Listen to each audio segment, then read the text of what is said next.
Hello everyone and welcome back to the 2021 Taiko World Cup. I'm Dolan, joined by Beat. Hello ladies and gentlemen, and welcome back to the continuation of the group stage week of Taiko World Cup 2021. Glad to be here. We have a very exciting matchup today, as South Korea will be taking on Colombia.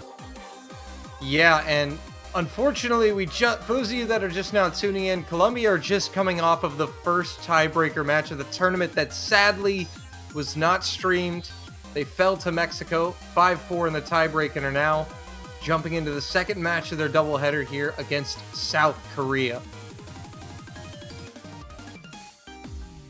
Yeah, unfortunately for Colombia, they were not able to pull it off, but they have another opportunity to fight back, as they're going to be all warmed up and ready to take on South Korea. Should be a good match to watch. Yeah, South Korea, though, one of the strongest teams in the tournament, a top 3 contender for sure. Colombia, you're going to have an uphill battle. But they are warmed up and ready. And it looks like we're going to be going straight into the roles.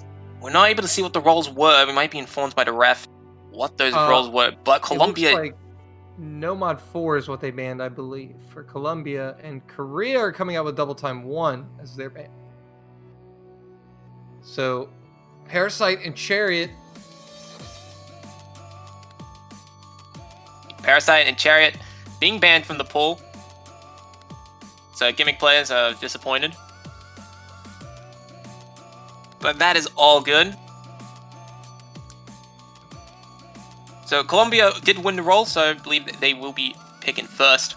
Yes, so a real good opportunity here for Colombia to start with the right foot forward. They just came off of a thriller against Mexico. So they should have a good idea of what they're good at. The map that they probably...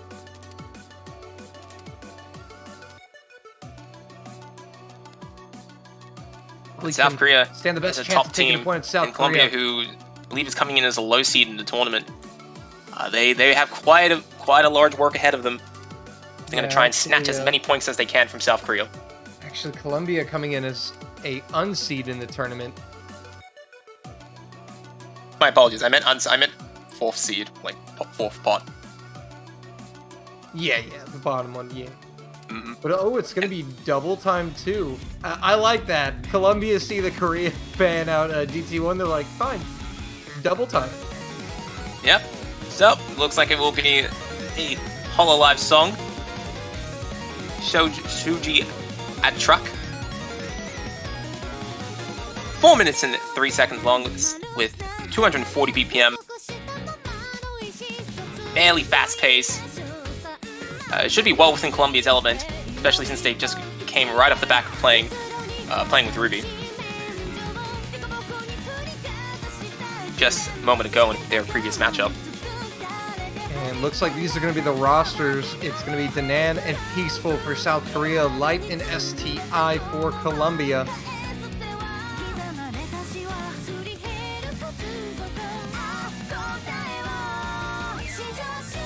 So we're going to be getting started with this second day of matches here in the Taiko World Cup group stage. We've already had a number of interesting matches occur. Saw Portugal shock the world earlier today. And shocked everybody's pickings while at it, mine included.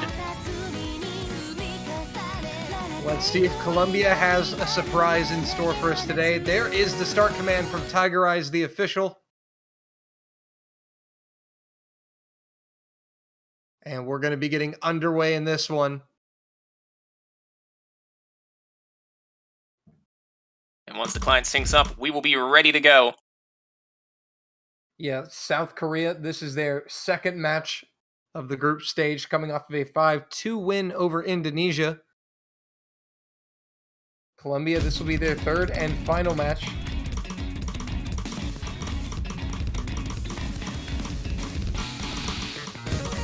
And coming straight out of the introduction, Peaceful, the only player still on the double S. As Colombia falls a little bit behind on the accuracy early on. Yeah, falling behind here in the early going, but able to still keep the combo intact. And Peaceful misses! Drop, and that's a big drop. Look at his accuracy go, and all of a sudden Colombia are right behind Korea. Yeah. They'll have a slight advantage off that combo cap for a little bit. And it looks like accuracy's evening up a bit more, so both teams are fairly neck and neck heading into the very first Ki time. Yeah, but we already see South Korea. They've crawled their way back into the 99s in accuracy. The Colombian players are holding steady at about 98.5% apiece, which isn't bad, but they're going to need to see some more misses out of South Korea if they're going to want to win with those accuracies. But Light will find the first miss for Colombia. And that's going to give South Korea a considerable score boost. Oh, never mind. That was short-lived as Peaceful combo breaks right back. So two Spoke too misses soon. from Peaceful here. But the accuracy advantage is still with South Korea. Danan is doing the work here halfway through, 99.3. As Light finds yet another miss, and it's only STI for Colombia, who's fading below 98 now. But Danan does drop, so it's only STI with a combo, but the accuracy advantage for Korea is massive. And it's certainly still upholding their lead by a very safe margin. It appears they're ahead by about 40,000 points, heading to the second Ki time. They got a good combo going for him, but South Korea's supreme accuracy is doing wonders for them in this first point. And Light still going to struggle further. And it's STI, though, who's going for that full combo with a quarter of the map left.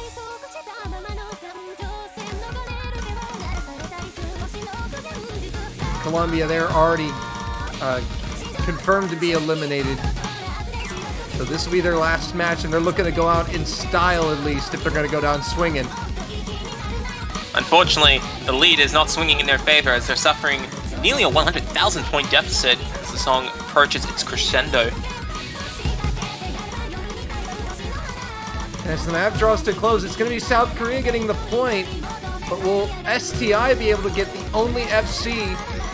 He's looking good. I think he will be able to get it. It's not going to make it to these Too complicated of a final finish. patterns. And he got does it. nail it.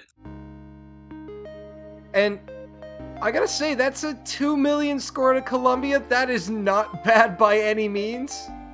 Certainly. South Korea winning it with A ranks, STI, the only S rank in the lobby with the full combo. Unfortunately, not enough, as Peaceful does do a very good job providing extremely high accuracy with 8 100s. And he's well supported by Danan, who had 1 miss in 22 100s. Getting them on the board. Yeah, that hurts for Colombia having their pick broken, but that wasn't a terribly bad beat by Colombia. I mean, they were not too far out of it the entirety of the way. So we'll see if they can build off of that. But South Korea are going to take that opening point, and they're going to look to move forward here. Yeah. In the meanwhile, while they deliberate their next pick, South Korea is going to be getting their last member into the tournament server. As Olo is looking to be getting on board. And Peaceful telling into the world that they will be picking Anomaly Nomad 1 as their first pick. And this is interesting because normally when you think of Nomad 1, you think of especially in other modes, you think of, oh, that's the easy map of the pool. Not the case here in the TWC 2021 group stage. I guess you could say it's quite the anomaly. Ah, yes. I'll see myself out. Nah, it's all good now, dude. Trust me. You're all totally fine. I will say, though, that normally in tournament settings, yes, Nomad 1 is traditionally the more consistent or more accuracy-based pick, but that's not Nomad 2 in this pool. Nomad 1 here is a lot more tech-orientated, as it really is more of a test of muscle control, more than anything else. In my opinion, at least. Looks like we are going to see one substitution. As Ola will be stepping in for the first time. Peaceful.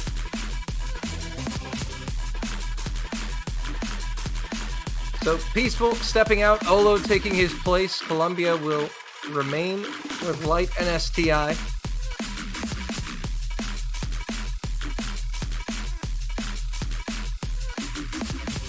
And the teams are just finalizing their colors scheme shortly before they get started.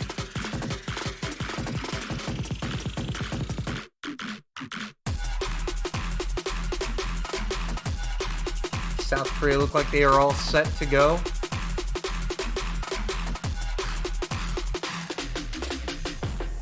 It looks like they're just about ready. South Korea, though, has been a country in taiko that has been on the rise the past few years. Peaceful, one of the big members of that.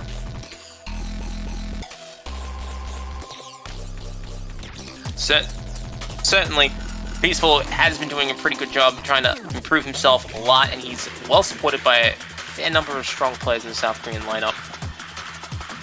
We are actually going to see a substitution from Colombia as well. STI will be swapped out. Madsuri coming in. Unfortunately for South Korea, they are missing a few players that other people might have expected, but I think they're still well supported with the players that they have for this year's World Cup team. And now it looks like we are set and ready to go. The referee now finalizing things. Chat, give your teams some energy for this second round as we see the start command go in.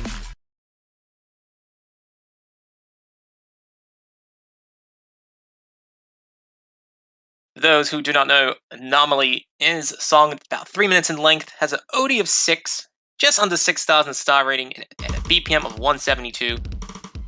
Largely a test of muscle control, and some may argue patience. As to not accidentally overstream in some sections that are fairly slow to read. So far, it's actually Colombia with the slight edge off of those. Off of accuracy, it was Danan who found a few 100s. Well, yeah, but they have closed in the distance a little bit. They were a bit superior in sliders, in tip count, although it's very small. Yeah, now we see the accuracy starting to fluctuate here. Madsuri is going to find the first miss for Colombia, as Light will follow right after, so that's a double miss at the start, and Korea is running away with it at the beginning. Yeah, both of those players holding very strongly with 99% on average. Colombia, on the other hand, sitting at about 93.5% between the two players. Having a bit of a rough start in the first challenging streams of the song. Danan right now sitting with that 99.4 AC. Looking real solid. Olo also in the 99s. The Colombian players 96 and 93. Madsuri struggling quite a bit as Light goes down once again. Olo drops his combo. He does mix up the timing in one of those 1-6 patterns. Yeah, but Olo didn't really drop accuracy that much at all when he missed. So that's not going to matter too much, especially with the other Colombian players missing. Light and Madsuri both going down again. Danan is doing the thing. He is holding 99.7%, has a very nice full combo to go with it, and is helping his team get a nearly 200,000 point lead heading to the last third of the song. Yeah, the Colombians really just fire in the lobby right now. Not having a good time on this one, as Danan strutting, showing his stuff here. Olo right behind after those misses. To the 99.4. And right now, moving to the very last key time of the song. Colombia looking way too far out to catch up, but they are still going to be pressing on regardless. Yeah, giving it their best shot here in their final match of the World Cup. But South Korea showing why they are a contender. And showing that they got some very strong skills that other teams may fear in the future rounds of the tournament. Especially Danan, who's maybe finishing with a full combo here. Yeah, Danan is looking for the FC into the finishers, and he will get it. South Korea 2-0 up, and that's 1 FC in the first two maps apiece. And one that has 9 100s. That is a very good result. That's a lot of good players would envy for a score like that. Yeah, that's pretty insane stuff on a finger control map like this. Danan really coming in clutch for South Korea. 997k, almost able to get 1 million. Not quite. Mm-hmm. And now Colombia are going to eye up the map pool once again. And Olo will be leaving the lobby. He's going to sleep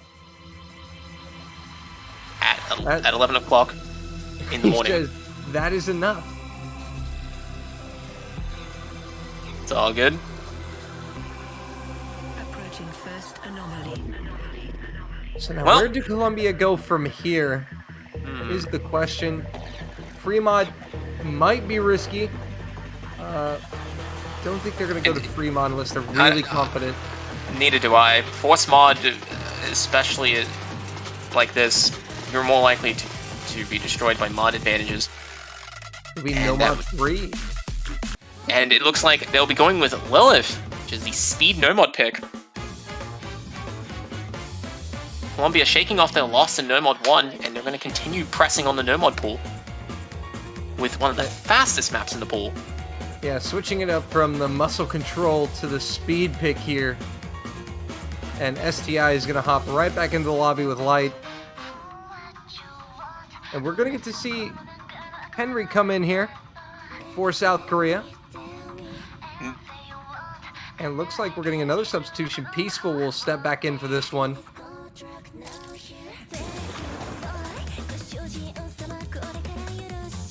So Hanjamon, thank you for that raid.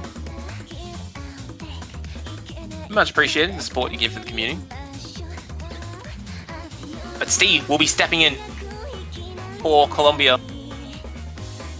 I don't know is it STI or STI? I have no idea. I have no idea. Haven't spoken about it with other commentators or whatnot. So how about this? I'll say STI and you say STI. That way, at least one of us is right.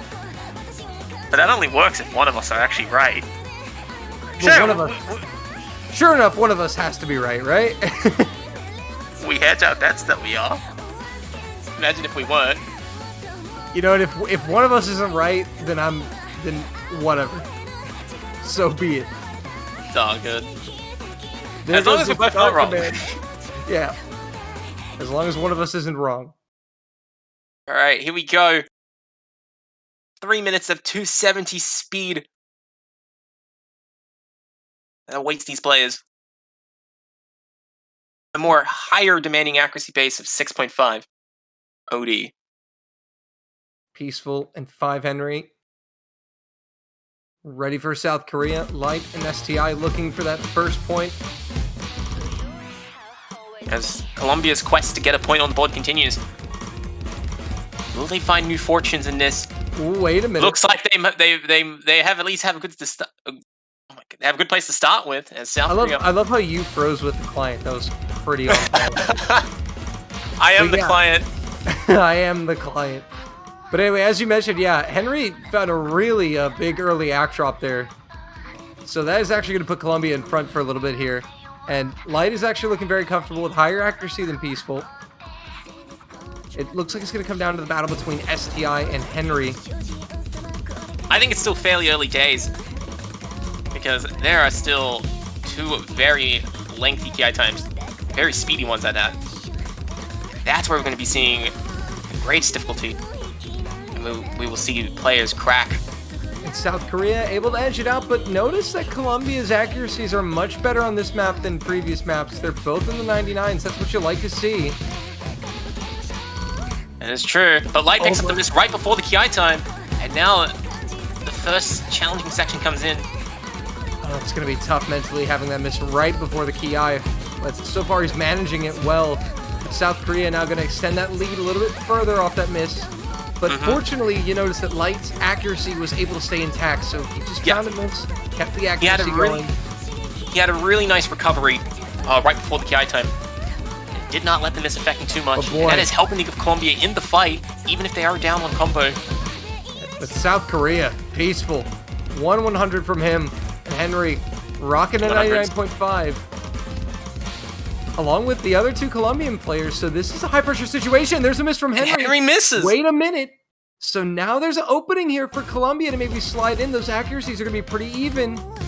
And not just that, we're going to a very slow section of the song too, so it's going to be respectively easier for Colombia to build up, I guess, exploit the combo momentum.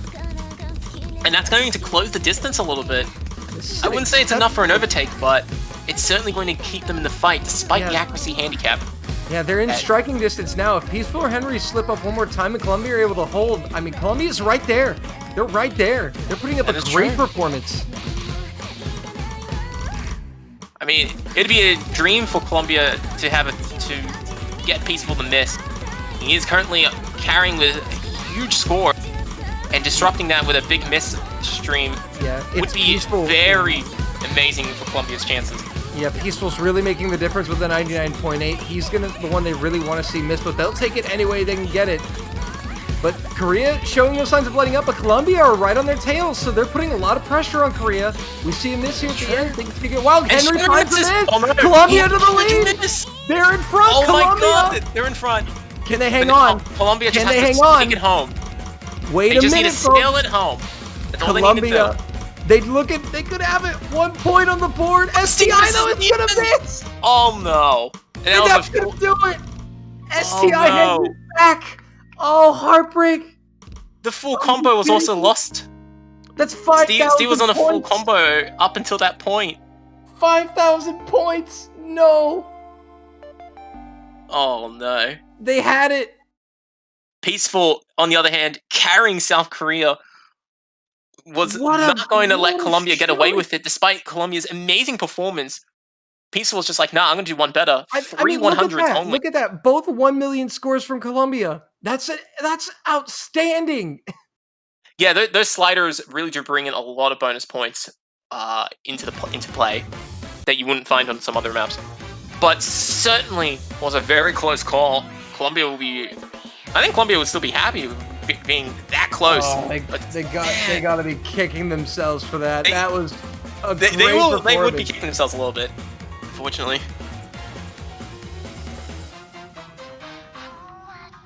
Columbia giving South Korea all they can handle there. And now South Korea narrowly getting the victory by 5k points. They're going to look for their next pick here, up 3-0. Now in a pretty comfortable spot. Columbia are going to have to somehow get that last map out of their heads and move forward here. But this is still a little bit scary. In some aspects, it's scary because with South Korea to just barely get away with that pick, it might rattle them a little bit. With this much resistance coming from Columbia, who, as we said before, I believe is the lowest seeded team in the group, so... Yeah, they're the unseeded team in the group. Oh, yeah. Man. What has been happening with these unseeds? I mean, Turkey were up on a top seed, or not top seed, above Poland, miss at the end, they hand over the point, now Columbia gets it too, man. Just a sign that the map pools did their job correctly, creating exciting map pools, and having the right places in the right time for that to happen. It's going to be Hard Rock 2 coming out from South Korea. And Hard Rock 2 will be the next pick.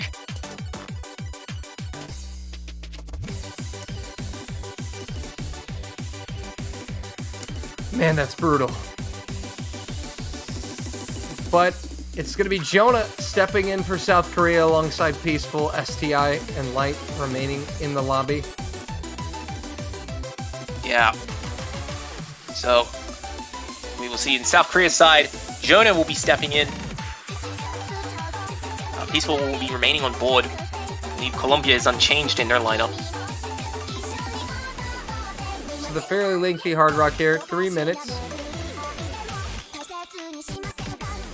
I guess the question is, do Columbia play Hard Rock?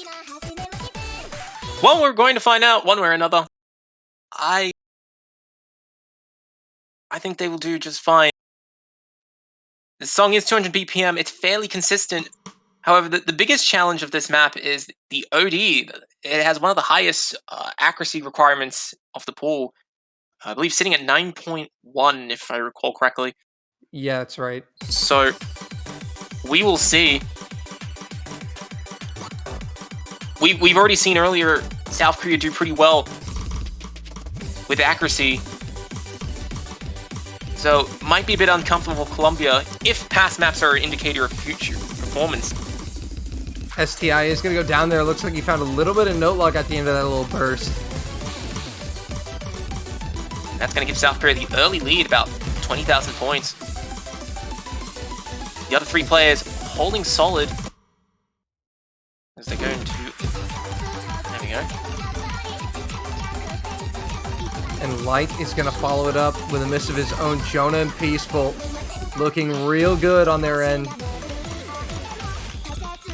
Jonah is starting to find some act drops, but Peaceful with a 99.8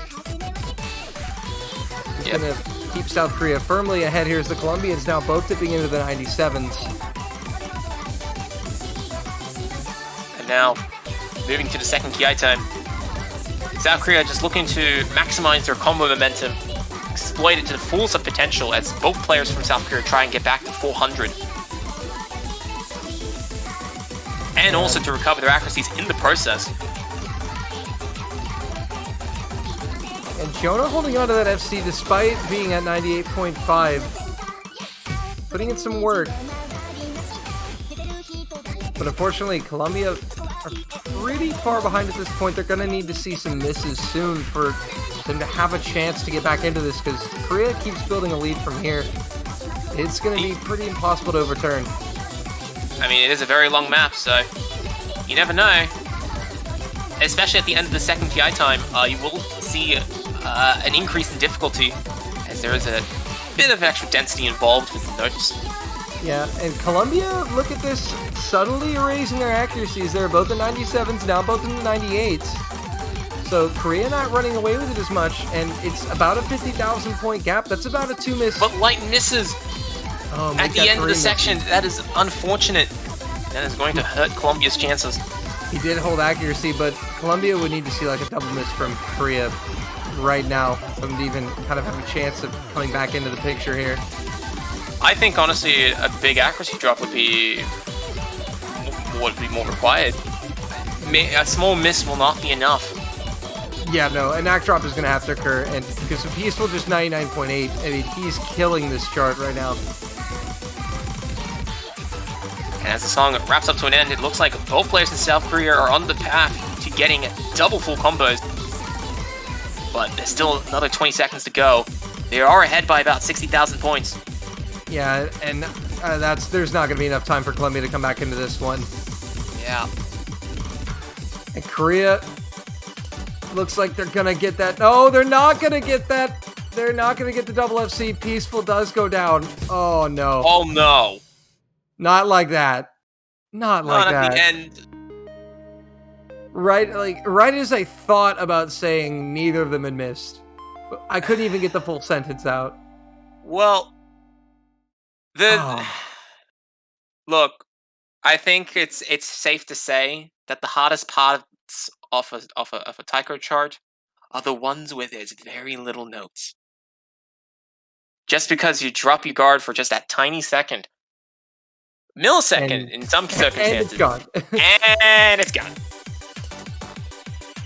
So, South Korea up 4-0 now, match point for them. Colombia are going to have at least one more chance to pick a map here. They're up. Well, we will see. Colombia, where do you go? You've got Hidden. You only is pretty much a no-go, I feel. I would second that. Unless they're just not confident on Hidden. In which case, I'd feel Hard Rock 1. I kind of would lean towards Hard Rock 1 a little bit. I would say Hidden, to be honest. Give Hidden a shot. You have nothing to lose, so give your best Hidden player a roll and see what happens. And actually, speaking of which, Hidden 2 will be picked. I like this better than Hidden 1. I think this is okay pick here from Colombia. Staying away from the free mod. Certainly not. Hidden. Yeah, certainly not going to give No Mod another try. They're going to be hinging everything on this. It's untested waters here. Neither team has been tested on Hidden yet on this match. But Peaceful is a very dangerous Hidden player. That is... He has shown himself, both outside the tournament scene and in previous Taiko World Cups, that he can play Hidden fairly well. But the slowness of this map, and I think the challenge that it has brought upon some teams, it has caught some of the higher players off guard. but we will see if it catches South Korea here. Colombia is banking on the fact that it will, but who knows? I mean, that's true. You also got to consider Peaceful was in the lobby for the last map, so they're switching it up quite a bit. So maybe they're hoping that transition to a slower hit map might catch him off guard. Colombia will make a substitution. Matsuri will be coming back in for this one.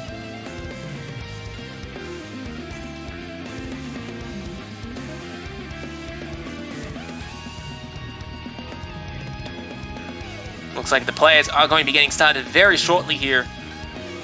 Will Colombia get on the board? Oh, South Korea finished with a sweep.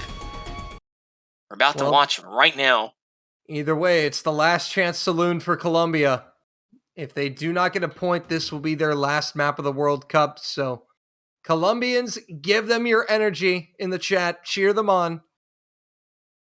Give them your skill and your luck and everything that goes with it. Pray to RNGesus.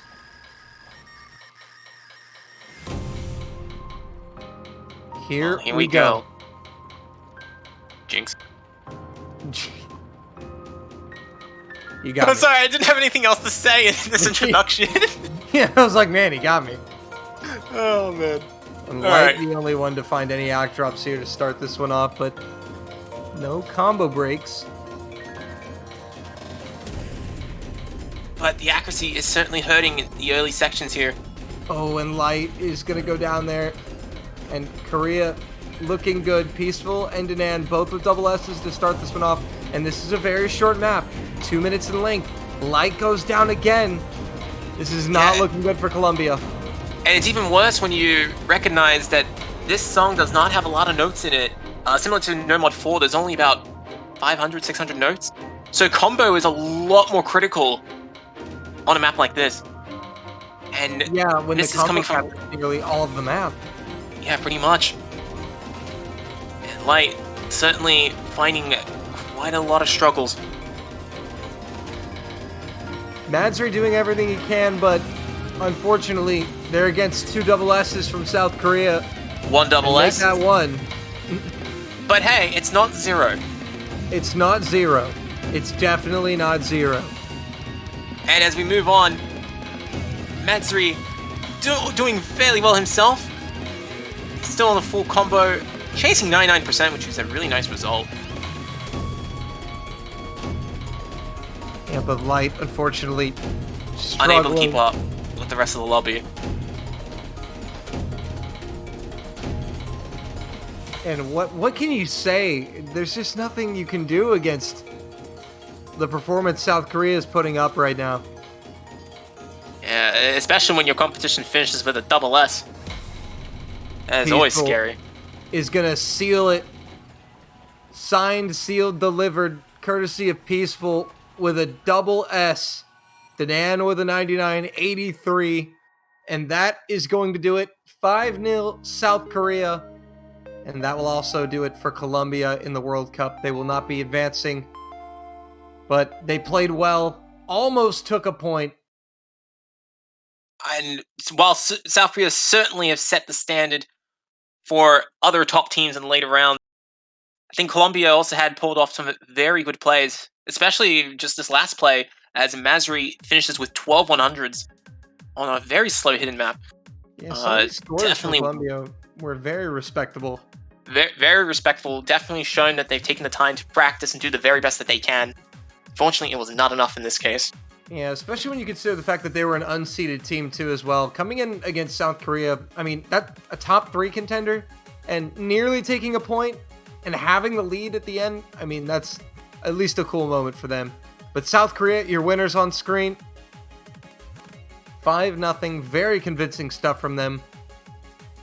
I believe they're now 1 win away from topping the group. Yes, that is 2 wins, 0 losses for South Korea. They're playing Mexico next. As you can see, coming up, we've got a bunch of matches. And we have 4 matches in the next hour. So we have South Korea taking on Mexico. Canada taking on Thailand, Philippines against Costa Rica, and USA against Singapore. Well, coming up next on stream is going to be a special match. We get to see, it's not too often in these World Cups you get to see a new country making their first ever debut in any OSU World Cup tourney.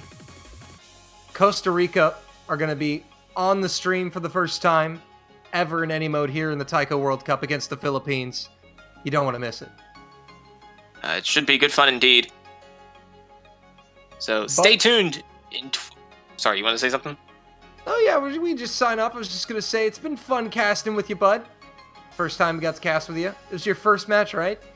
Yes, that is certainly the case. Well, there you go. Hope you all did enjoy it. And I will be here for the next matchup that will be starting in 12 minutes' time. So, stay tuned as OSU World Cup 2021 Group Stage Weeks continues in just a short few moments.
技術は小説よりも機内ですね。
Ladies and gentlemen, welcome back to the group stage week of OSA Taiko World Cup 2021. I am Beat43210, and today we're going to be watching Philippines against Costa Rica. Joining me today will be none other than Mr. Boo, and both of us will be commentating this matchup. Mr. Boo, how are you doing today? I'm doing pretty alright. How about yourself? I'm doing pretty well. We just saw a matchup recently. It was pretty fun to watch between South Korea and Colombia. While it was a sweep, it certainly didn't play like one. And now we may be seeing some more close action in this next matchup. So. Alright. Yeah, Go ahead. So, I'm somewhat familiar with Costa Rica's players. I do know Puihela and Hotman specifically. But coming from the looking at the players on Philippines, JMAO7 in particular, I have played with them before, and they're a phenomenal player from the Philippines, and I'm also aware that the Philippines is a high seed, whereas Costa Rica is unseeded. But that's not going to, I guess, justify any sort of outcome, because really anything can happen between these two teams, I feel. Philippines is definitely the higher seed in this matchup compared to Costa Rica. But nothing is impossible at the end of the day.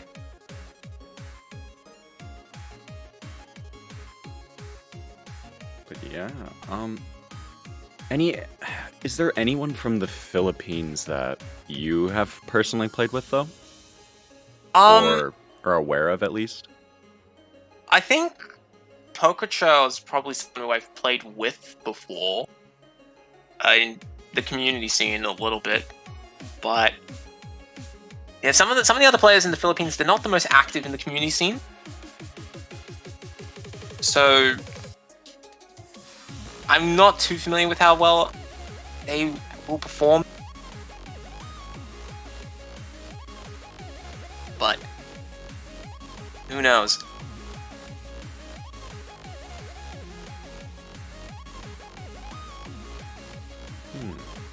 There is a bit of a delay as there's a bit of technical issues going on their end. Yeah, So hopefully we will have to sit around and wait a few minutes for everything to get sorted and fixed on their end. In the meanwhile, I think it'd be fair to quickly recap their group and bring everyone up to speed with what has unfolded in their group thus far.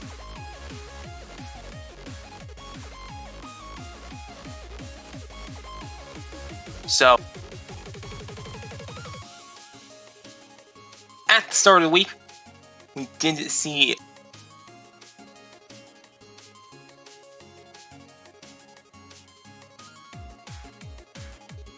Pardon? Are we changing? I see. So it looks So like then- they are getting into the lobby. So we will have to wait a few minutes before things get started.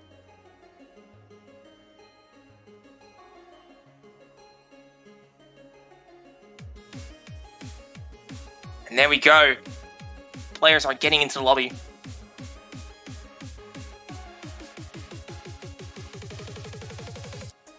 Yeah, so real quick, on the topic of kind of recapping what's happened on their groups, so both the Philippines and Costa Rica, they're from Group B, where they also have Russian Federation and Argentina in their group.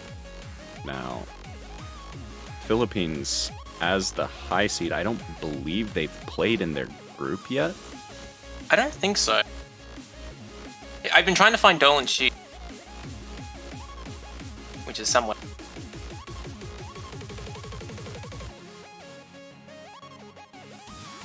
There, so, yeah, no, Philippines have not actually started any of the matches yet. They are one of the very last teams to be starting off their matches. The only other team that has yet to play a match is Singapore, and Singapore is actually playing against the United States in another lobby right now, so... Yeah, Philippines looking to get a good start on the board. They are seeded 15th in the tournament. They are second in their group, at least on paper. But nothing is always as you expect it to be. Costa Rica did lose in an earlier matchup against Argentina. They got swept 5-0. But to be fair to Costa Rica, that is the top seed of that group going up against the unseeded Costa Rica. Yeah, and even the third seed of Group B, which is Russia, they also played against Argentina and also got swept 5-0. So it's certainly... Argentina is a very dominant team in their group. And it will be interesting when Philippines eventually does take on Argentina, but there's a time and place for that. Wow. Pochaco rolling a 100? Oh my god, Pochaco's got his rolls on point. He is... He practiced all those bancho rolls while we were waiting for like the lobby and everything to get themselves together. Absolutely, that can be Got so that roll important. game on point. So, Pochaco will be pretty happy. I think that is the highest roll of the tournament. I don't think anyone else has managed to actually roll a 100. I could be wrong on that, but still definitely going to be leading Pochaco on a higher note to start off with. And as such, Costa Rica will be banning first. Now, knowing the players on Costa Rica, just a projection on my end, because that's what I tend to like to do. I was actually thinking they'd ban Hidden too, but Nomad 4 also does make sense. Nomad 4 makes sense because Parasite is a gimmick map. It requires a lot of preparation beforehand and a fair amount of either memorization or like reconfiguration, since the bar line is basically treated as a note. And when you only have a 3-player team like Costa Rica, and you need 2 of those players to be able to perform that, it's very hard to find. Even teams who have like a full 5 players have been banning Parasite, so it's a bit understandable to see Costa Rica do the same thing. Although I am disappointed because gimmick players. I'm a little less confident on what the Philippines is gonna ban. Knowing the skill set of the players who I'm familiar with, Hidden. I mean, again, Hidden 2 seems like a potential removal from the pool, but I can also see maybe Fremod 1. I would personally, if I'm in the Philippines, I'd ban Nomad 2. Try to get rid of the easier maps in the pool. And try and force Costa Rica to play at a higher level. That's also very true. Now, they do go with Hidden 1. Interesting ban. Yeah, I would say smoother Hidden in terms of just a hidden that's a little bit easier to play if you're not necessarily as comfortable with hidden. Maybe the chart's more difficult, or the beat map, sorry, is more difficult, but like the structure of the maps Reincarnation's is rough. like the structure of Hidden 1 is a lot more difficult to play, and you do require a higher technical skill to perform it, but Reincarnation also has its fair bit of challenges in terms of reading, recalling, and so forth. And the just overall increased length of time that you have to process notes in your head and delay your response. And now we have to sit around and wait for the Philippines to open up with their first pick. They have all 3 Nomads, which you just play the maps as they are. Hidden 2, we played the Hidden mod. Both Hard Rocks, both Double Times, and all 3 Fremons in play. Now, there's a lot of choices for the Philippines to open with. The Philippines having a full 5-man roster, they are more flexible in how they go about doing things. Absolutely. I think they can definitely touch up on a lot more skill sets. And Pokecho is informing that they had banned the wrong hidden pick. Whoops. Oh no. That, That's a yikes. Uh-oh. You don't say that out loud. No. But will Costa Rica pick hidden too, though? That is the other question. Like I said, Reincarnation is rough. I don't... If Costa Rica is able to play it, then, I mean, that'd be a monumental... Huge. Yeah. You know, if Philippines genuinely misbanned with Hidden 1, and you can play Hidden 2, which was their intended purpose, if they're being genuine about the mistake, then it can be a huge opportunity for Costa Rica. But will they go for it? We will have to see next pick, because Philippines is still picking first, and after quite a fair bit of deliberation, they are settling on Fremont 2, which is going to be Energy Tricks. Probably the most anti-mod of all 3 of the Fremont picks, as it has a lot of variable SV elements that will trip up players if you're using either Hidden or Hard Rock, or both. So, we will see how the players go. Sorry, you wanted to say something? Oh, I was just gonna say, I feel like I'm going to be seeing JMech come in for the Philippines, and I know that they're capable of HDHR on this map, although, again, I mean, HDHR on a free mod is very risky. And if I remember correctly, Energy Tricks is relatively long.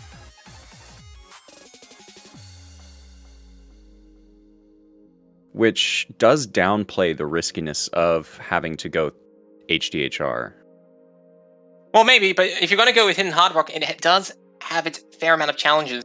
And you don't want to be one of those players who overcommits to playing multiple mods and then suffering as a result of not being able to keep up with the map's demands. It's entirely possible, but you never know with these things. Now, for those who are a little bit unfamiliar with how free mod works in Taiko, both players, there will be 2 players obviously playing. One player has to use a mod, so either Hidden Hard Rock or Hidden Hard Rock. And the other player can do whatever they like, as long as it's not copying their teammate. So if Hotman decides to go with Hard Rock, Poi cannot go with Hard Rock. Poi will have to pick something else. Likewise, if Pokecho went with no mod, JMeth cannot go with no mod. But yes, this has admittedly been a bit of a slow start for the matchup, but that is all good, because things are going along at a nice, smooth pace. There are other matches going on, which are just as exciting to follow along. We do have Nightbot, who is currently updating all of the MP links for you guys to check out. Because alongside Philippines and Costa Rica, which we are streaming, we have Singapore against the United States. They're playing against each other. That's going to be a interesting matchup to watch, to follow along in the MP link. South Korea is going up against Mexico, and Canada is taking on Thailand.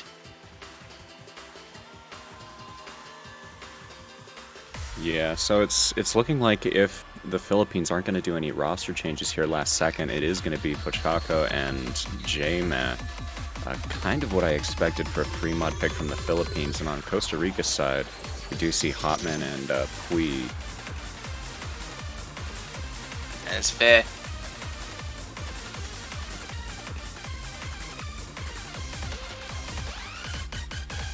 Meanwhile, Walt Totoro now being added reft into the lobby. And we are actually going to be starting the match. So, after a bit of wait, it looks like we are going to get underway with the very first map in the group stage, as Philippines and Costa Rica clash. One free, 2. Pococho and Poyela are both going with Hidden, and Jangmeh opting for Hard Rock, and finally Hotman will go with No Mod. Okay, so there is going to be that 1-mod advantage coming from the Philippines. No hidden hard rocks from any of the players in the lobby, which, again, that is the safer pick. And with the very first point of the match underway, it's tough to gauge nerves of the players and how things are going to go on an individual basis. Especially with the build-up that we've had in the past 20 minutes, 15 minutes for the map to get started. Right. And here we go. Oh. We're starting to see Hotman some action. Dropping, but Pochako also returns that drop just shortly after. Yeah. Philippines is being boosted by the extra mod that they have. Pococho trades misses with Poyela. Jmet currently carrying the lobby, single-handedly contributing to the Philippines' about 30,000 point lead that they currently have. Yeah, Jma is very much an accuracy-centric player, so it isn't out of the ordinary to see this kind of performance coming from Jma right now. Hotman again dropping right as the SV dips. Yeah. Philippines is enjoying JMS 99.5%. Keep in mind, with Hard Rock, you're playing with a higher OD requirement. I believe it is 8.4, which certainly adds a bit of strain, but not enough for J-Man to pick up any sort of misses or have hard accuracy drops, as we're seeing Pococho and Pujella and Hotman all having a far more difficult time playing. Sitting at 97% across all three of them.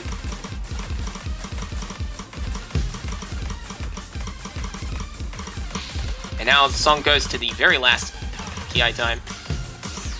Philippines is currently in the lead by about 170,000 points. They're looking for a very convincing showing.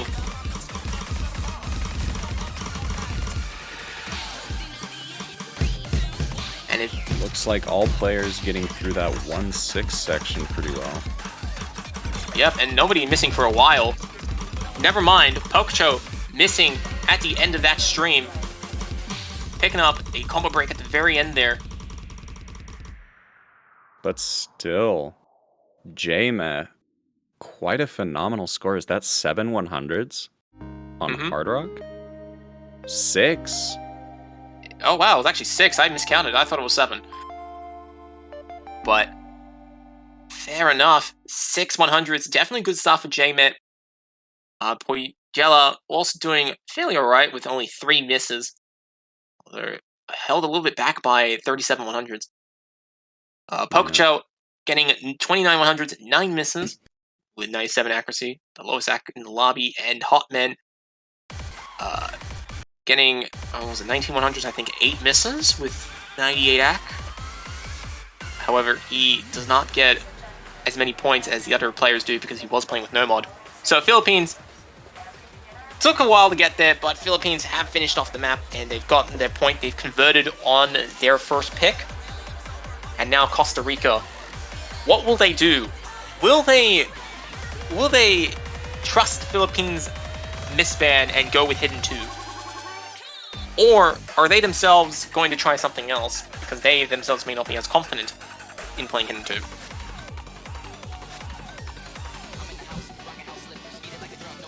So we will see what will Costa Rica open with as their first pick. Would As they they're- play it safe? They could go for maybe some form of a speedier pick. I know Like that Lilith? You want to play 270 BPM? Or are you It- thinking like a different, it's faster pick? no, I do mean Lilith. Now, it sounds weird, but Costa Rica, their players are known for being able to play some faster, more technically challenging stuff. So it wouldn't be out of the ordinary to try to play to that sort of strong suit from the players on Costa Rica first off. Well, I guess maybe it's possible they are entertaining the idea, but they have rejected that entirely. They have not opted to go with Hidden 2. They have actually decided to play Rise again, shaking off the loss in Free Mod 2. They're going with Free Mod 3, Okay. which is an interesting choice, actually.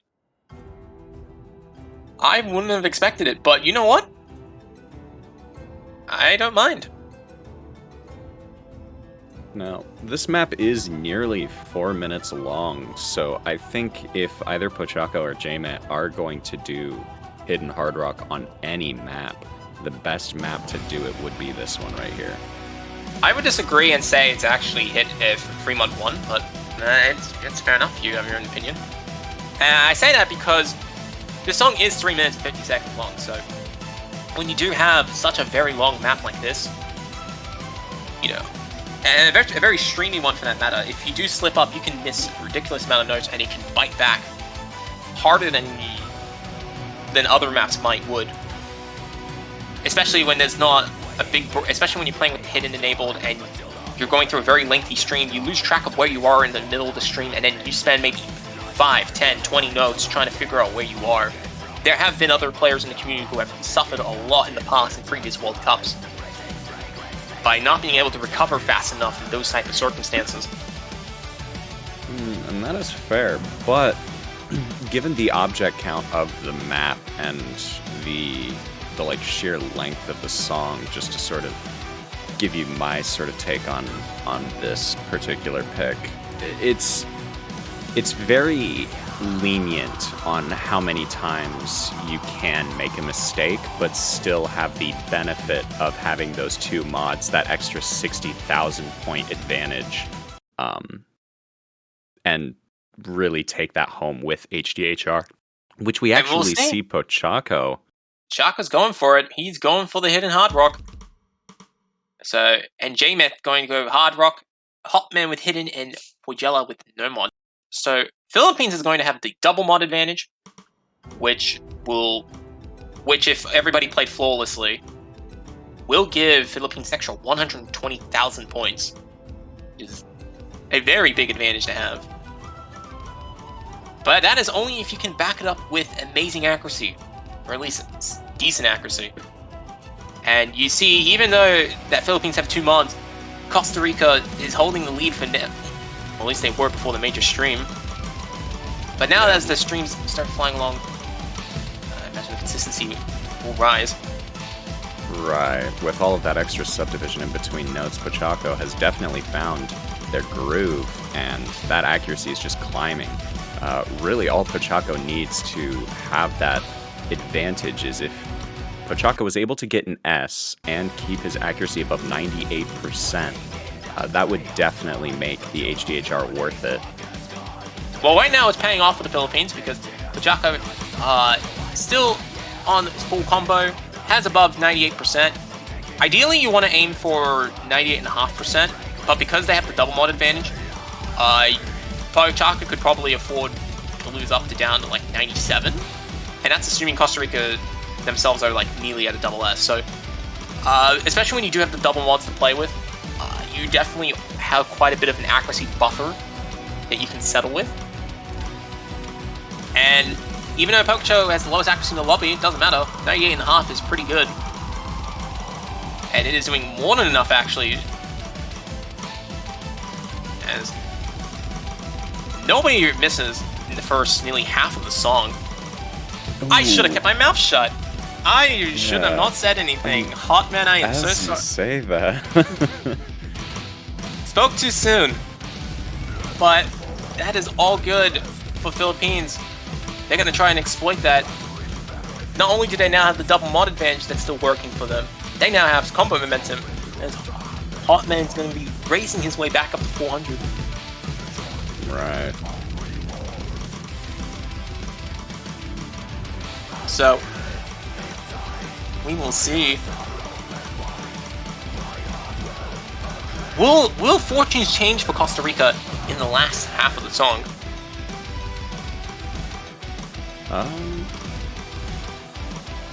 Was that client? That... I am not aware if that's client. I will assume it is not the client. And if that's the case, we will, for now, assume that both players had a combo reset on the Costa Rican side. But Pogacho and J-Man will also have a double combo reset. All the players are now losing their concentration. You know, they're getting to the 3-minute part of the song. They've just been playing all these major streams. Maybe it's starting to affect them a lot more now. And we're seeing more misses picking up in the last half of the song. Unfortunately for the Costa Rica, Philippines is in an overwhelming lead. They're ahead by 120,000 points. I mean, it really would have... The double mod advantage, I'm telling you. Exactly. I mean, it's extremely important if you're down the mod advantage to be holding Phenomenal Act and an FC, but that was a really peculiar miss from Puigela. I actually have no idea why that happened. It seemed like his inputs just were coming in extremely late. Yeah, and, you know, it happens to the best of us, and unfortunately for Costa Rica, they will be losing this pick, and they'll lose it in fairly convincing fashion as they wrap up with a 140,000 deficit. Philippines comfortably holding on to those extra points. And again, Jama, they're showing off that accuracy. 13-100 play, despite the one miss.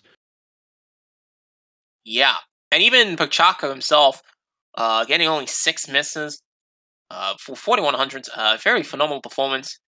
Would have actually beaten a double S single mod yeah, play. like a double. Yeah. Yeah, 1,006 because points. it is above that 1,060,000, which does make 100%. that HDHR extremely worth it. Yep. And only in lengthier maps like Rise Again, where you can miss multiple times and you can still actually come out on top. Absolutely. With double mod. So we will see. Now Philippines getting the pick again. After a bit of a slow start, they've now snatched a breakpoint off Costa Rica, and they're looking to try and solidify a 3-0 lead, being up a breakpoint. And they're going to sit around and deliberate for a while, figuring out what to do. I think they're picking HR2. Judging from what I'm reading in the chat. Oh yes, I actually missed that. Looks like they're picking Cutie Ladies. That will be Hard Rock 2, Tiger Eyes. Wait, I just realized he's not in the call. That is Hard Rock 2. The more consistent, accuracy-demanding Hard Rock pick. So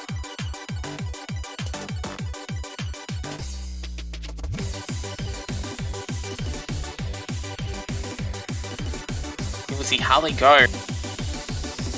So for those who do not know, Cutie Lady is the Hard Rock 2 pick, has an OD of 6.5, which when you add a Hard Rock is 9.1. Pretty high up there in terms of the accuracy requirement. 3 minutes 13 seconds in length with 200 BPM.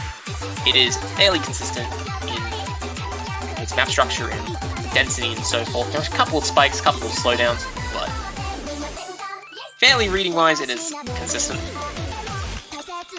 And a pure test of accuracy at the highest play, Hard Rock, for this stage of the pool.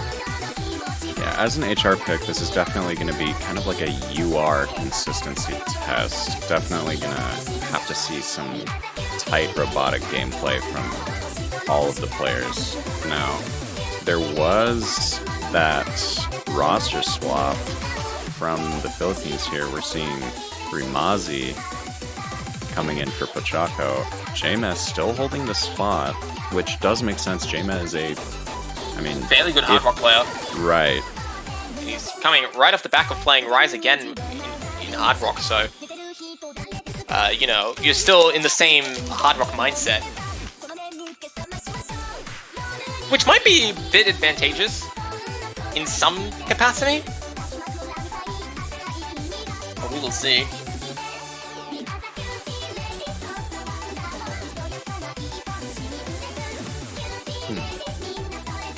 And again, Hard Rock 2 being 3 minutes and 13 seconds. It's a little bit of a mental test as well. Certainly is a fair amount of mental tests. A lot of players can attest to, both in the chat and personally. Confirm that. I second that assessment. And we did see around the 3-minute mark last pick. May see a similar story happen here. First half, everyone's looking solid, but then the second half, people may start slipping up. We will see. Right now, Rimazi and JMA are taking on Hotman and Pogella in Hard Rock 2. And here we go.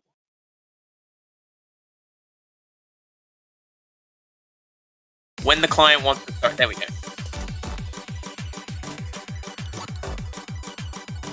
Honestly, this beginning section here can be very difficult because all of those offbeats, no real subdivision. It can be very easy to drop combo, and drop accuracy actually. And it looks like Rimazi and JMet both pulled the double S through that introduction section.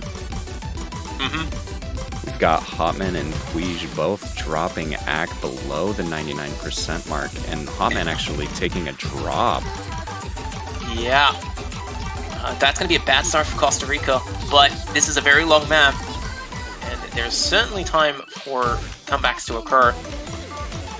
However, for now, they're going to have to wait for the Philippines to slip up. They've both cleared the introduction with double S's, and then Rimazi lost the double S. That is rather unfortunate, but not as with a drop. That is not as bad as Pogella with the drop, picking up a huge 3% deficit, which continued to extend.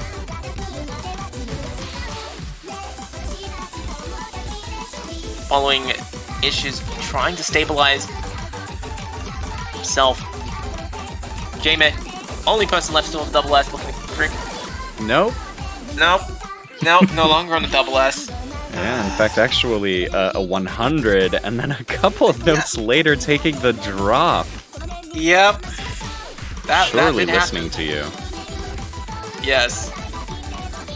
Now, Puig and Hotman both dropping combo again at around the same time there, right before the Ki. Yeah, both of them getting the combo reset. That's going to be very painful. The Philippines is going to try and exploit this. And both of, actually, as Rimazi is above 400 and J-Met getting very close to 400.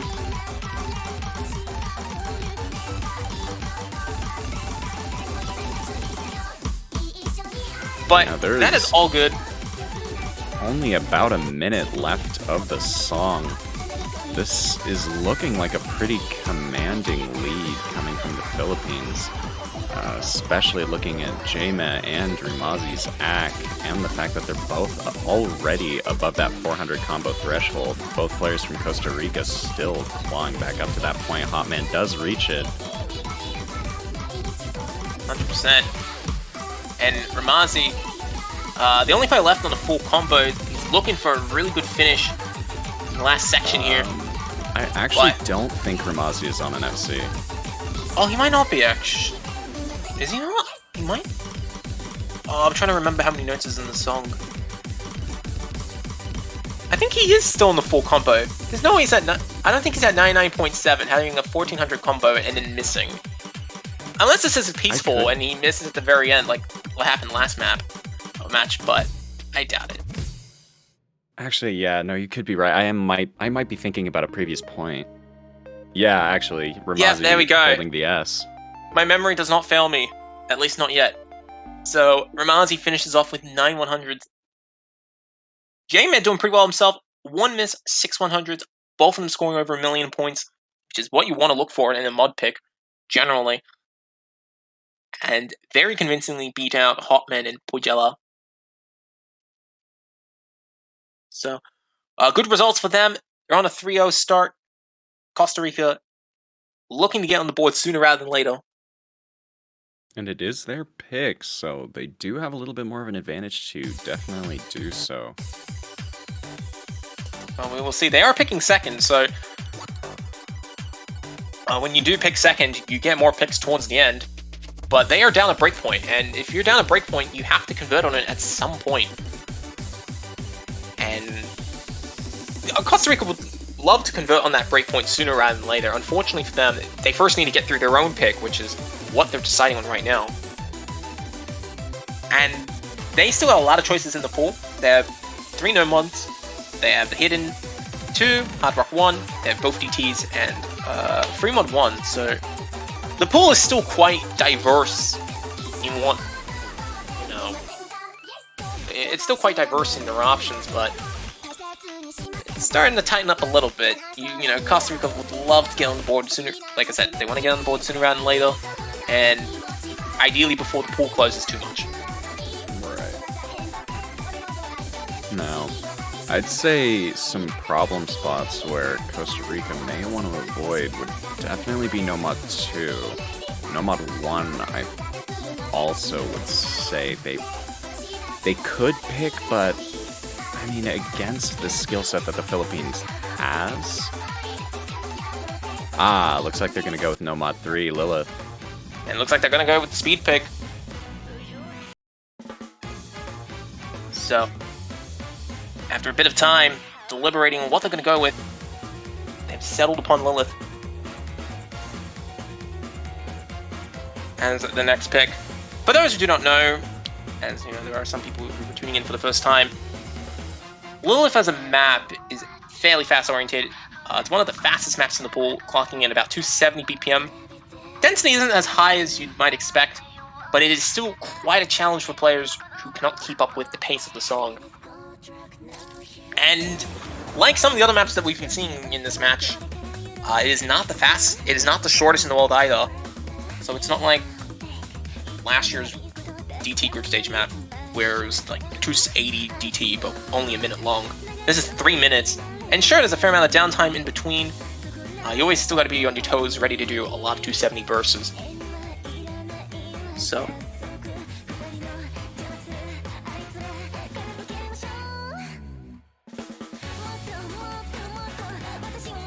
Yeah, again, as I said, I think a couple of picks before, this pick is definitely going to play a little bit more to the strengths of Costa Rica. And it makes a lot of sense that they might have held on to it for a pick to sort of gauge maybe a slightly weaker skill set, but I do feel like this one in particular is probably going to be Costa Rica's strongest skill set. Mm-hmm. We'll see where they go. Looks like Philippines is trying to invite Finby. I think that's the correct pronunciation. I do apologize if that is wrong. But looks like Finby will be playing for the Philippines. If we can first confirm he is online to be invited. Because if Finby is the Philippines' second player for this map and they may not show up, that would be problematic. Although it may just be a bit of an issue of tournament servers swapping over and whatnot, so give it a bit of time.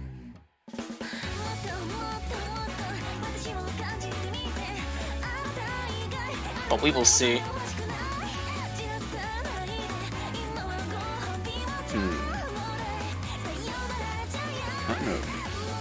Yep, looks like Finby has shown up. Kind of trying to remember this map from the showcase. Oh, I mean, what do you need to know? Because I've been playing the whole week. I'm just trying to remember the Were the If you- key eyes of the song the densest Yep. sections of the map? Yep, the key eye times are definitely the densest sections of the map. The reason why is that there's a lot of 3, 5, 7, even 9 pattern bursts, Right. where it's just pure 270 BPM. Compared to the slower sections of the song, where it's a lot more single tapping, you can get away with a lot more single tapping, and it's actually even easier to read at the slower levels that are outside of the key eye times. So, yes, it follows a very traditional pattern in the sense where outside of the key eye time, it's not as dense. The key eye time is the most dense and difficult part. But anyways, after a bit of stall, we get underway with Lilith. And Hotman picks up an early miss in the introduction here. Again, though, I mean, with this early, if Hotman can hold it for the rest of the song, that's definitely the best place to miss. I mean, yeah, especially the combo momentum won't be as drastic, as it is an early miss. So, here we go. The song's going to start escalating in density, and Hotman is being the only player so far that's been getting caught off guard. Hella again, dropping some accuracy. But it's still a fairly good 99% is a good start. Absolutely. But unfortunately, both players in the Philippines are holding on extremely well. With J-Man on the double S. Oh, that was well good. And now here we go to the very first key eye time of the song. Both players in the Philippines holding on to very good full combos and very strong accuracies to go with it.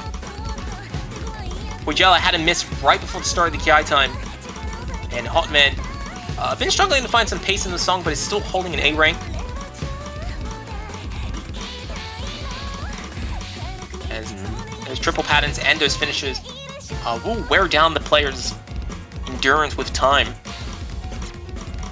Ooh. And speaking of which, Finby will pick up the miss as the strain of the map starts to get to him. And he dropped Jack as well. I think he lost a full % with that. I could be wrong. Yeah, no, he was teetering right at the 99% 99 mark. Yeah. So it looks like Costa Rica may be getting a bit of a lifeline. Unfortunately for them, Hotman's still trying to stabilize. Ooh, J-Man dropping that double S with 100. But Finby holding Philippines back from getting much combo points. But they've been getting a fair amount of combo momentum in their favor, which is contributing to a very good 80,000 lead. And especially when J-Man's still running on a near double S, it's a definite powerhouse in getting towards Philippines' 4th point. Yeah, really solid performance from J-Man here. And Finby also holding pretty strong despite that pretty gnarly drop there right at the middle of the song. And as I speak, compared to the performances of both Hotman and Pujella right now, although Pujella is holding phenomenal AC as well. Yeah, and Pujella, even though Pujella did miss once, credit is due where it's needed to be due. And getting 99.5%, only 12 100s and 1 miss is still a very strong result. Yeah. And J-Man, only 2 100s, that is very, very strong. That honestly Definitely could have spelled a very different story if all of Hotman's misses were centralized in one particular spot. Maybe. Instead of kind of sprinkled throughout that map. The combo momentum definitely played a role there for that score difference between the two teams. Now it is Philippines' match point and their pick as well. Costa Rica questioning whether or not even though they wanted to ban Hidden 2 to start with, Costa Rica's just like, do we want to play Hidden 2 for the memes? Come on. Let's do it for the funds. But will Philippines agree? depends. Philippines has full power. If they do not want to play them 2, they can play whatever they want. And they have straight up denied Costa Rica by bringing out the VTuber fans. Ugh.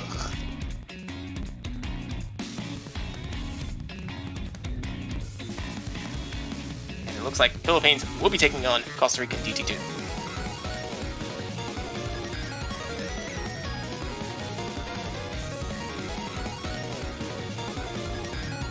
Nice hollow liver pick. No. No. There's a reason why my team banned this. No, it looks like Philippines is doing a swap of roster here. Jaima has played in every single point so far. I mean, look, I think we're gonna get Pachaco. No, Pachaco was just playing. I don't think he would be playing yet. Like, he may be sitting somewhere in the lobby, but I'm not sure. But you know what? It is. What? Did you notice something? Pachaco didn't just play. That was Finby, wasn't it? Oh yeah, you're right. Finby is playing. What am I saying? Okay, I am blind. Objectively blind. Oh my god. He must have came back in right after that pick. Sorry, because like I saw the empty slot and I was thinking, oh wait, must have just been Pachaco. Even though not. My bad. But you know what? It's totally fine. Doesn't matter who's playing at the end of the day, because Philippines, they do have a 5-man roster that they're going out there and they're throwing in all their players and their respective picks, getting them a bit of exposure, which is pretty important. You know, especially you want to give them a bit of spotlight, but also you want to give them that World Cup experience, which they may use to build upon in either later rounds or later matches or even later cups. So we're yeah, seeing we will Rimazi coming back in for the Philippines there on match point DT2. Now, with DT, this map is 4 minutes and 3 seconds long. Or yeah, no, that's with double time. So okay. No, that's without double time. So with double time, this song is about 2 minutes 50 something. I think it's like nearly 3 minutes. I didn't practice this map, so like I don't. Yeah, there we go. 2 minutes 42. The client corrected. Wow, the latest client actually corrects double time length when it recognizes. I didn't know that, but that doesn't matter. We just have to wait for Hotman to sync up, and we will get underway shortly. As Hotman enables time stop on everybody else. Oh, that's certainly a strategy. It is a good strategy. Unfortunately, it only works for a few seconds.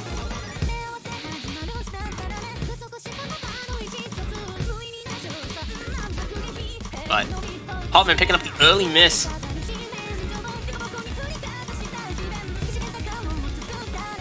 And Costa Rica suffering from the early accuracy deficit.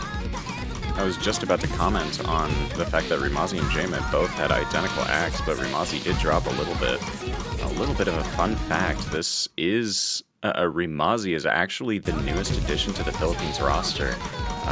All of the players from the Philippines have played in the last Taiko World Cup, but they have just recruited Rimazi for the very first time, so this may be Rimazi's very first Taiko World Cup. And you know what? If it is, he's definitely been putting on a good showing in maps he has played so far, including this one. I mean, you're playing DT2, 240 BPM, it's a whole live song, and you're still running on a full combo halfway into the song. It's definitely a good start. Definitely. Hotman, unfortunately, making a couple more drops there. It's rough to be contending with two 99% acts. Pujella holding on with a 98. Although teetering But up and down a Ramazi little bit. picks the miss. Kajella breaks right back. returning it. And Hotman. And Hotman adds some tax to it, giving Philippines a bigger lead. And a little bit of an accuracy struggle there on that denser section from Huijela. And it looks like, as a result, Philippines is going to have a nice 150,000 lead, but J-Man loses the full combo. On that 1-3, it was just 4 cats, but I mean, that can be enough. Ramazi also taking a little bit of a drop. I still don't think that's enough at the moment. It's going to have to be a little bit more of a insane drop.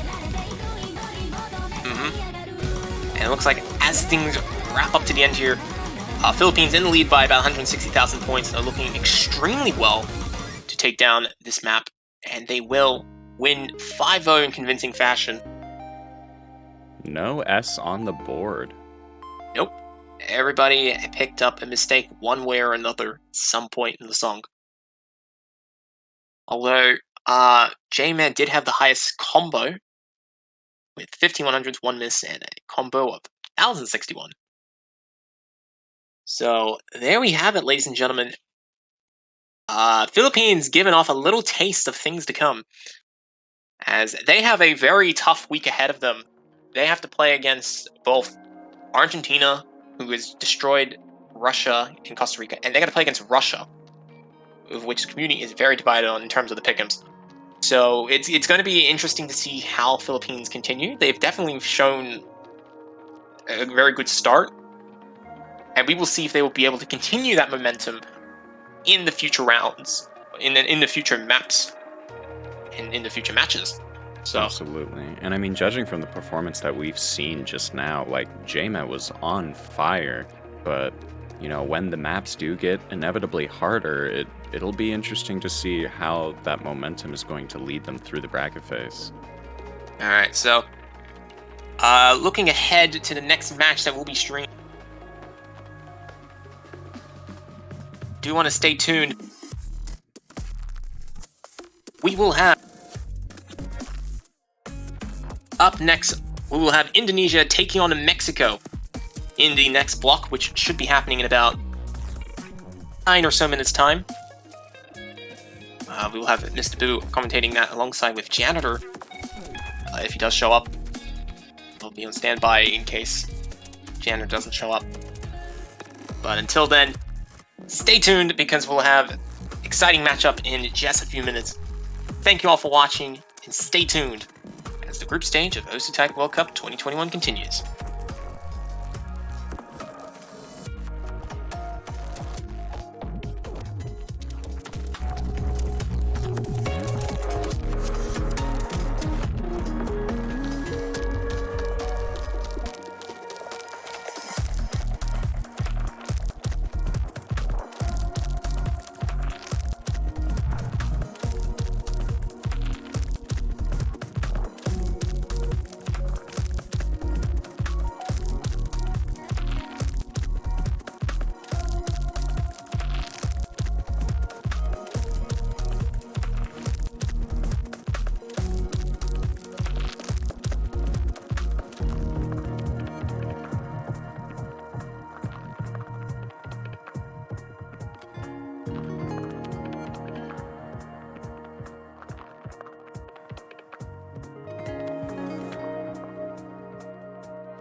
Alrighty. Hello, everyone.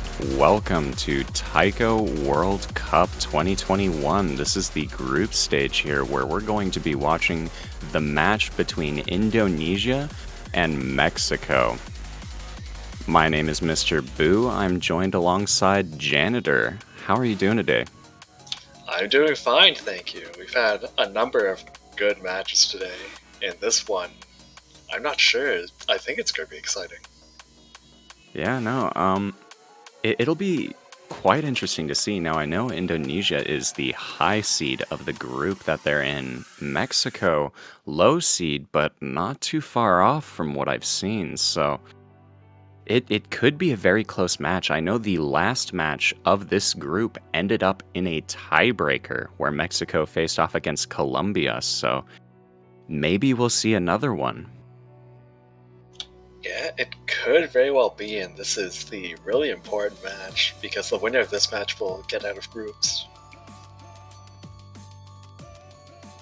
But, yeah, is any players on either team who you are personally familiar with, Janitor? Because I know that you're relatively active in the community tournament scene, and I know I've seen Ami's name, Volta and Kames' name around quite a bit, but I want to get your input on some of these players.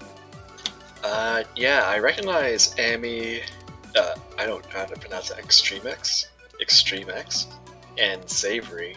They've played in other tournaments, so I do recognize them. I think they've also played in previous World Cups. For Indonesia, Appa has been fairly well known in other community tournaments. Right. Actually, yeah, almost all the roster I think have played in other tournaments before, or other World Cups before.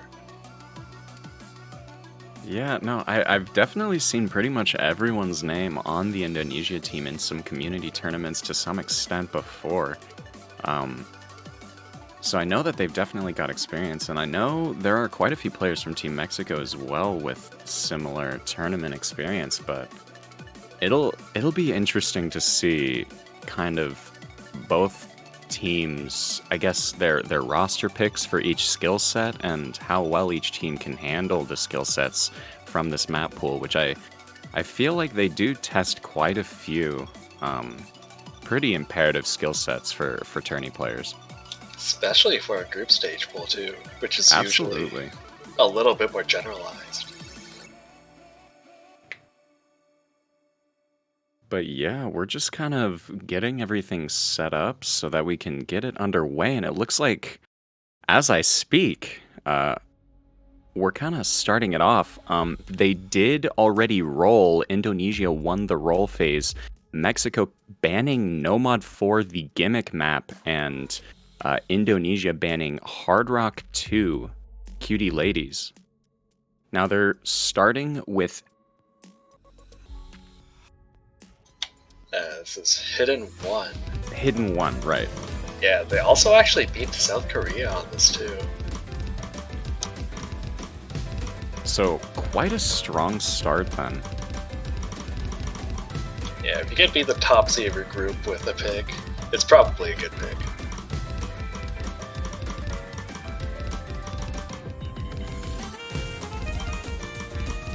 Ooh, Extreme X having quite a significant drop. Now both players from Mexico below 97, although Xavier does kind of claw his way back up. Appa doing pretty darn good. The only one above 99%. Now 98% too.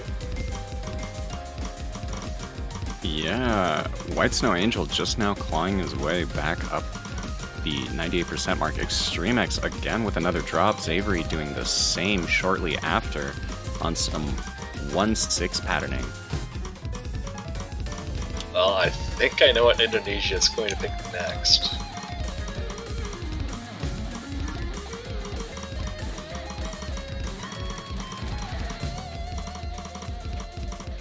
Yeah, quite a bit of a struggle there from Extreme, and now whether it's the map's fault. Ooh. Okay.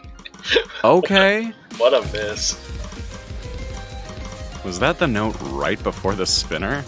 Yeah, I've missed in the exact same spot before, so I can't really fault him. Gosh. Yeah, White Snow Angel also picking up one kind of unfortunate break there in the final Ki section.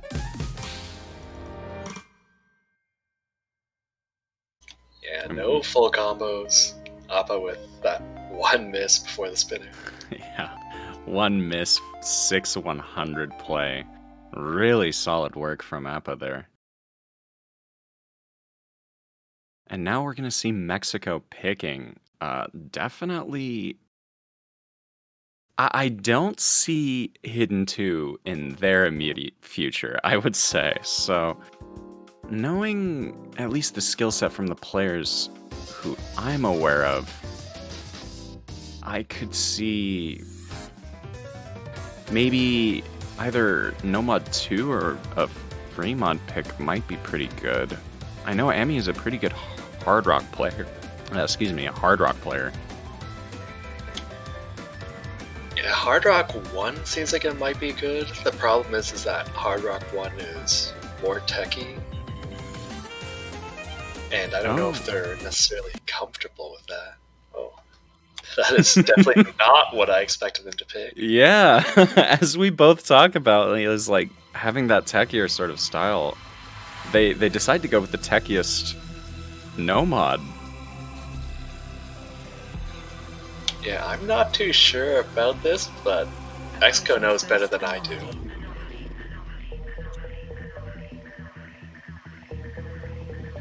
I mean, there's a double roster swap from Mexico, and I believe as well on Indonesia's side. Yeah, we're gonna see Kames and Volta on Indonesia face up against Ami and Kenrit-san from Mexico. And I mean, I'm not 100% on Kenrit. I don't think I've seen them play before. Ami, on the other hand, I think they're definitely able to play a map like this, and they've shown solid accuracy in previous tournaments. Although, on this particular pick, I don't really know how Ami would perform. People have struggled a lot on this, so it's very difficult to say. Now, Volta, on the other hand, I know that they're pretty good at this style of map from what I can remember, and I've definitely seen Kames on a couple of tech leaderboards, so... Yeah, we'll have to see, but definitely not the safest pick for Mexico, let's say. Yeah, kind of going with a strong, risky pick right out the gate. Let's see if this sort of strategy is going to pay off here as we do start the map.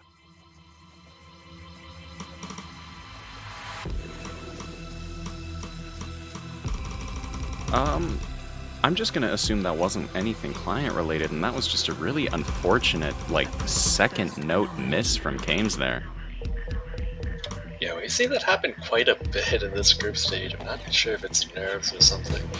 It could very well be nerves. I mean, this is the largest taiko tourney, so...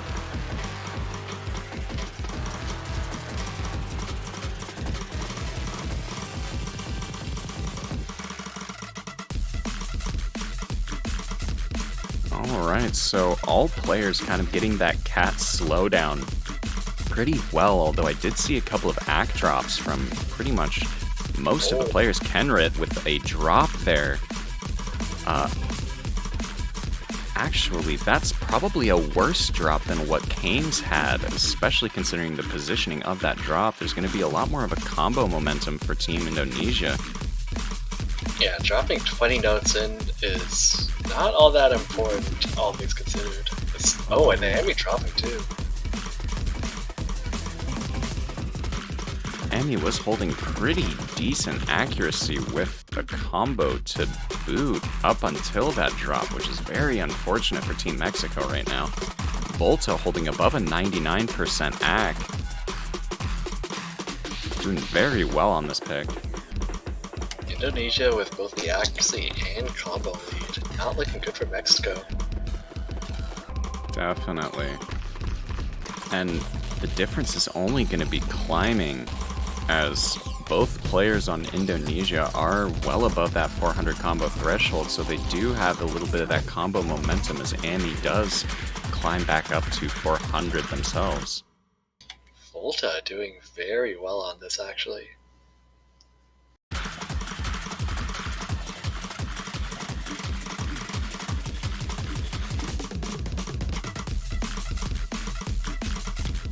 And that was probably the hardest part in the...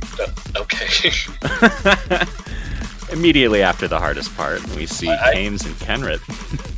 I didn't even get to finish my thought, and then they both missed.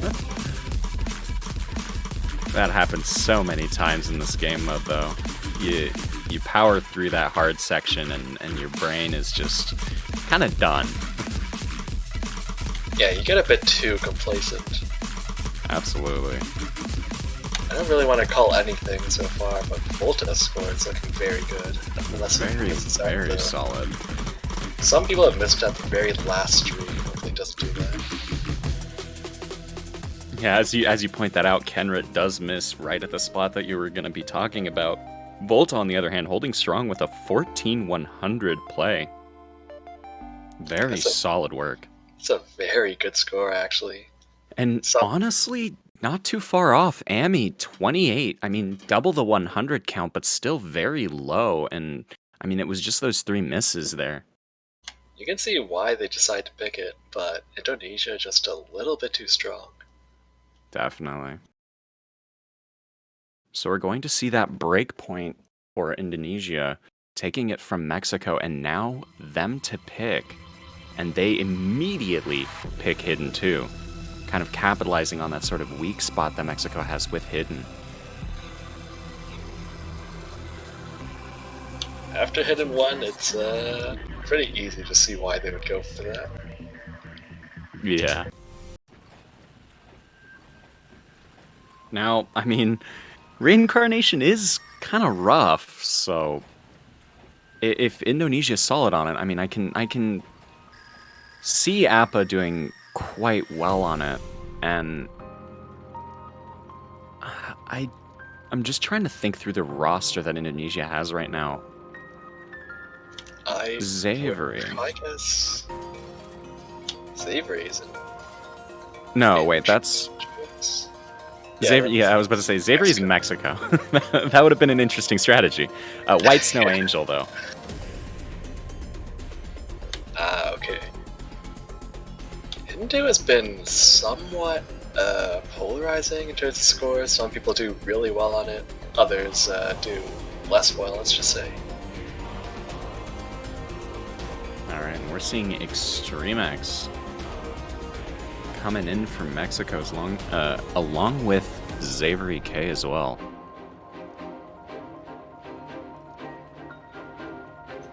Yeah, I don't know. I mean, if Mexico can somehow do way better on this hidden than the other one, then maybe they would get a break point. I mean, it could very well be through the practicing of the week. Maybe there was a lot more time invested to solidify this pick. It isn't impossible, especially given the nature of this map, but I mean, definitely anything can happen, but just going off of the information that we personally have seen, it's definitely a pick that is not favoring Mexico right now. Yeah, the map itself is not really too hard to learn, but there's quite a large initial jump, just because the map is really slow.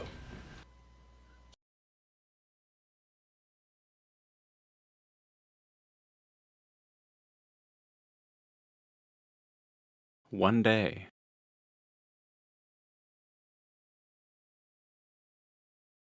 Appa slightly ahead in time, I think?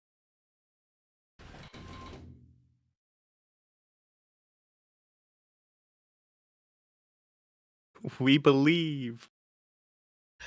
Oh man, I haven't seen. Oh, never mind. It's All right. fixed. Kind of. That was a weird client issue, but I can I'm pretty sure they all hit that spinner, right? Yeah, I mean, it'd be kind of weird if they all decided not to finish the spinner. Just a collective message, everyone beforehand. Let's just not hit this spinner at the beginning. You know, if we break our S like at the very first note of the song, then we won't have nerves, right?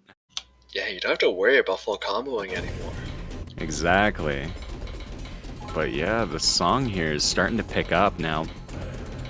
There is this low SV section that can be pretty rough with 1-6, 1-4, and 1-8 snapping, all kind of throwing themselves at you with those varying SV finishers. Yeah, right now basically everyone but Appa having a bit of a difficult time. Kind of expected, honestly.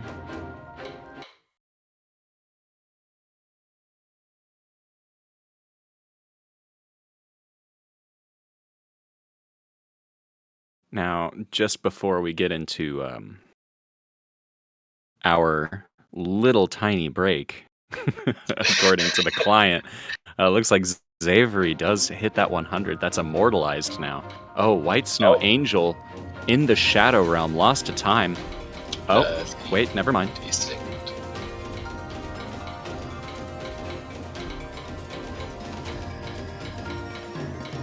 Okay, there we go. Yeah, Mexico implementing some of their temporal dilation techniques.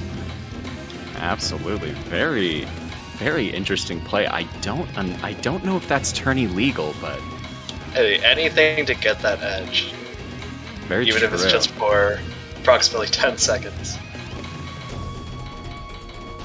Not 100% if it's better to ask for forgiveness than for permission applies in the tournament scene, but clearly Mexico is trying this right now. Now Xavery, unfortunately dropping yet again on pretty much the end of the song. Really, there's just this one repeating KDDK pattern with unreadable SV at the end, which is just testing if you can keep time or not. Yeah, and even though White Snow Angel is a few seconds behind, Indonesia's still going to take this point fairly decisively. Pretty handedly, yeah.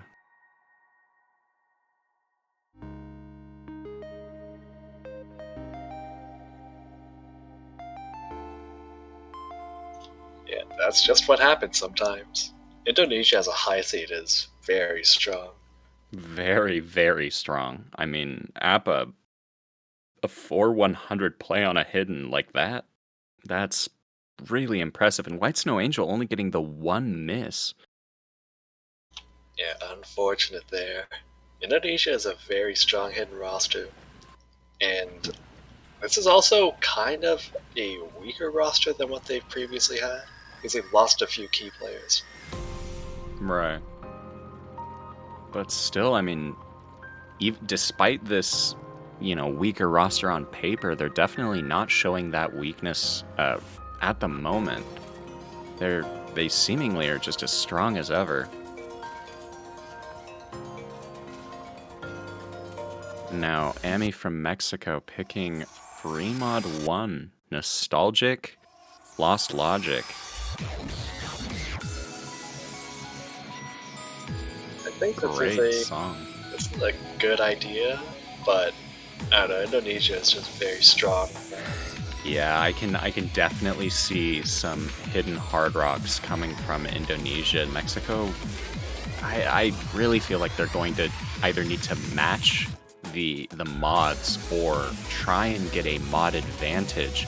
Although, bringing in Cat Don Cat, I'm almost certain we're going to be seeing like a hidden hard rock and a hidden on this map. So Mexico's going to have to try and either match that. Even one mod disadvantage could spell a really significant score deficit for the team. Usually, when you're picking free mods, you try to get as many mods as soon as possible. So I wouldn't be surprised to see 2 hidden hard rock out of this.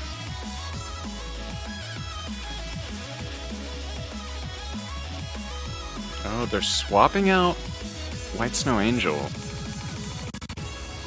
we might see HDHR HR if they bring in Volta, and they do. Interesting. I would have thought that Indonesia would have just had Alpha stable in the corner playing Hidden Realm and Right.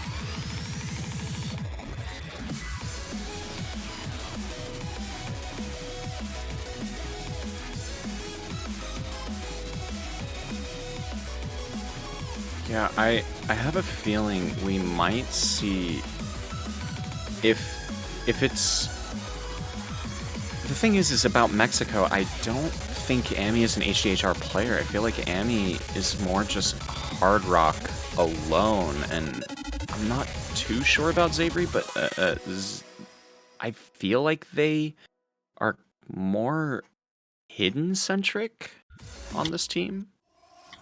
maybe. I mean, they didn't do especially well on Hidden 2, but then again, a lot of people don't do especially well on Hidden 2. Oh, Xavier actually matching Cat Don Don Cat with the HDHR, as I suspected Cat Don Don Cat was going to do. Now, Volta, of course, as I suspected, with that hard rock and Amy as well. So, no mod disadvantage for either team. This is just going to be a battle of how well these teams are able to play with their respective mod choices. Something interesting with this mod layout is you can actually see in Hard Rock scrolling slightly slower than Hard Rock.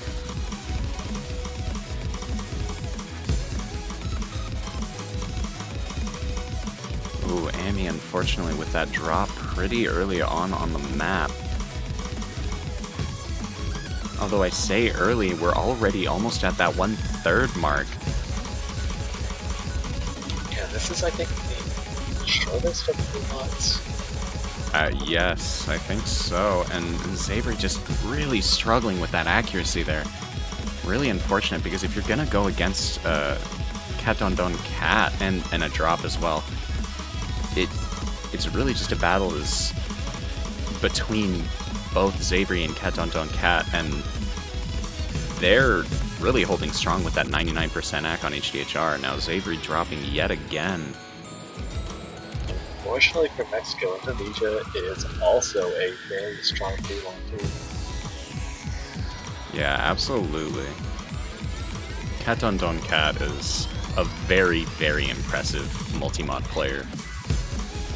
Volta, very strong with Hard Rock, and I think White Snow Angel is a contender for a fantastic HD player, so they really do have the options, no matter what the poolers are going to throw at them for free mod picks.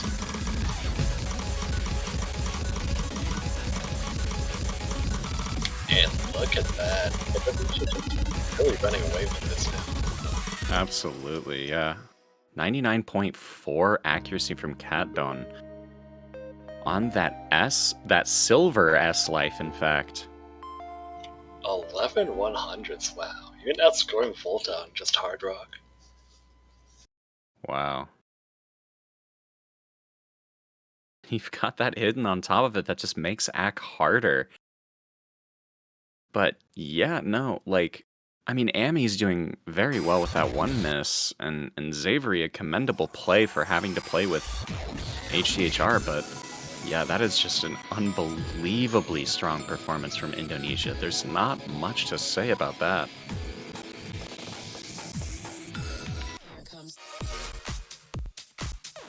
Ah, they're going with DT1 Chariot.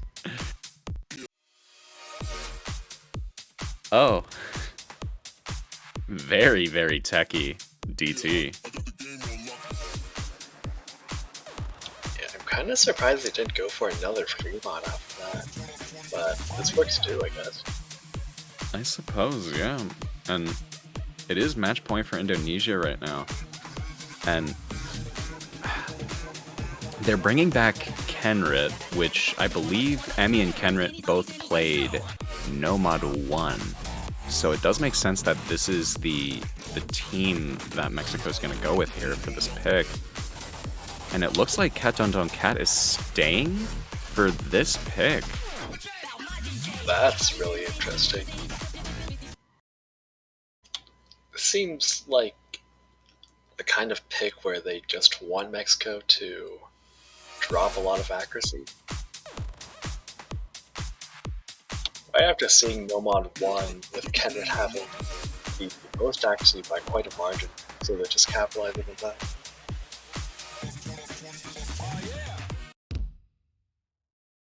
All right, we've got the client synced up and ready to go now. Looks like some early act troubles from Volta there as they struggle to kind of get into the groove, but it looks like they found it. Ami kind of in the same situation. Kenra does drop the double S pretty early on.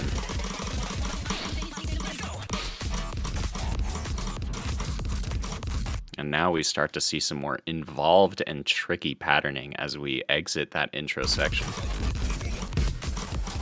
And KDDK still holding fairly strong, but Yeah, very, very well. The patterning is getting longer and more tricky. oh, Kenrit finding a miss. Understandable. But with nearly 95% accuracy going up against Indonesia's double 99, and in fact, Cat Don Don Cat only with 100 as we head into the doublet section. Yeah, dropping in the trickiest section of the map, I'd say. Yeah. Very, very impressive performance by KDDK. Volta, not far off either. I think that's maybe a 2-100 difference separating both players from Indonesia. And on the flip side, Ami doing very, very commendably. I believe still holding that full combo with nearly 99% act, just a couple of 100s chipping away. Yeah, pretty competitive with Volta. Unfortunately, Kenrit just behind on act. Yeah.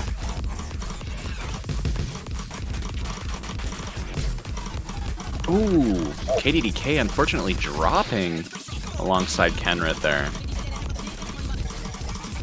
Yeah, it's not gonna matter though. And that's probably going to spell the end of Mexico. I mean, there is a over 200k difference at this point. It really is unfortunately going to be spelling the defeat here for Mexico on this group stage. Yeah, still though, a very commendable job. Yeah, very, very much. Yeah, they're the low seed, I think. So Yes. they performed to expectations. And actually, now that I do think about it, this isn't the end for Mexico. It's just going to be a loss on this match between Indonesia here. They do have one more, although I think it's against the top seed of the bracket. Oh, I think that did Or the already group. happen. It's just that hasn't shown up in the match feed. Oh, channel. you're right. Oh, you're right. Yeah, I only know because it was happening at roughly the same time as my match earlier. Right. So actually, yeah. But congratulations to Indonesia for winning that. A little bit handedly, but kind of showing that strength as a high seed. Definitely a strong contender to watch out for, and a team to definitely keep an eye on through the bracket phase, because I mean, with their skill spread, they're just phenomenal, and I think they do definitely have what it takes to get pretty far here in TWC. But with that being said, we do have, I guess, a bit of a break. I'm not sure if we're going to be swapping. There's another match happening right now, but I don't know if it's still going on. It's 3-0, that match right now. I just don't know if we're going to be swapping to it or not. Oh, okay, yeah, I think we could.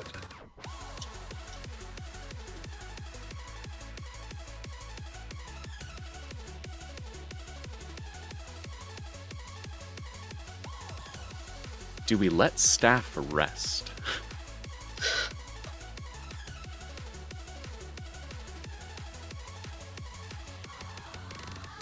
Oh. I mean, I fought with both. And we do have it. Ah, United States is going to get a little bit of airtime. Oh, is this their first? Yeah, as far as I'm aware, they haven't had any airtime yet. But this is their second match. They did have a match just the hour before, I believe. But just to update everyone on the going-ons of what has happened so far between United States versus Vietnam here. Indonesia, no, hold on. Wrong. One sec. I gotta find it. Okay. So United States won their role. They banned DT2. Vietnam bans Nomad 4. Then United States going in to pick Nomad 2 and winning. Vietnam picking Nomad 1 and losing. And then United States picking Hidden 1 and winning. Not too surprised at Vietnam banning Nomad 4. The US almost had a double S number.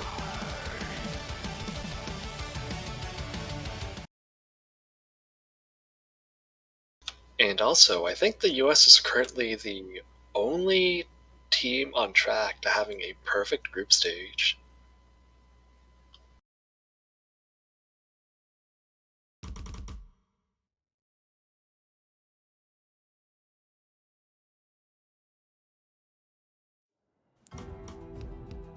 Alright, so we're seeing Loopy with the 2-mod advantage here. Honestly, very understandable. Loopy is that kind of player who's very, very comfortable with Hidden and pretty okay with Hard Rock, but this is that kind of map that is honestly easier to play with HDHR than it is with just Hidden. Yeah, at least if you ask me. It's quite a comfortable scrolling speed with Hidden Hard Rock. Right. 190. It's 190, but I mean, I don't think it's 1x. It might even be 0.9x. It just doesn't really feel like 190. Yeah, it's also pretty comfortable padding for the most part. Yeah, That absolutely. also, yeah, like you can't really play cheap to kind of Hidden Hard Rock that easily as a normal chemistry. But yeah, Loopy kind of showing off there with the 99.78 accuracy, handling the first stream very well. Coroni and Buns, I believe, or Coroni having a little bit of a mishap. They were doing well, but that drop does bring United States a higher combo advantage here. Yeah, it's not doing too well at Hidden. Oh, wait, did Loopy just miss? It does look that way. Loopy did, unfortunately, just miss. Understandably, on one of the longer stream sections, that does have a little bit more involved patterning. Now, Churro Chef also showing off their ability to play Hard Rock very, very well. Consistently with a very solid UR bar. Coroni and Buns both trading misses.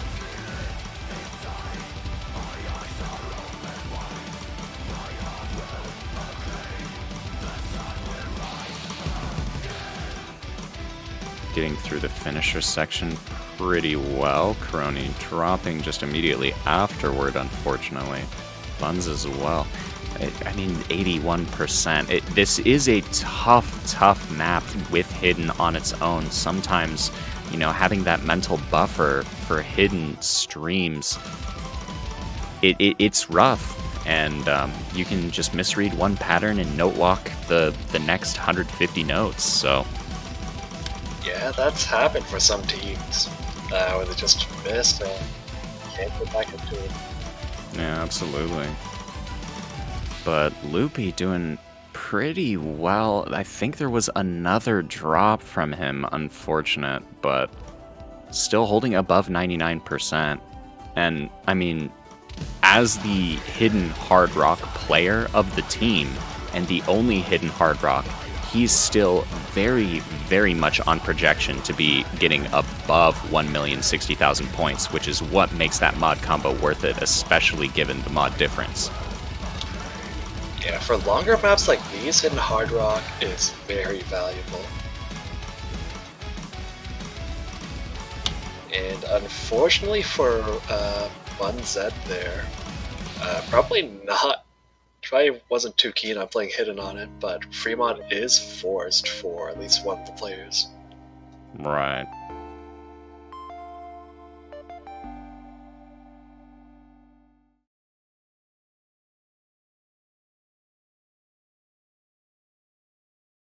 But a nice 15100S from Churro Chef on Hard Rock there. It looked like a really solid UR. That might have been sub 80 coming from Churro Chef, despite those 100s. Now, Loopy 9 and 9, and that's that's really good with Hidden Hard Rock. And you can definitely tell just from the score, that's 15k above a single mod theoretical maximum. So. Yeah, was that? I think Loopy had 9-9, but did the other Vietnam player have 14-14, or was I seeing things? I feel like I saw that. That's a very aesthetic scoreboard in that case. Alright. So immediately trading back with Free Mod 2 United States picks. Not surprising after what just happened in Fremont 1. And right now, because it doesn't look like I see the scores on stream, but it is 4-1 or 4-0 match point to the United States right now. Just for clarification for anyone tuning in. I'm pretty sure Loopy is going to be going Hidden Hard Rock again, and Vietnam didn't have a Hidden Hard Rock player from Fremont 3. They probably don't have one for Fremont 2.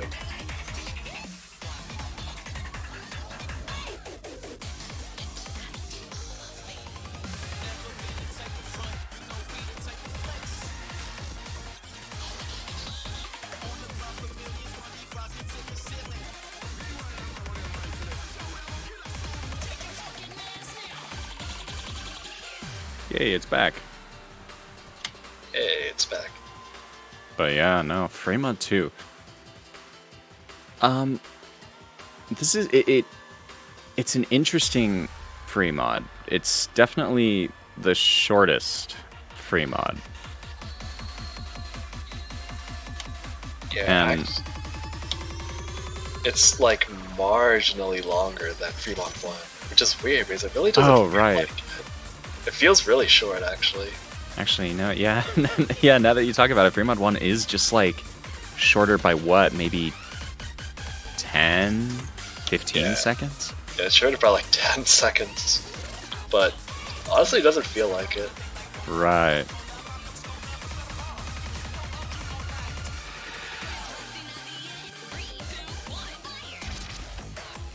But this, I mean, with this being both United States pick, so you get that momentum and a match point against Vietnam, so you get the extra nerve tax on Vietnam. Plus, looking at the performance from what we had just seen, the fact that United States is able to pull the maximum theoretical mod advantage against Vietnam, who only had the single mod play that was almost done as a sacrifice. Anything could happen. This could just be this map is definitely a lot different than what we just saw. Less mentally taxing and a little bit more just on the surface rough. Now we do see Loopy pulling out the HDHR yet again with Cheese Salad subbing in for Churro Chef and bringing in that Hidden Love versus Karoni again with no mod, but we see David Min with Hard Rock this time. And seemingly maybe some offset issues. He is hitting really early.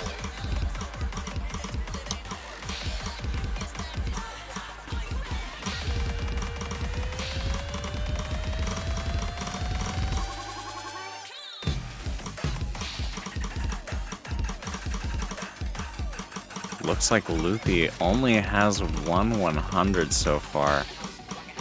Let's see if he can keep that sort of performance. Now, David's struggling a little bit with Akin, of course, dropping as I mention it.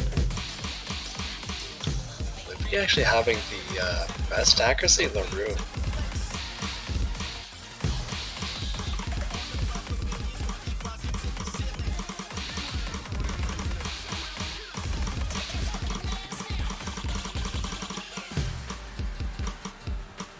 The slow SV section. This could trip up Cheese Salad if Cheese Salad wasn't so used to slow SV hidden already. And Vietnam is just a bit too behind in accuracy at this point. Yeah, it really is looking pretty bleak for the team as we do head into the last third of the song. I believe this is the final key eye. Yeah, this ending is pretty difficult for Hidden Hard Rock, but I don't know if it's 200,000 points kind of difficult. Right, we may see a drop or, maybe just a couple of 100s coming from Loopy, but the United States is looking really solid on this.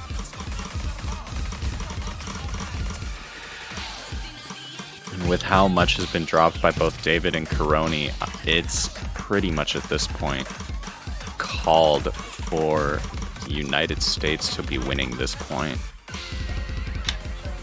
And the US will get their perfect group stage. The only team to do so.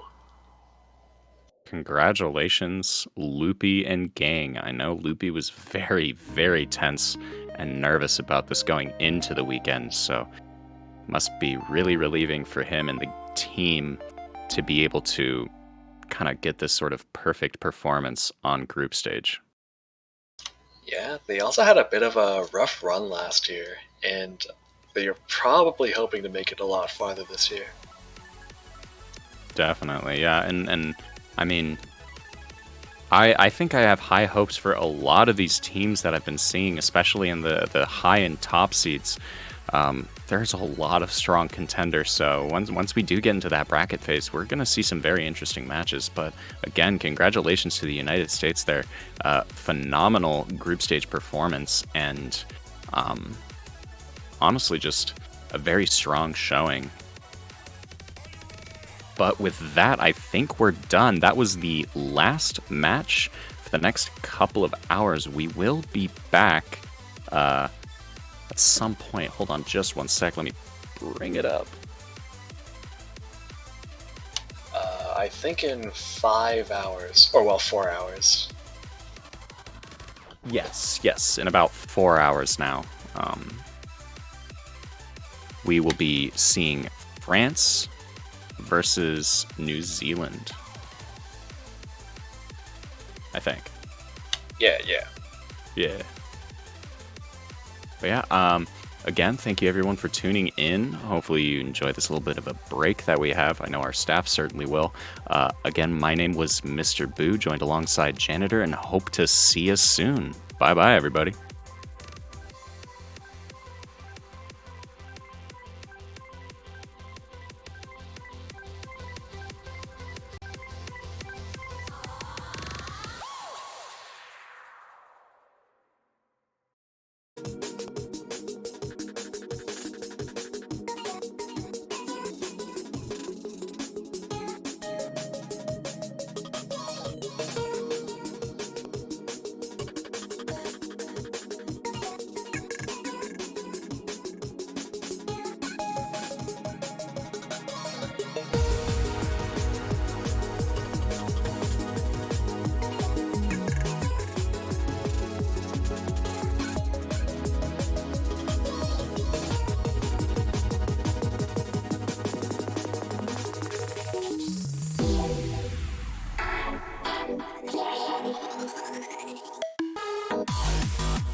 Ladies and gentlemen, welcome back to the continuation of Group Stage Taiko World Cup 2021.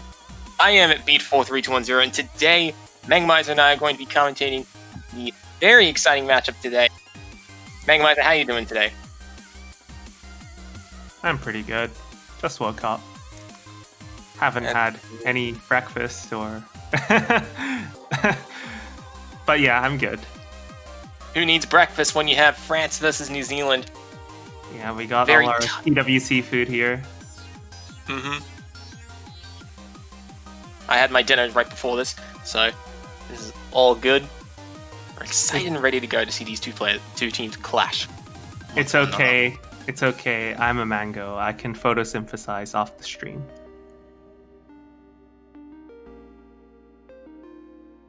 Sorry, that was awful. Anyway. No, I was trying to remember what photosynthesis. No, I was trying to remember what photosynthesis meant. All right, France, New Zealand, right? So we've seen these two teams before on stream, actually. France having played against China in an earlier match, and New Zealand in the first match of the stream against Italy.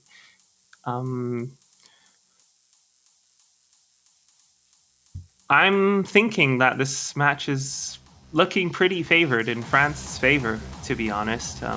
New Zealand has, for starters, they only have 4 out of 5 players, so already that's a bit rough.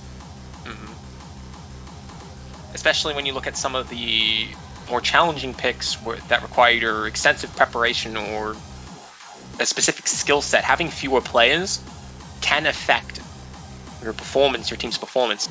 And we've seen it with other 3-man teams like Costa Rica, who had the ban like Nomad 4 to get around Gimmick. And it might handicap New Zealand's ability of having one less player. Yeah, having one less player means you're more open to, there are more chinks in your armor. Yeah. Well, we're going straight away with the rolls, and Atomic rolls 75 for France. New Zealand only rolling a 9, which is unfortunate. Sparks having a huge fall from grace, considering the last roll he had was a 98. So, bit unfortunate for Sparks, but that's how it is in the roll life. So New Zealand will be banning first.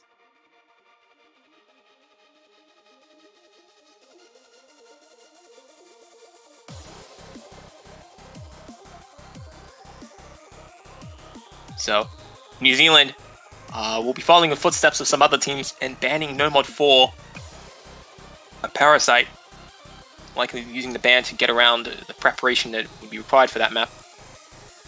Yeah, I guess people just really don't want to leave it up to chance. Just get rid of it and rely on more traditional skill elements. Yeah. And Energy Tricks will be banned by France.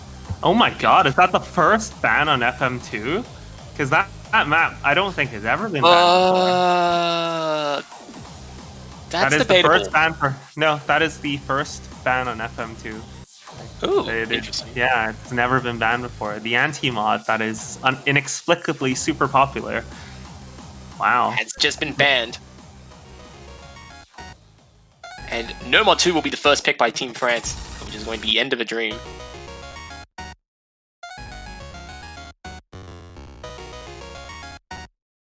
Two-minute, 20-second song. Star rating of 6.4 with OD of 6.5 and a very comfortable 212 BPM. Definitely more mainstream or traditional in terms of the elements being tested. Well, both teams are coming in having played matches earlier this weekend, so they're somewhat aware of each other's strengths and weaknesses. In fact, New Zealand did actually play this in the one of their earlier matches, and I think they struggled a little bit on it when playing against it. Although that being said, they were playing against Italy, so. Italy have been very strong thus far in the group stage. Dominance may be continuing in the future, but will there be a dominance by Team France? Will New Zealand put up a much stronger fight than what they did before? That remains to be seen.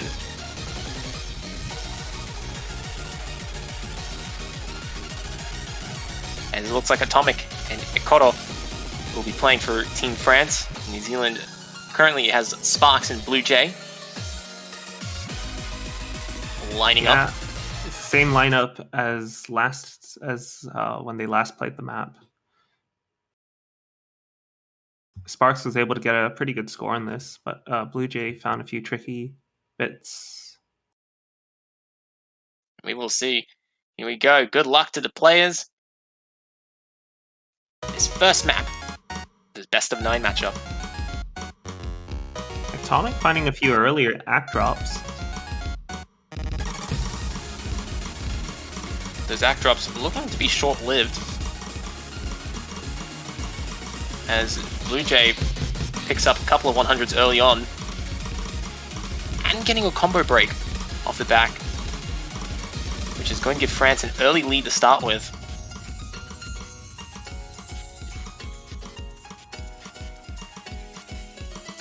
Sparks and Ikoro and Atomic doing fairly well right out the gate. All three of those players above 99%. As Blue Jay looks to recover accuracy and pick up some pace, keep up with the rest of the lobby, which is currently giving France a 40,000 lead right out the gate.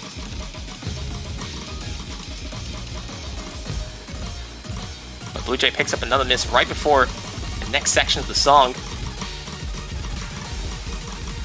Yeah, it just seems like the map is a bit too tricky, especially with his rolling playstyle, which would certainly make this map a bit of a hassle to play. Can confirm, it does make it a bit more of a hassle. But Atomic... Oh, but Atomic's gonna find a miss of his own. Yeah, but he does make a really fast recovery, keeping his accuracy above 98.5%. And even with Atomic's break, France will still be in a very convincing lead, as they now have over 125,000 points and rising.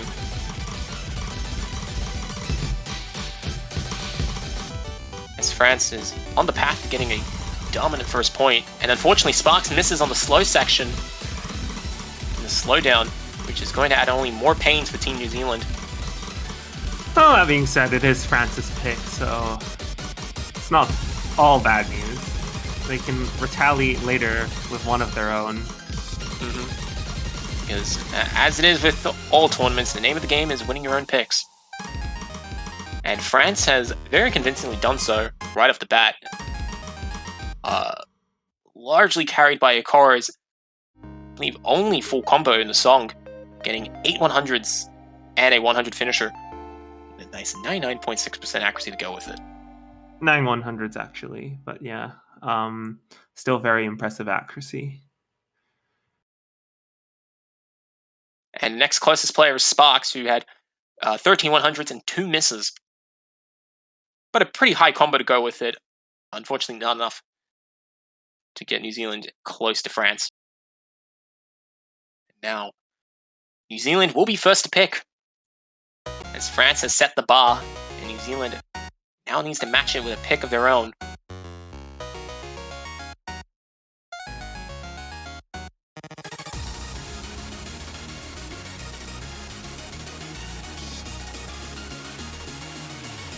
And now, you sit around and wait for New Zealand to make their next pick.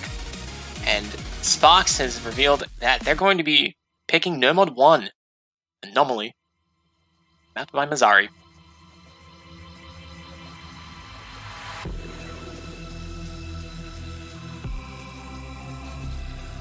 It's not an entirely bad choice, actually. Both New Zealand players were able to get over 900k in their previous match. And I'm sure they're only going to improve from there. It's a pretty solid score, given the range of scores we've seen on this map over this weekend. And even amongst top teams, some players would have normally expected to do well, had found some small difficulties in some tricky sections of the song. And it's possible that France could be in that position, which may give New Zealand chances. But we will see.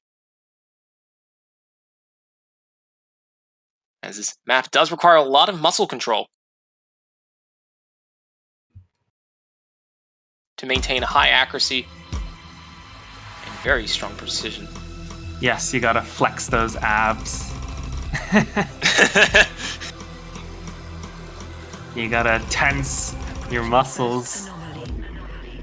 as you And approach the anomaly. And you gotta tense it with exact precision.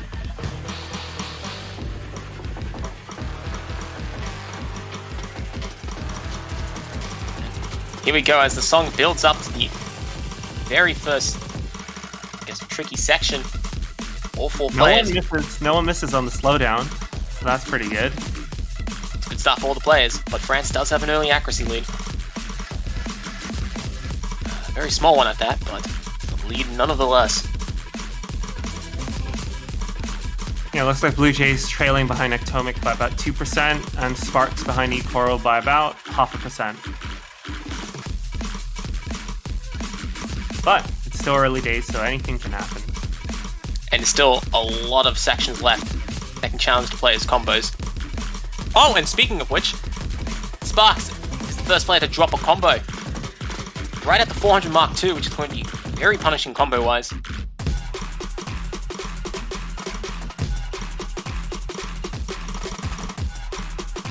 Ooh, Blue Jay will find a miss on the cat burst. Things aren't looking too hot for New Zealand. Yeah, France looking very solid, up 70,000 points. Both players at 98%. Cannot ask for much of a better start.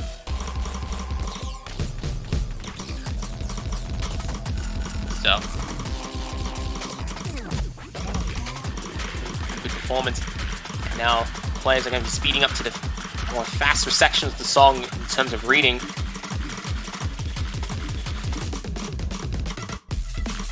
But both players in New Zealand suffering a huge drop in accuracy in the slowdown. Yeah, I think it's sealed. Their fate is sealed. France already have amassed a 150k score lead. I don't think there's any chance of recovery from that. That is true, but the question is, will both players in Team France finish with a full combo as they attempt to not choke the ending and ruin their full combos?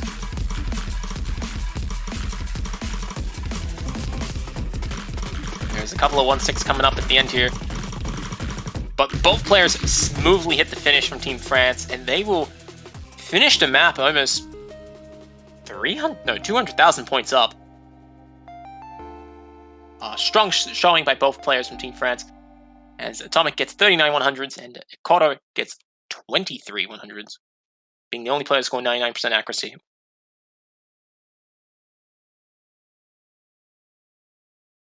Yeah, New Zealand's performance wasn't bad. It's just France was very dominant on this. Actually, double FC on Anomaly is a bit of a rarity, I would say. We've seen many teams trip up, but France here just showing that, you know, they're a formidable adversary.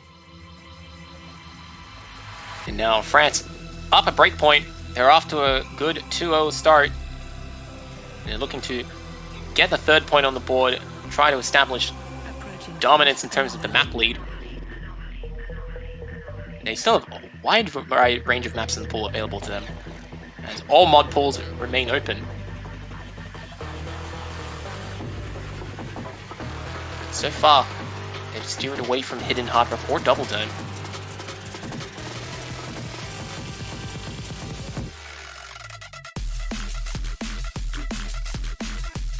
Personally, I would expect France to go with a free mod pick. Either Nostalgic Logic or Rise Again. I believe would do very well for them. But Atomic proved me wrong, as he opts for Libertas, best song in the pool. Ooh, I'm sure you've just made a lot of people angry. I mean, I've already made the whole lot of people angry by banning it against Taiwan, so... yeah. But Libertas definitely the more trickier Hard Rock map to read, as it has a lot of varying SV changes and tech patterns to go with it. I believe France is kind of keeping in line with No Mod 1, as there are some similarities in map structure between the two.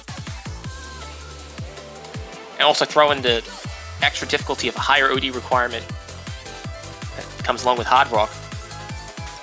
And France is confident that they'll take the third point. I feel like France is just sticking with the harder maps in the pool to basically, I mean, their skill level, like their average skill level, is at a higher level. So they can really use that to their advantage by picking maps that the other team can't keep up with. Yeah, that's a fair call. And certainly would be a good decision. It's done well for them thus far, but will that continue? We will see. As Hard Rock 1 gets underway. Our featured artist, DJ Client. You love to see it. And back to Zek now. You love to hear it. That a quote. With our advertisement out the way, you see Blue Jay picked up a miss right off the bat in the first SV speed up.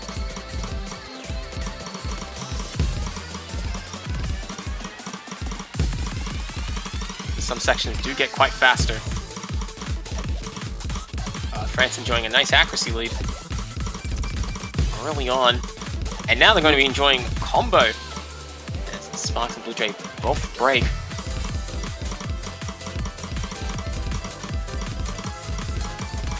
Yeah, we can see both French players holding on to solid accuracy, especially Ikaro. Look at that accuracy, only 1/100 so far.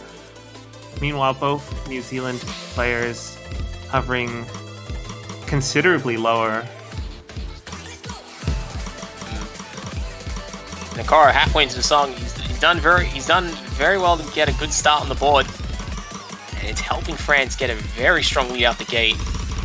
Will that continue in the second half? Nakara is looking to do that. Atomic himself doing fairly well until I pointed that out, and then Atomic picked up the combo break. Which is rather unfortunate for France, but they do have such a huge buffer, it should not affect things too much.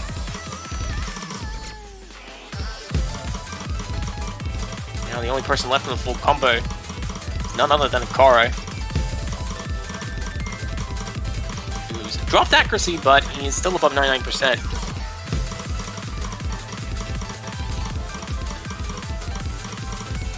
Sparkson on the other hand, getting very high combo, which is helping his team a little bit, although not enough to overcome the very huge deficit that they have. And France will take the third point without much contest. Zikaro dominates the lobby with 10/100s.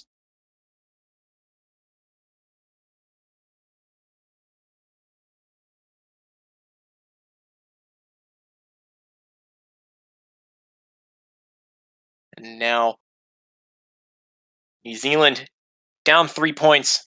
They're down 1 break point already. They don't want to be down 2 break points. Be stuck in a position where they have to pull back from a 4-0.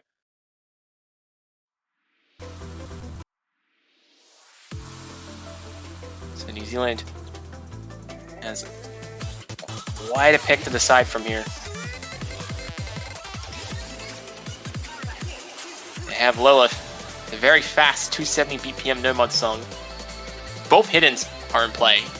Consistency Hard Rock pick might not be the best decision given that they just lost on Hard Rock themselves. Both DTs are still in play, and 2 free mods are also still available.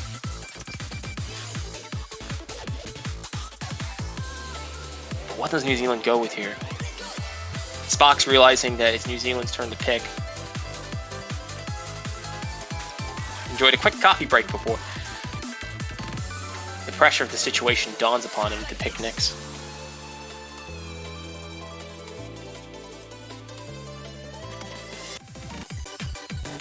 And it looks like Choo choo choo. They picked the Choo Choo Choo map. Choo choo. Like, you mean as in like the train? Like choo choo Oh, train? No, never mind. You'll see when the song plays later. They Oh wow. I see what you mean.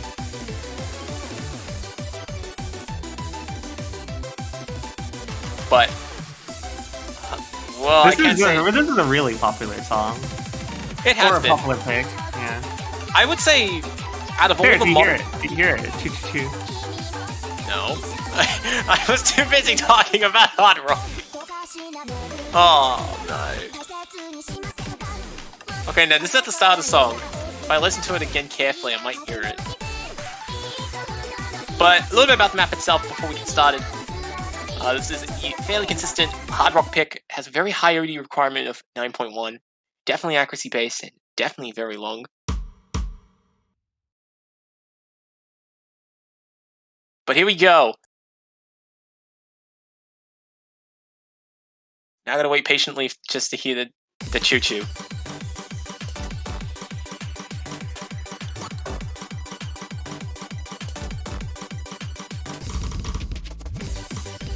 We have to sit around and wait for it as the introduction. It's about 30 seconds in. Oh, okay. That's all good. But yeah, we have Arlie playing actually for New Zealand, so it's a bit of a roster swap. France has stayed consistent with their lineups.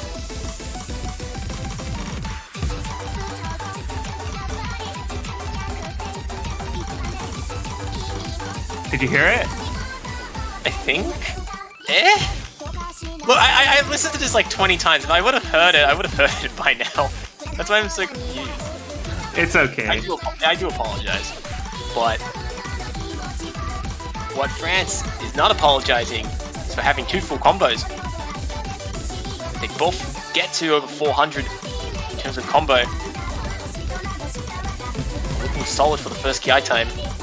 Atomic's accuracy could be a bit higher, but 97.5 is still somewhat solid. The opening parts of the song. Early, I believe the only player finding misses consistently. Sparks himself has missed once, but he's making up for it with 99% accuracy, which is actually beating Atomic in terms of individual matchup. So most of the deficit's coming from the varying difference between Korra and Ali.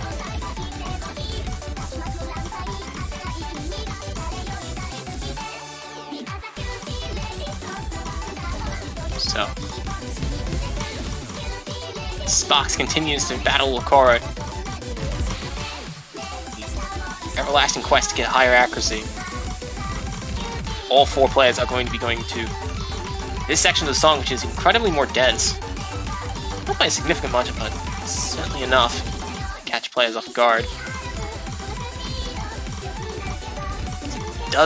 Although it's only caught Arlie off guard, as Arlie continues to pick up the occasional miss here and there, falling to a B rank range from 93%. Yeah, 200 HR can be tricky for those who aren't, fully accustomed to reading such a high scroll speed. Yeah, certainly does have its challenges. France recognizing that, exploiting it very well, but Korra is going to be losing his full combo. All eyes on Sparks now.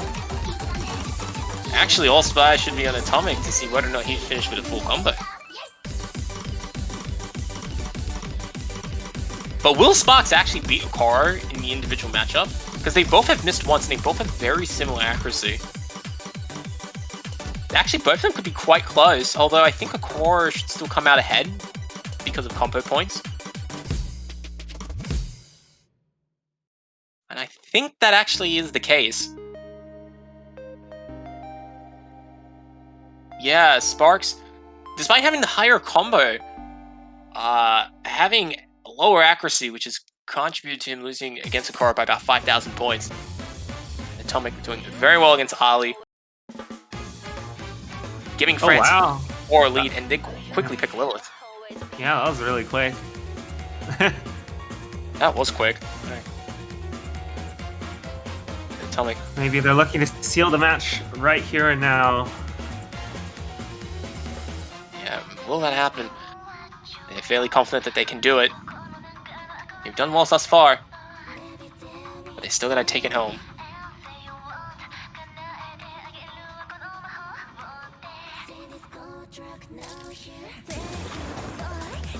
So, for those who don't know, Lilith has a map. It's No Month 3, which is the fastest map in the pool, at 270 BPM. It has a lot of 270 bursts, even if about half the song is relatively easy to hit. It can still be quite a challenge for a lot of players who are not familiar with bursting at such a high pace, and the KI times are definitely punishing in terms of the endurance and stamina required at this stage of the tournament. Has an OD of 6.5, which is not the tightest, but not the widest in terms of accuracy requirements. Yeah, this map actually, we were surprised at how teams performed on this. Maybe it's a bit harder than we intended. But I could say that about the whole map pool itself. But, yeah, certainly has been quite a step up from the last year's speed pick. Was there a speed pick plan? I don't remember. There was DT1. It was Twinkle Wonderland. It was about I remember. It was a third the length. A third of the length. But 10 BPM faster. Or 12. And a much higher OD as well. Oh, because double time effects.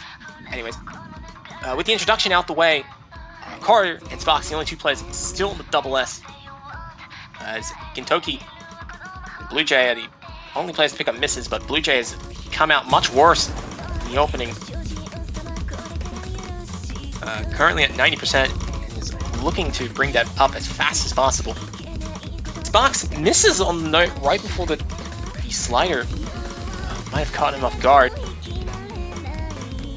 And his double S is gone and it's dropped to 97, which is a considerable drop for build up here. Yeah, France is really brutal with their picks. They're really targeting New Zealand's weaknesses here.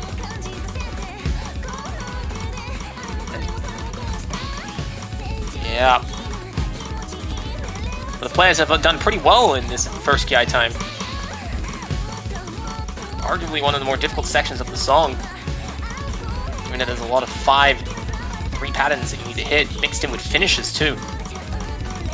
But all the players actually holding quite solid, getting their accuracies back up, or trying to take it to the next level for others. But Kentucky will be the first to miss. Blue Jay will trade that opportunity away though. Unfortunate. But it was a relatively quick recovery for Blue Jay. Blue Jay will be staying at around 93%. But Spox having difficulty reading the slow section, but his miss is traded off with Jintoki. The slow SE is pretty brutal if you're not used to reading that kind of scroll velocity. Meanwhile, Ikoro here reaching the 1000 combo mark with over 99.6% accuracy. And he is the only player left out of the four who are sitting on a very nice full combo. And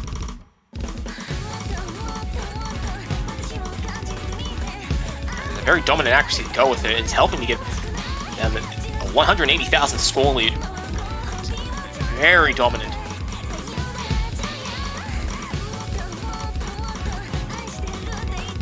Carr showing that he has very strong skills and is competent for this pool. New Zealand, both players picking up a series of misses, effectively eliminating their chances of any sort of comeback here, as you're not closing a 250,000 deficit this late in the match. And ladies and gentlemen, France is going to be winning this match 5-0 in a fairly fast and dominant sweep.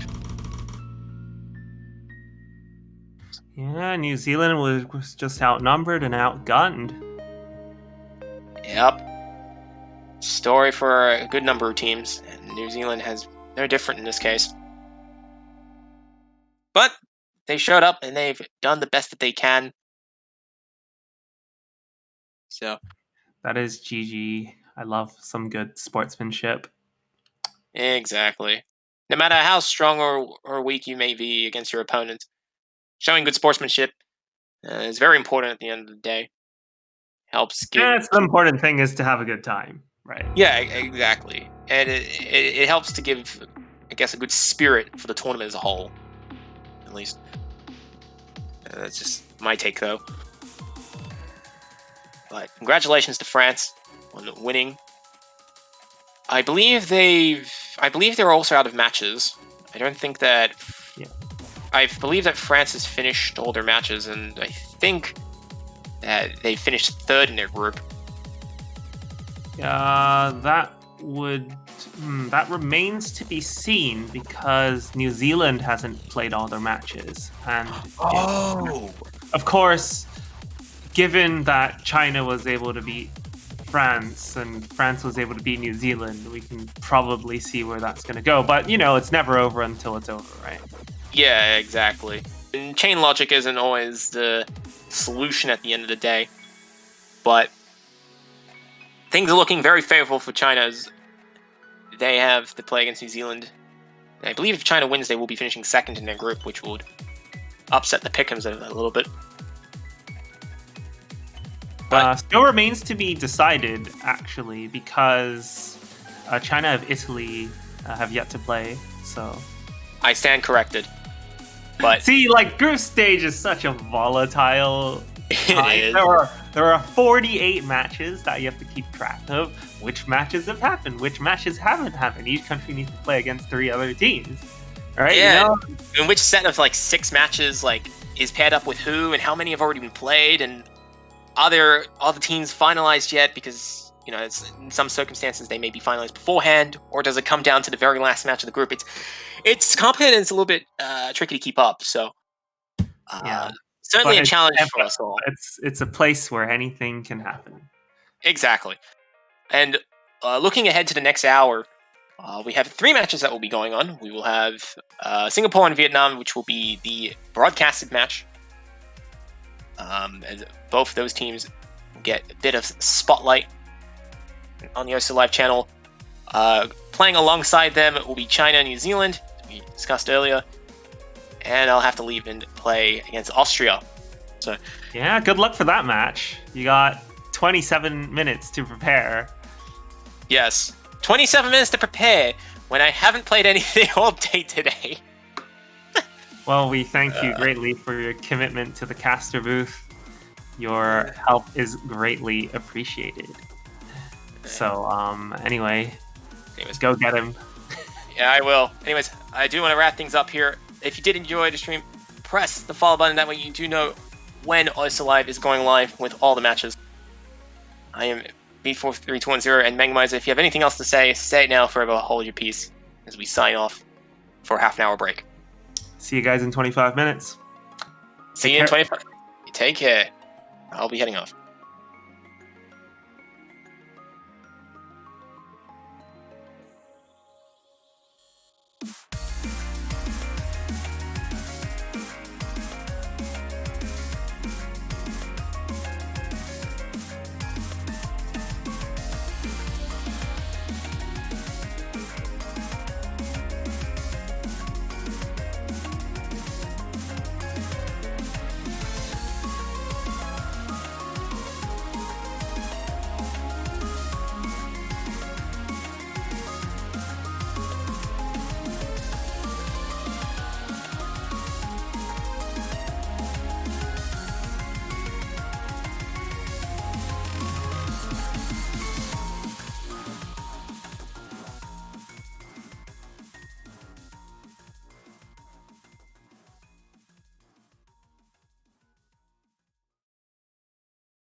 Boo. Yes, that's my name. Welcome back to the Taiko World Cup 2021 group stage. Yeah, that was a horrible joke. Anyway. That didn't last too long. I thought you were going to go with it. Well, it's okay. Anyway, we're back. Yeah, so I'm Mangamizer, joined with Mr. Boo. Hello, hello. How are you doing today? You know, I'm doing all right. I'm doing all right. How are you? I'm pretty good. So yeah, we're diving right into the Singapore-Vietnam match. We've actually seen both these teams play earlier this weekend, although I do believe this is Singapore's first appearance on stream, because the US-Singapore match was not live, as I understand. Yeah. Or was it? I wasn't awake No. during then. No, we didn't get a chance to view the United States and Singapore match. We were able to view United States and Vietnam. That happened just shortly after. But yeah, this should be the first time that we see Singapore live. And I mean, looking at the list of players on Singapore, they do seem like a pretty strong team. I know Tsechi is actually a very strong underranked player. Along with AWDSC 22, I mean, Blararg is a SS machine. Yeah. Prehistoria as well, very good with mods. So yeah, very, very strong team coming from Singapore.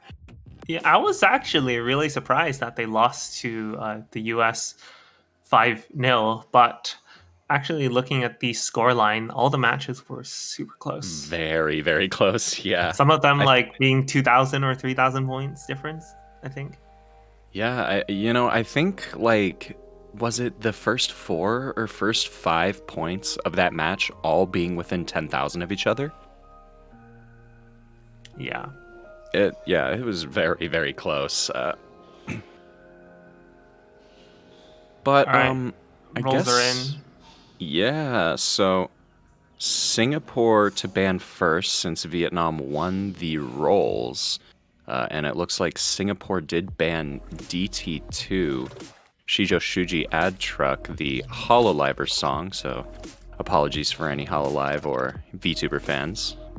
And then we've got Vietnam banning Reincarnation Hidden 2, which kind of understandable. Singapore's got a really solid hidden lineup. Yeah. Dechi and Blararg. But yeah, Vietnam's going to dive right in, go for No Mod 3 Lilith.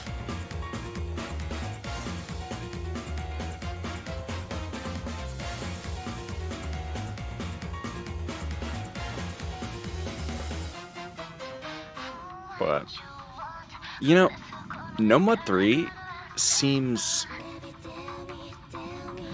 for the skill set that I'm used to seeing by these two players, could this potentially be Vietnam trying to get one of their problem picks out of the way?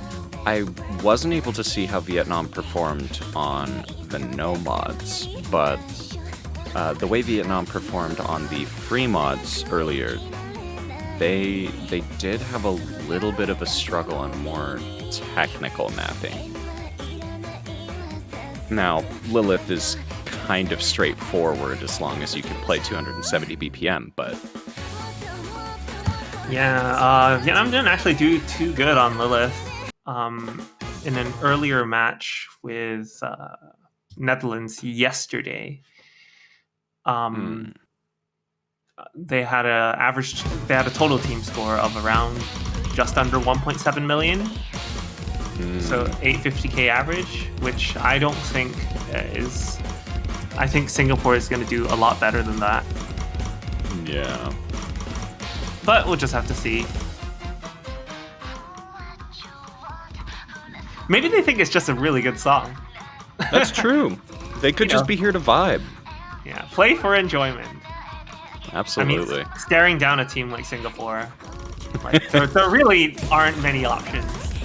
Right, and I think as long as Vietnam can hold their head high and like treat their time in the TWC with just good spirits, I think no matter what happens for them in this tournament, I think they're winners. This is their first appearance in TWC, if I recall correctly. Could be wrong on that though. Something else to know is that their lineup this time is completely different to the one they had yesterday. So yeah, I am familiar with Buns, but Sarah Soul I think is someone who I haven't seen play yet. Ooh, they seem to be struggling a bit with the fast sections. Their HP tanking. Yeah, and the accuracy is definitely something to be shown as well. 89 and 86% respectively from both players on Vietnam. Now Blararg with a drop to his full combo there is doing pretty solid at 99% going past the halfway point.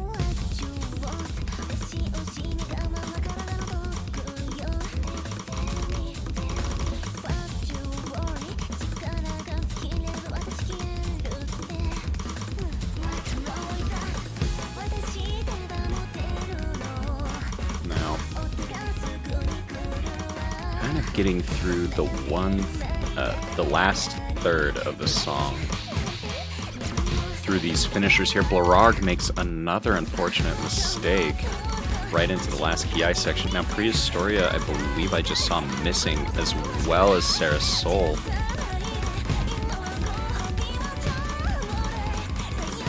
Buns again picking up another miss. Now Prehistoria is doing pretty okay with that 97%, and I believe it's only 3 or 4 misses. But Blararg, on the other hand, is pretty darn solid. I think I've only seen one mistake from him outside of a couple of accuracy drops sprinkled in throughout the map. Ooh, I'm really hoping Bunzi can pass. I think that's just about enough. Yeah, that looks like it's above that halfway mark. And it does look like a pass for Bunzi. Yeah, unfortunate that Sarasol wasn't quite able to get enough HP to make it all the way through to the end. But that looks like a solid first point for Singapore, a break point. But yeah, having that match start off with a break point for Singapore, but again, oh wow. think this is the first time that I have seen Nomad 4 being played, at least from what I was able to watch. It's been banned twice as much as it has been picked. The stats are not looking too favorable, and Wolf is silently crying inside.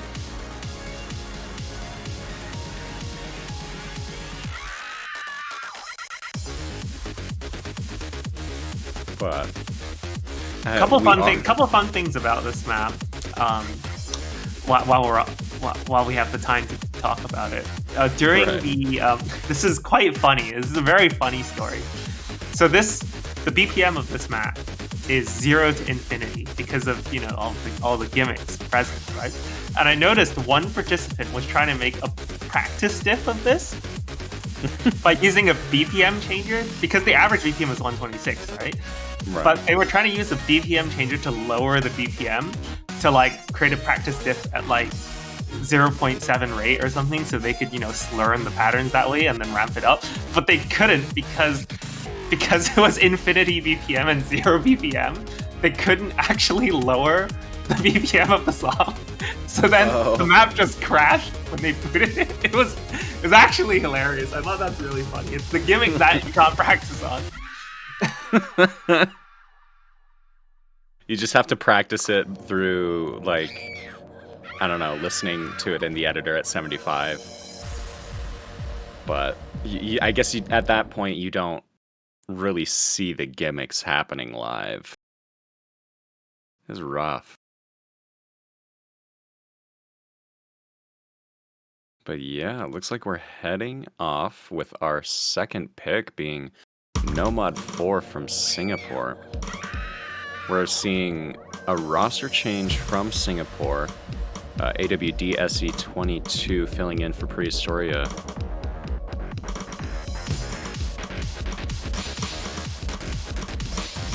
A little bit of some early act struggles from both players in Vietnam as they try and find their groove there. Both Barag with the ghost tapping. He's really jamming to the beat. Absolutely.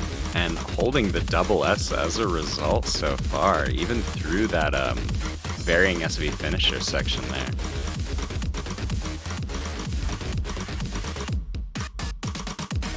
This is honestly my kind of gimmick map.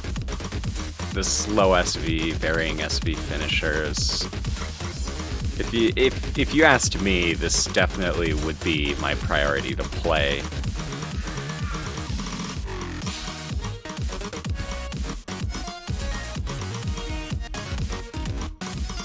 Looking over at the Vietnam side, they're playing everything but the gimmick.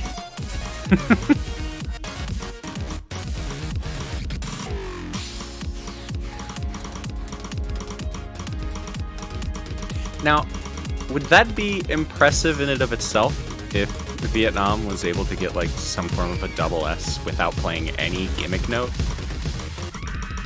I mean, if you take into account of note locking, then I'm sure. But yeah, Singapore is gonna really... Oh my god, what is that team score? Only 100 between the two players. Yeah, Barag with the double S. And, well, it remains to be seen. He might not finish the spinner.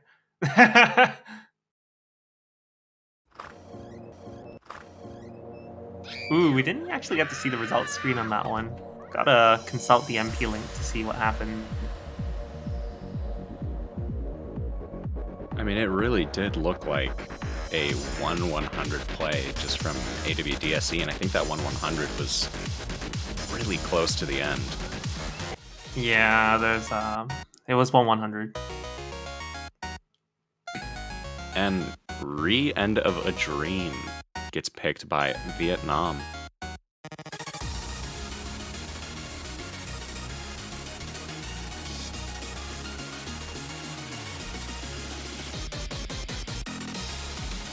Good song, good map. Yeah, no, I've seen the song, at least the song itself, in quite a few community tournaments. There's one in particular that used the long version of this song from a different map set. So it's been going around, but this one in particular, I wasn't too familiar with until I've seen it in the TWC showcase, the in-can map set at least. According to Incan himself, the other diff, the top diff, is apparently more interesting.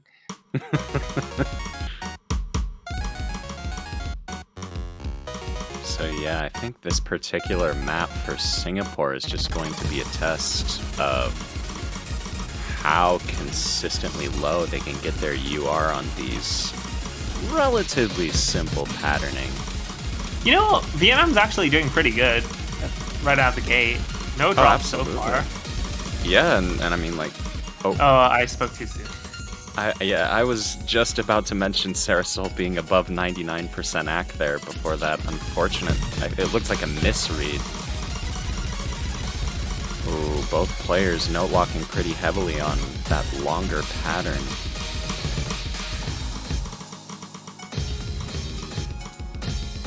What is Gerard doing? He's just doing them. This isn't Groove Coaster. You don't get extra points for hitting notes that aren't visible. I think to them, they just want the ad-lib. Yeah, the ad-lib score bonus. Style points. Gerard wins in our hearts. And in the match. With a double S, rocking the crazy double S. Now, getting into the last third of the song, Sarasol, unfortunately, with a little bit of a drop there again. AWDSE had the 1-100 play, but I think that was 2 more 100s getting picked up from them. So right now, Blararg holding the double S still on the board, but AWDSE with, I believe, a 3 100 play so far is a pretty impressive team score as we get into the last quarter of the map.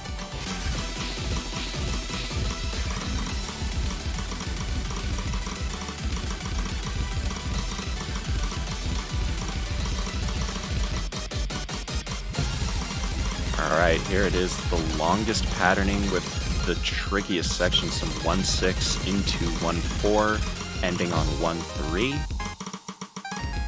And with that, there's only an outro. Blararg could hold the double S here.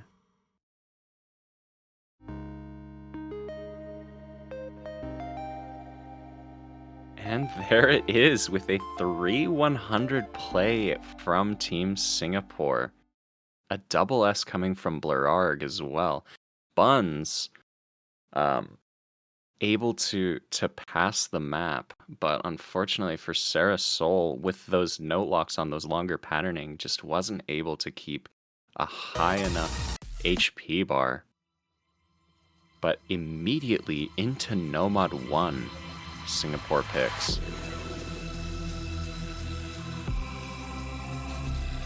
Good choice. In terms of song, that is. Very good song. From a very good artist. You know, here's what I don't understand. You see Singapore with such dominant accuracies and performances. It makes you wonder what on earth was US doing to beat them 5-0. Like, Singapore's performance is crazy today.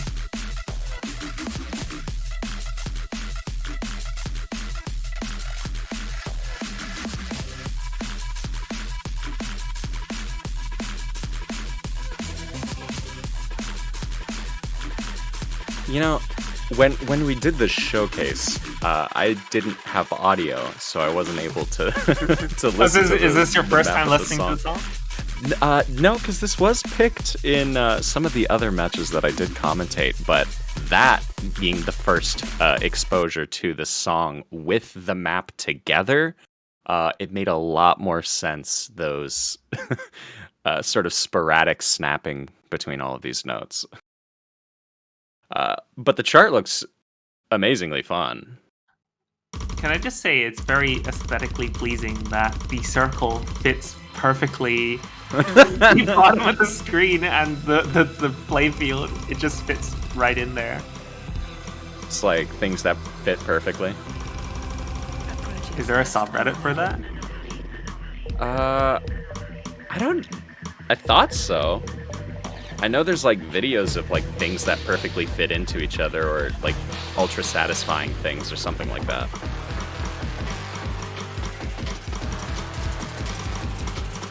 But all players unable to hold double S through the intro, which makes quite a lot of sense. Yeah, I think we have yet to see any double S's on this map. This one's definitely probably the trickiest one to get a double S on.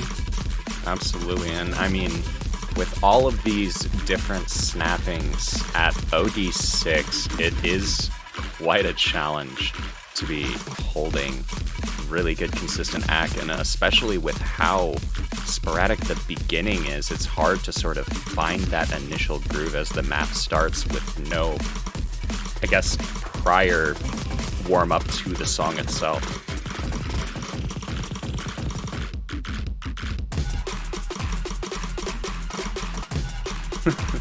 The ad-libbing from Blararg, though.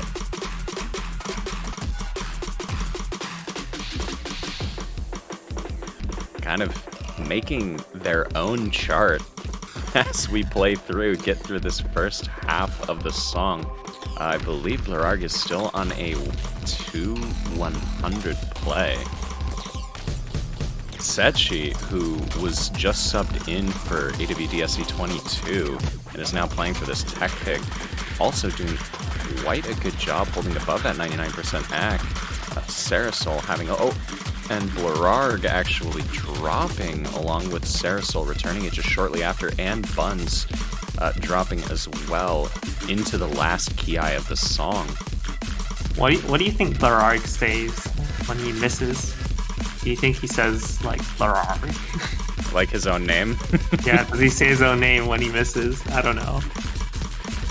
You know, his name kind of sounds like a Murgle, or a Murloc. No, it's a Murgle from World of Warcraft.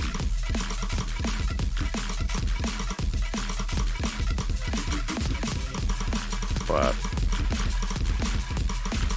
yeah, that's a pretty dominant lead from Singapore there. Yeah, painting the entire field red.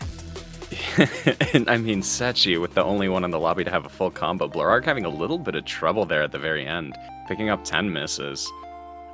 Buns again passing, and unfortunately we don't see the same for Sarasol.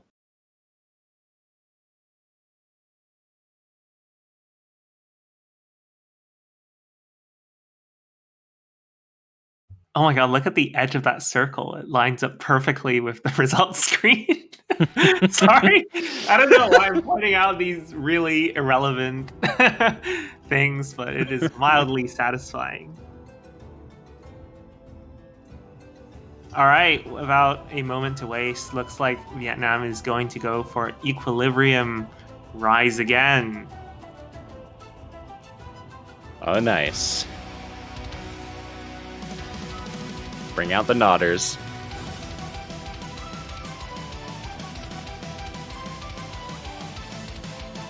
Very good song. Both, like, Equilibrium is a really great metal artist. Kind of along the same sort of vein as Rhapsody. And, you know, this is just me very silently and subliminally suggesting that Rhapsody should definitely be in later pools, but I think would I say that Rise Again is my favorite song as a song in the pool?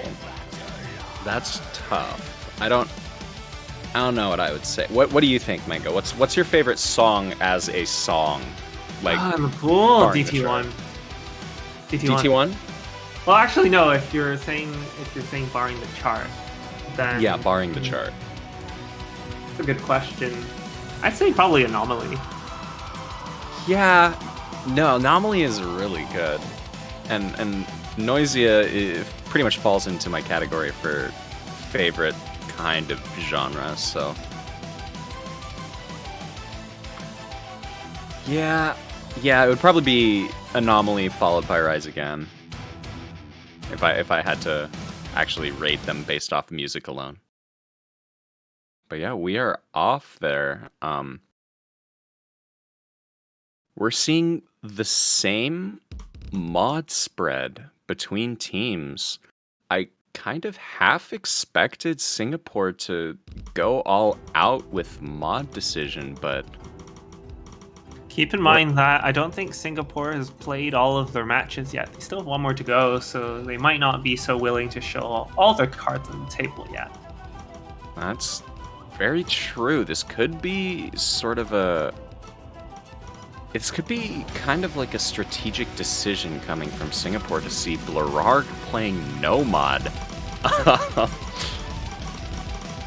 Very interesting, I would say. But AWDSE is going to be matching Bun's Hidden now.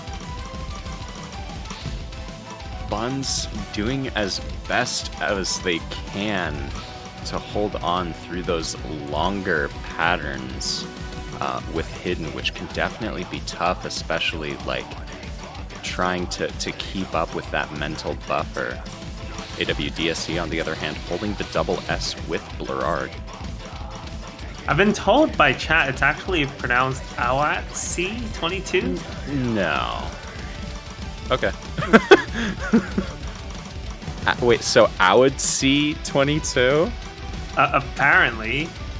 I don't know if it's supposed to be a joke, but it was from Prehistoria, who's on the Singapore team, so I would assume they're not, I think it's important to get people's name pronunciations right. No, absolutely. Awat C. Yes, it's Awat C, according to...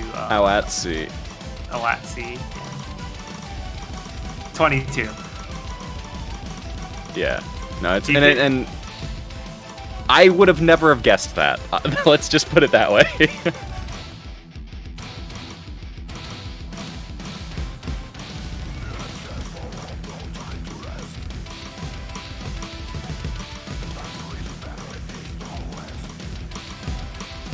Yeah, Singapore holding on to that double SS.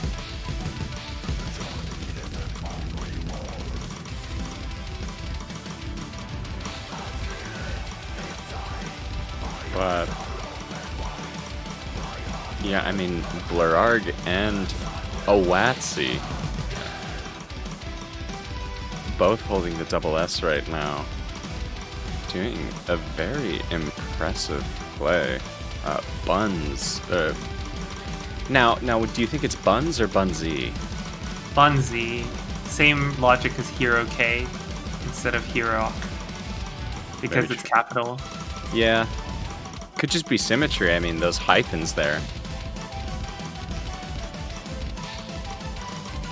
But no, I trust it. It's probably Bunzy. Either way, really kind of struggling on Hidden. This is a message to all the players in the tournament. If you do feel that we are mispronouncing your name on stream, feel free to let us know, and we will endeavor to correct that, because it's important we get that right.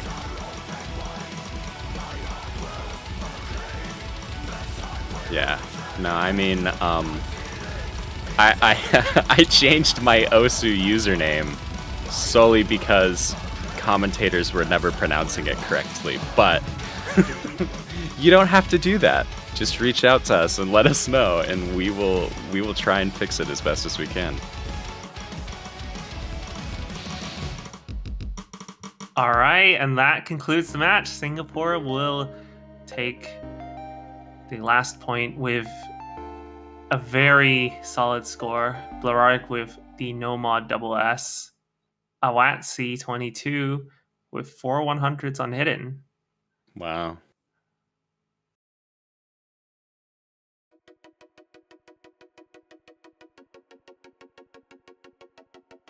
Sarasol is pronounced Sarasol. You're welcome.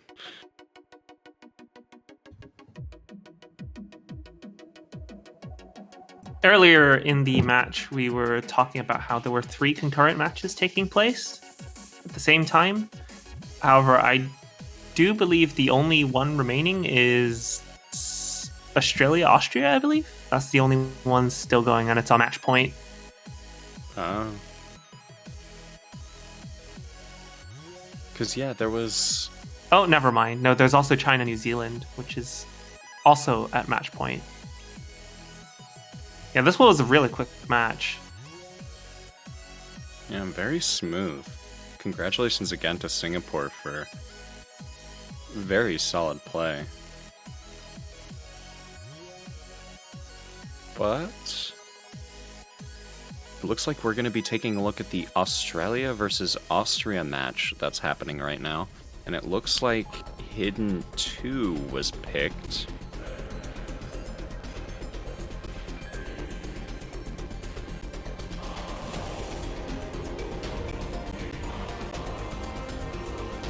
Yeah, this was one of the maps that was banned in the match we just saw. No?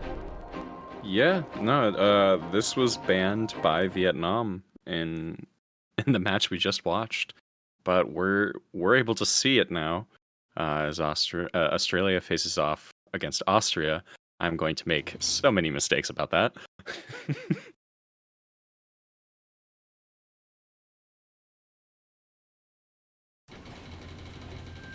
But yeah, here we see Zippy win and Tsubasa 2 going up against Mina Yo and Cupcake Lover.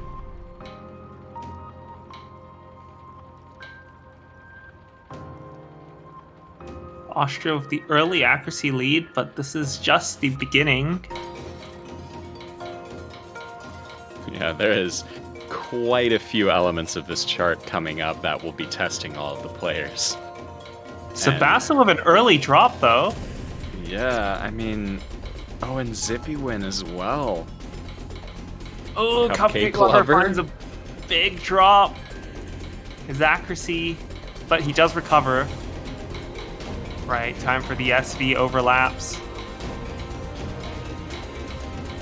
Now, Tsubasa really has to get... Oh, Mina Yo there breaking kind of right at the 1/3 section, but Tsubasa breaking on the break. Things are so close. Zippy really putting in the work for Australia. Right now, yeah, with the highest AC in the lobby at 98%. As we get through the halfway point, Mina Yo breaks right before the Ki. Now on Score V2, that doesn't really matter, but Tsubasa there breaking.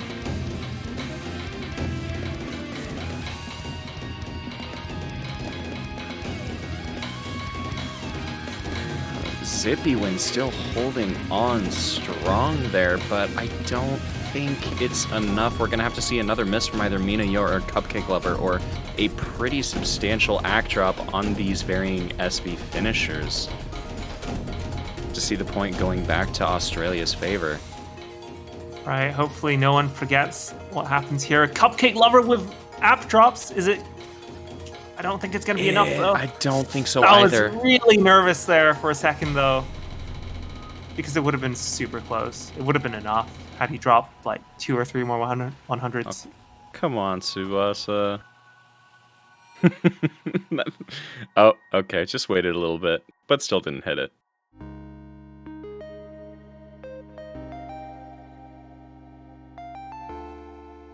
That was very close, actually. Zippy win with a huge carry there, but just not quite enough. If he didn't miss, it would have been enough. The score now is 4-2. Yeah, wow, actually, if we saw Zippy win with even a 1 miss and that score being around 1,030,000, that may have even still been enough to make up for the score deficit that Tsubasa had. Yeah, so just a quick recap on the match. Actually, did the score just reset to 0-0? On stream, but it kind of happens. Yeah.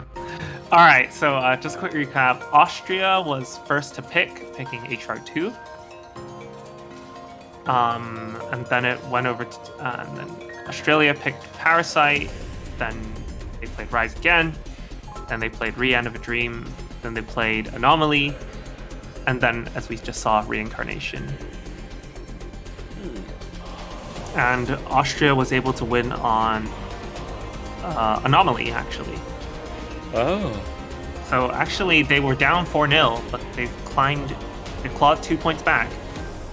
Whether or not they can continue to do so is the real question here.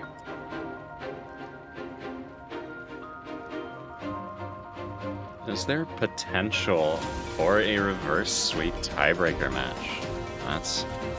That's definitely hype, I would say.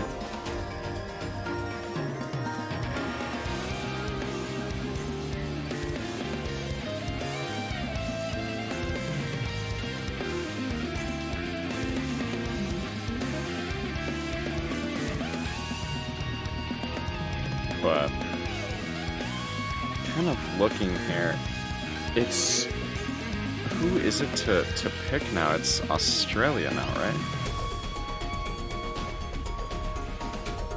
No, actually, it's Austria to pick. Australia was the ones who picked Hidden 2. So with Austria to pick, they do have that. They have that momentum from the 2 previous wins, as well as being able to pick their own song. They do decide to go with Fremod 2, Energy Tricks.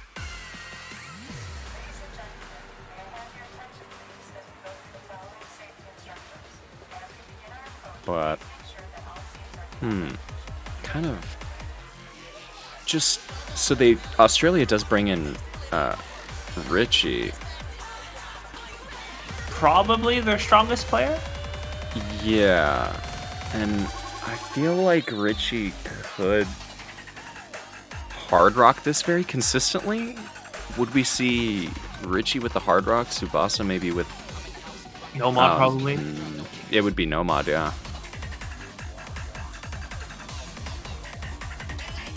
I'm just interested to see what we're gonna see coming from Austria. Maybe a similar sort of mod spread, like either Cupcake Lover or Minayo with a single mod, the other having no mod. That would be, I think, the safest option if that's what we're truly going to see coming from Australia.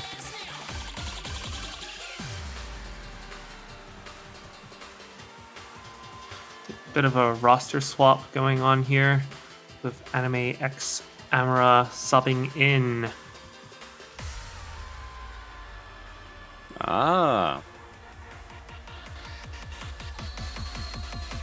Okay, so... Oh. Wow. Savasa going for Really?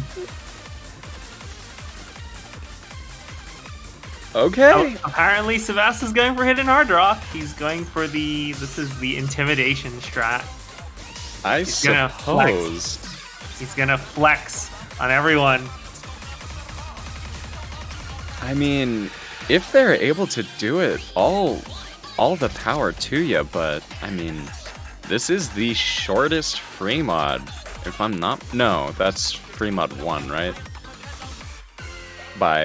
I think I did this last time. Yeah, I think free mod 1 is just shorter by about maybe 10-ish seconds.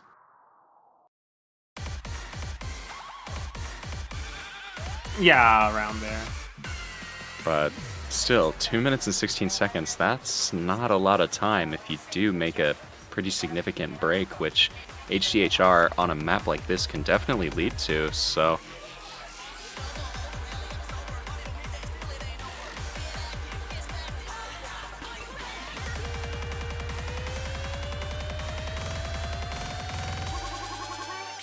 But, Right. We're about to dive right in. Oh, wow. Go, Savasa!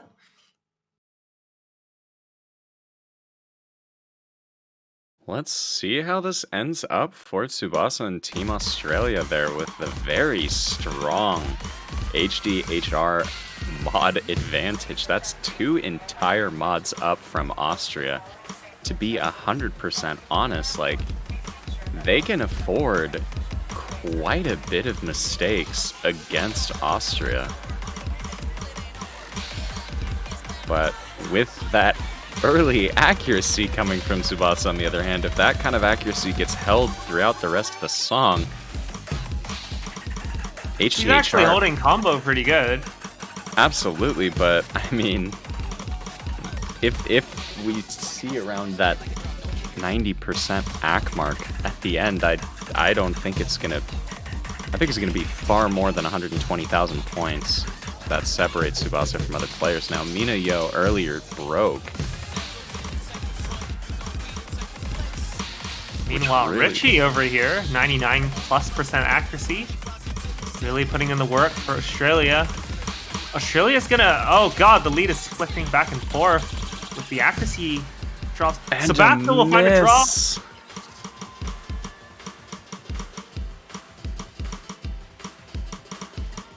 Oh, that is definitely not what Australia needs right now.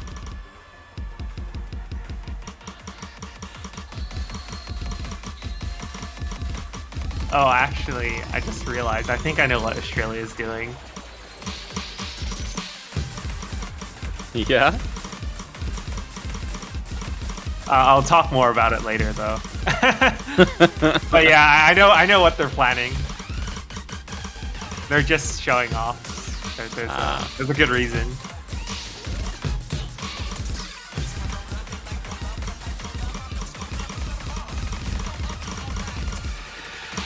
No, Tsubasa hitting that 1-8 section very well.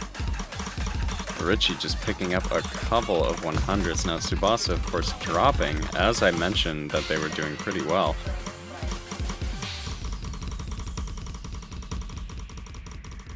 And that final spinner seals the point over to Austria, bringing them up 4 Australia, 3 Austria.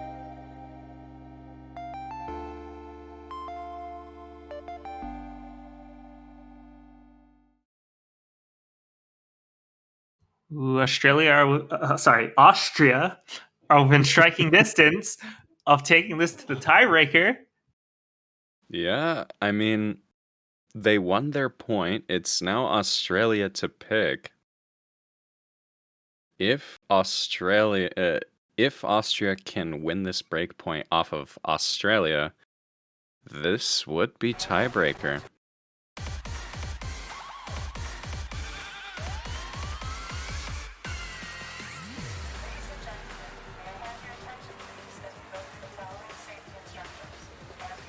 Now, I kind of thinking about it. I wonder if Richie's literally saying we want to play the tiebreaker, and honestly, we haven't seen the tiebreaker on stream, have we? I have not yet, but it has happened as far as I'm aware. I know that Mexico versus Colombia had a tiebreaker. But that wasn't streamed, was it? I don't think so. No. Yeah, that was the one UTC, the sort of twilight, sort of really super early or late, depending on where you live and how you live. But yeah. And we've got Richie breaking the fourth wall there.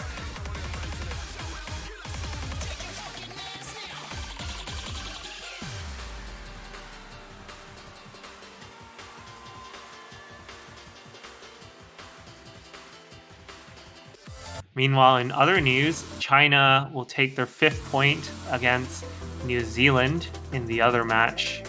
Actually, it's surprisingly close, winning only by about 80,000 points, but China will take the win against New Zealand, and I think that guarantees them a spot in the elimination stage because they've won against France and New Zealand. That gives them 2 wins. So well done to China for making it through to the next stage. Yes, congratulations. Oh, So, yeah, real quick looking back over to the stream, I'm seeing Hard Rock 1, a bop of a song, and a pretty darn good hard rock chart as well.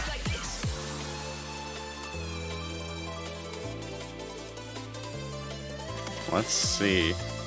Now, I mean, there was a little bit of at least chatter in the game chat about Richie really, really wanting to play the tiebreaker. It's a good map. So, whether this is Australia intentionally throwing or Austria's... No, they're not throwing. It's all part of the script here. Those are two very different things, I should say.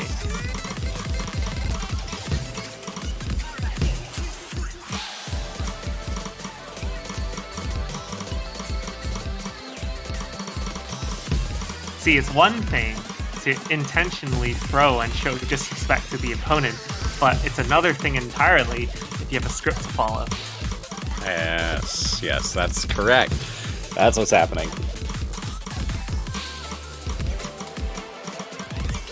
Beat there with a couple of unfortunate mistakes.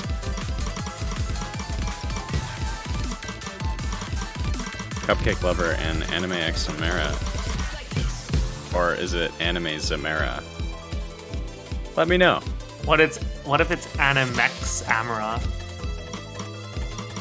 That could, that is one of them as well. Yeah. Annie Mexamara. Anim Examara. Ooh.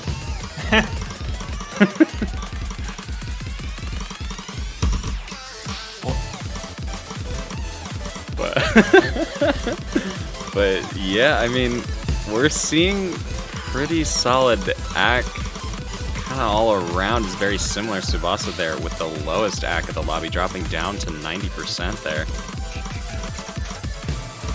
Beat having a little bit of a struggle on that Ki section? No, this is the Ki section. This is so ridiculously close. I think closer than what Richie and others may be kind of intending right now, but oh, that's a pretty substantial lead that just happened from that huge drop on the 1-6 by both players from Austria. There's not a lot of time left.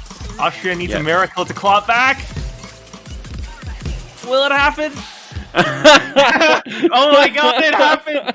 Oh my god, it happened! I wonder on how on earth did that happen? Austria with the miracle play there, really taking it back at the last second. And looks like we're going into tiebreaker. That definitely wasn't a voice in the ear moment to Beat or Tsubasa there at the end. That was definitely very interesting.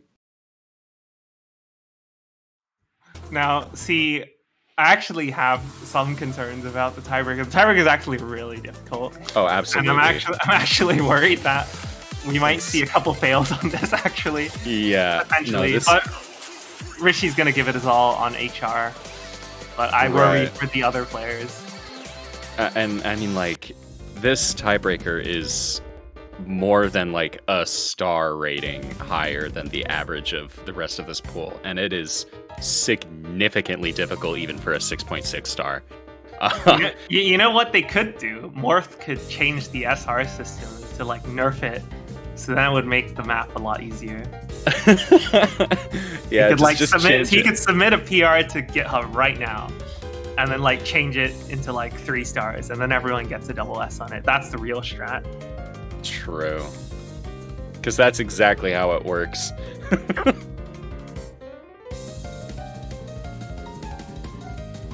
But yeah, this is first time playing with Ruby on stream. Not by Gohigi. Very, very awesome song, but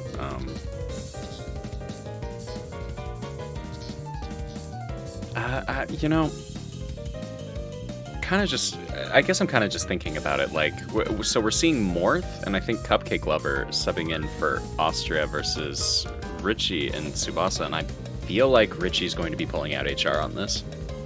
So, Oh, he definitely is. Yeah. Here's the thing, actually. I think it's nice. Like, just as an aside, I think it's nice that both teams are having a lot of fun here. I do believe most of the matches have been played, so neither team is likely to qualify regardless of the outcome. This is sort of a battle for third and fourth place. So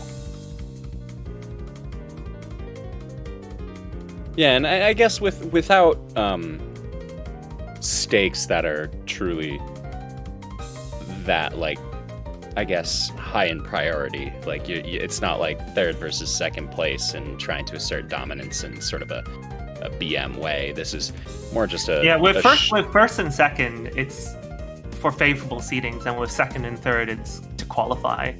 But Right. I think all the other matches have been played, so this is a nice way to, a nice note to end on. Right, to have fun as both players sort of wraps up their experience here with TWC, which, again, that's kind of like the goal. It's just to have fun.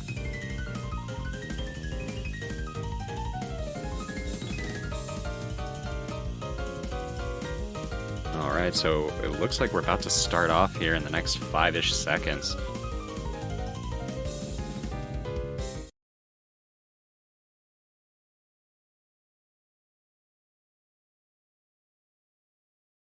But yeah, here we're going. Oh! Are you seeing that? With me? Oh my god.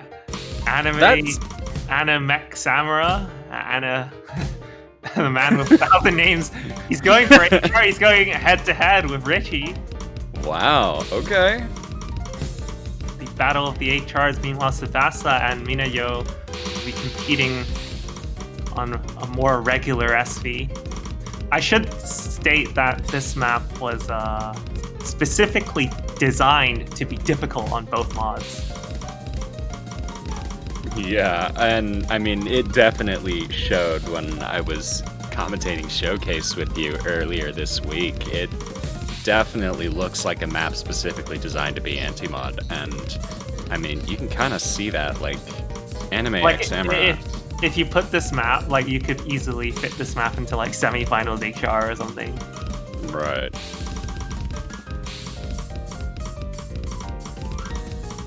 Yeah, and I mean, like, Anime Examiner having around an 85% getting through the first quarter of the map definitely just shows the difficulty of playing this map specifically with HR.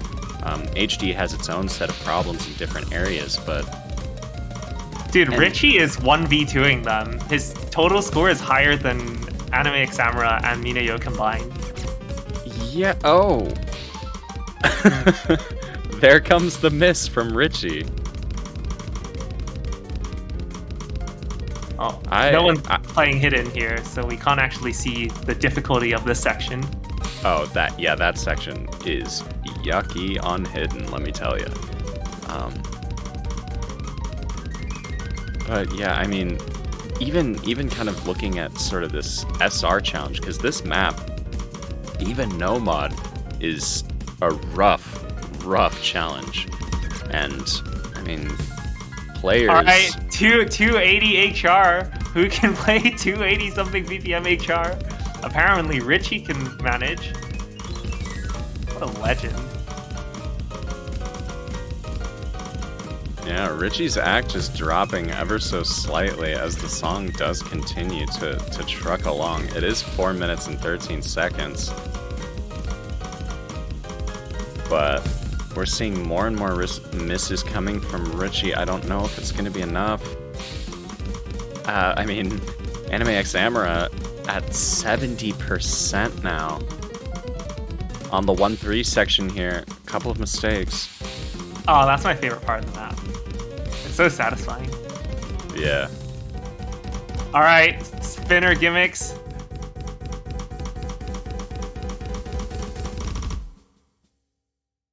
It's okay, guys. Richie actually hit that. It is kind of pretty intuitive, I would say. Like, that section isn't unsight readable, And if you talk to players like Raph, the notes were at least on the screen for 1 frame, therefore it is readable.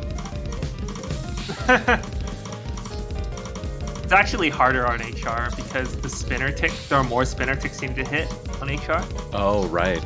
So it's actually doubly difficult on HR.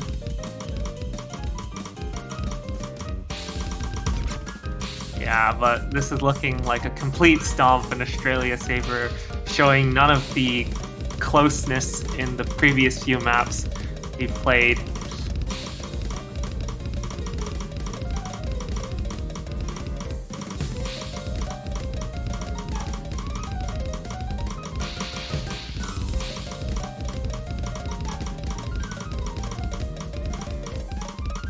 Yeah. To quote an up-and-coming taiko player. That was a very unfortunate place to stop. Oh, no. I think it's because Austria had a double fail, so it stopped the stream. That's very unfortunate. But dude, carry on, go on. Oh, that's so satisfying. The song didn't finish. It's just there. You see the last note of the song? It's that big old blue note. No, I was about to say, as a up-and-coming taiko player once said on a YouTube video, some 6 stars are more 6 stars than other 6 stars. And I think that was with 5 stars, but, we're editing it a little bit here. And that is definitely more 6 star than a lot of 6 stars that I've seen. Amazing. That was a intensely close match. Absolutely. Yes, Australia. Congratulations to Australia for placing 3rd in the group, I believe. And also for being able to play Tiebreaker live on stream, being the first group of players to do so.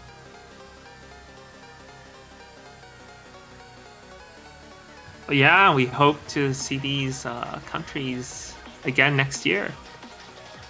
I think one of the teams still has a match to play, I think. I'm not sure which team though. Possibly Austria against Taiwan? Yeah, I think that's the last match. Yes.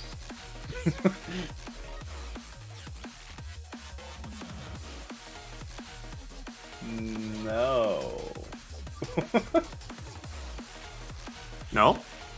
Maybe? Oh no, there's Taiwan and Germany as well. There's Austria and Taiwan and Germany. So Taiwan and Germany play. Okay. Taiwan Germany plays to figure out who comes first and second, and then Austria Taiwan, which will most likely go in Taiwan's favor.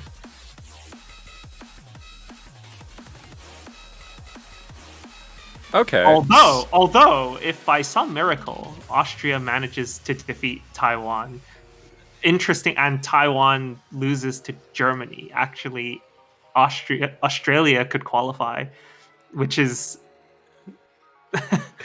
Anyway, group stage is wild. Group stage is a very volatile place. Very true. All right, but I think we've got an hour until the next match, right? There's a pretty significant break between this one and the next one, so, or I guess pretty significant only being an hour. So I think that is all from us for the time being. Hopefully y'all can stick around for the next match that we'll be streaming, which is the Russian Federation facing off against the Philippines. I'll be back with another face. Mango will be taking a little bit of a break from this point. Yeah, I gotta put the finishing touches for the map pool showcase, so I will be seeing you guys later in the afternoon. But definitely Russia versus... I'm drawing a blank here. Philippines will be a good match. Absolutely. Hope to see you there. Again, I've been Mr. Boo, joined alongside Mango Miser, and we'll see you in a bit.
Alrighty, hello everyone, and welcome to the Taiko World Cup 2021. This is the group stage where we get to see the Philippines facing off against the Russian Federation. I'm Mr. Boo, joined alongside Teasel today. How are you doing? I'm doing pretty good. Hello, everyone. Welcome to this exciting match. So this is the high seed and the low seed of Group B. So it's a very important match for both of these teams to kind of determine who's going to be getting out of the group. Absolutely, and it's neither of these teams' first match in their group. I believe the Philippines won against Costa Rica in a clean sweep, and the Russian Federation lost to Argentina, the top seed of the group. Yeah, that's correct. They did lose in a sweep to Argentina as well, so kind of expected because Argentina is just a very strong team this year. Right.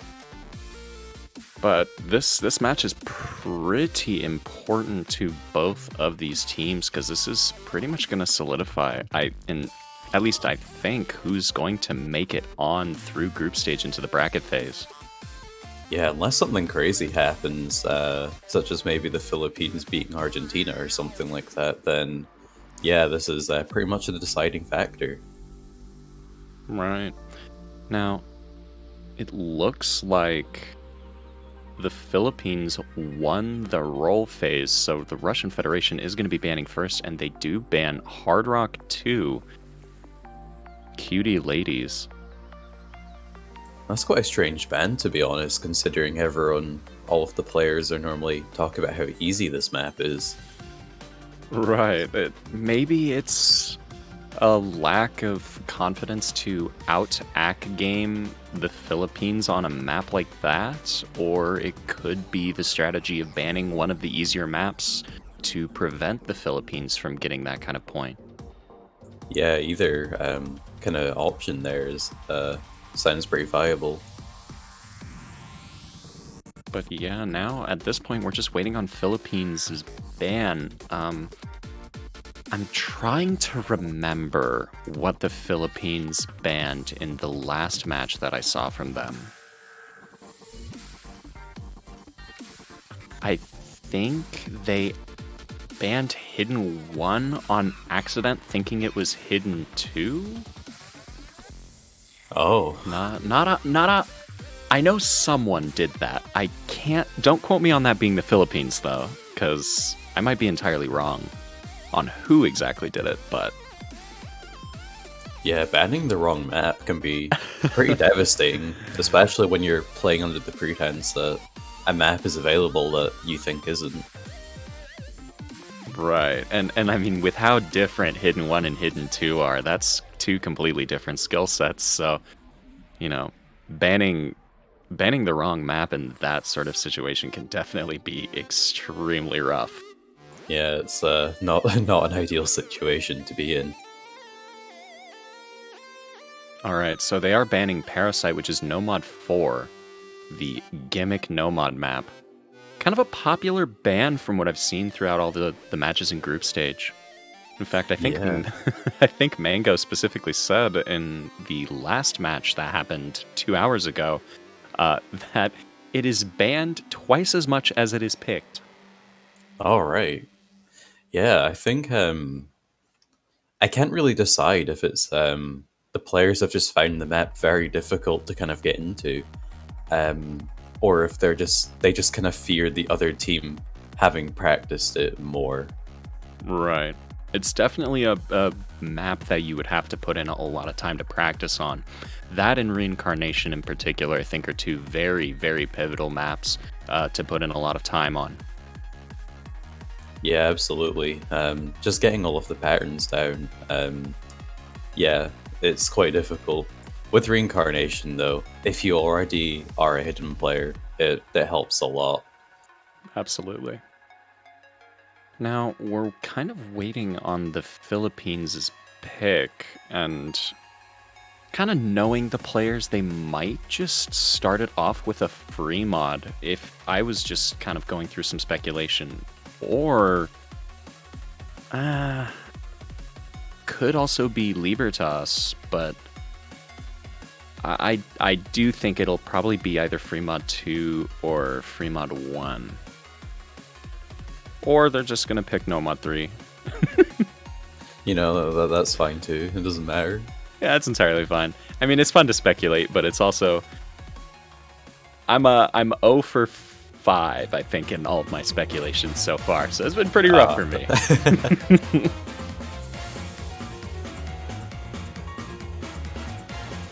All right, not giving them a chance to properly warm up, immediately going for the speed.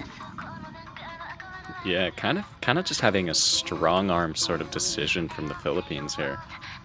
Let's see if it pays off. I know the Philippines played pretty recently, I think, in comparison to Russian Federation.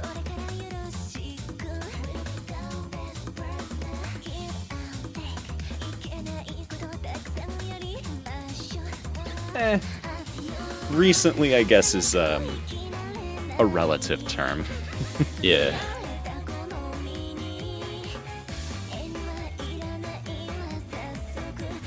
Unfortunately, I haven't been able to have a look at how these teams have performed in their other matches, so I can't really come up with an idea of what sort of scores they'll be putting out in this match. Right. Now, I'm not too familiar with the Russian Federation's performances in the previous matches. However, I did see the Philippines match against Costa Rica, was commentating for that one, and Jaima is a very, very solid contender that I think Russia is definitely going to have to look out for, especially going into Hard Rock and free mod picks in particular. Jaima is a very solid accuracy player, and I think has played in every single point against Costa Rica.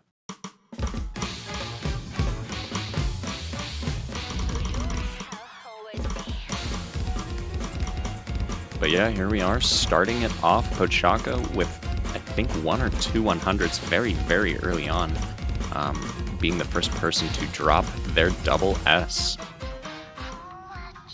But with this map being just over 3 minutes long, should see some more 100s coming in from all of the players all around though. Absolutely. There is a lot of opportunities to make breaks, especially in the more dense sections of the song, which we haven't even seen yet, so...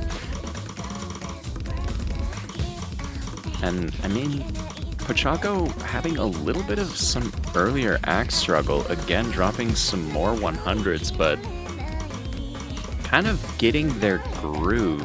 Now, as I say that, another 100, I think on a finisher, but... Jaima dropping double S along with Den.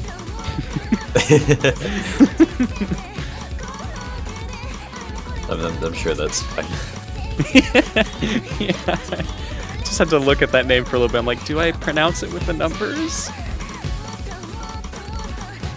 Nightflower still holding double S through the first third of the song.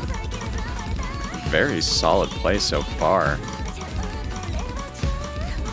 Den now dropping another 100, dropping below Jaima's 100 play, but Pochaka with the, it looks like 6 or 5 100s.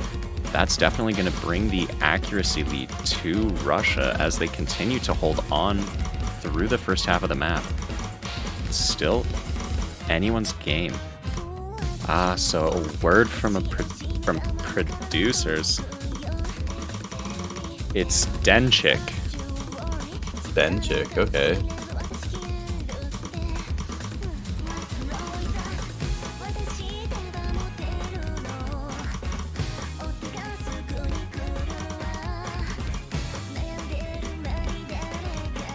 Oh, and the score's actually flickering between both sides now.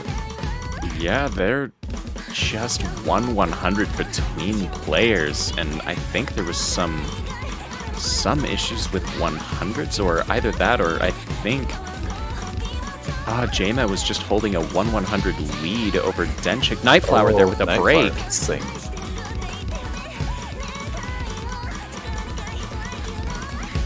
it's gonna be slightly pulling the score over to the Philippines now as we kind of get through the last dense section of the map. Here's those finishers, no player having any sort of trouble there. As long as the Philippines can hold on, not make any sort of breaks, and that's what it looks like we're about to see. With that unfortunate singular break from Nightflower, we do see the Philippines taking the first point of the match. Yeah, without that break from Nightflower, that would have actually been a tie based on the 100s alone. Actually, yeah. Wow. Really, really close. It is possible it could have come down to slider ticks, though. Yeah, yeah. Because the if you slider t- ticks are pretty dense. Yeah, if you take a look at Denchik and Pochko's score, they both had 8 100s, but Denchik did have a higher score.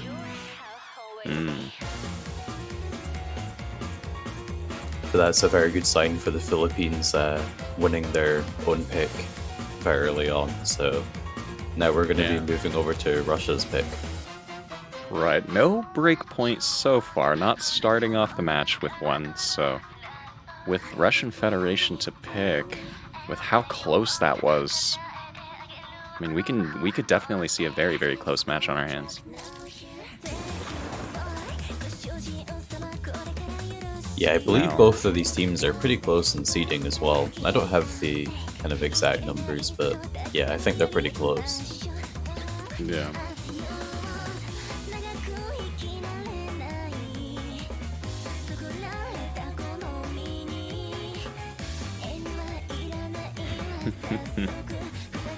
But yeah, I'm kind of interested to see what Russian Federation is going to pick.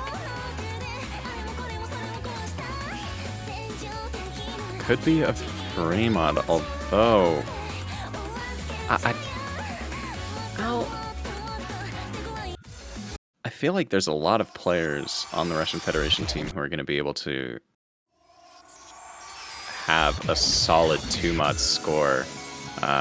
And with the Philippines, I mean, JMA can perform very, very well on Hard Rock alone, and I think Pochako and quite a few people from the Philippines team actually, like, if I remember correctly, just let me pull this up. Yeah, I believe they had hard dropped some free mods in their previous match. Yeah. We do see free mod 1 getting picked. Yeah, Pochako is definitely capable of doing hidden hard rock, especially on a map like this. I think that's what we've seen in their previous match. JMAT probably going to go with the hard rock. And I know Ramazi is also a very consistent player as well. On the other hand, Russian Federation does have Twinty. Twinty is a very solid mod player. Yeah, it'll be interesting to see what mod combinations we have coming out from Russia. Whether they're gonna try match with the mods, or if they're gonna play it safe.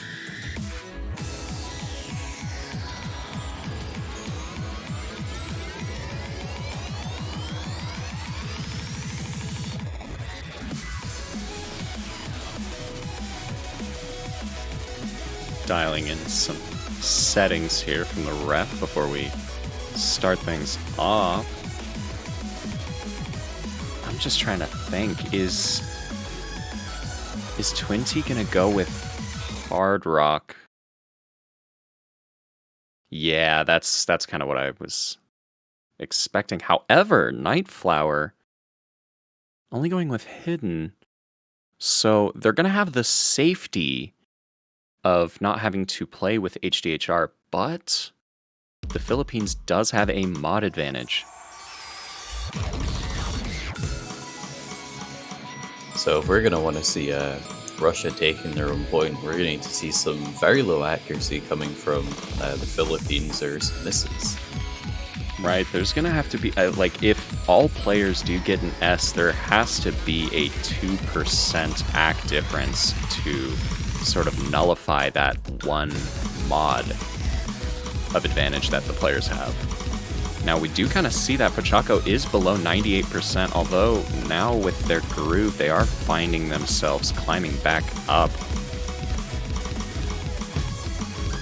Yeah, once we get to the kind of weirder sections more towards the middle and the end of the map like this one, that's where I'll expect to see the misses and the 100s coming in. Absolutely. Now, Twinty holding really strong with a nice 99.25 AC on Hard Rock. However, JMet, although just picking up that 100 is still at a 99.68. Twinty unfortunately breaking there. Just as you said, that sort of middle section with more dense and awkward patterning there, proving to be a little bit difficult to read. Maybe that was nerves, though.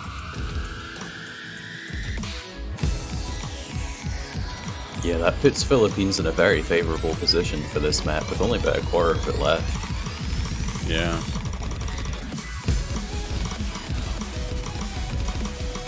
Yeah, we would have to see a break at this point, probably from both players, to see a return to the Russian Federation's favor on this map. There's a little bit more map to go, though. Pochako. Oh, Pochako missing, but I don't think there's enough time for the score to flip over to Russia. Yeah, not yet. And especially considering JMet's really strong accuracy.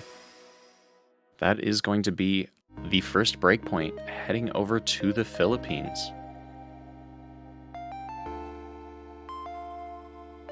Only 17 100s total from Pochako there.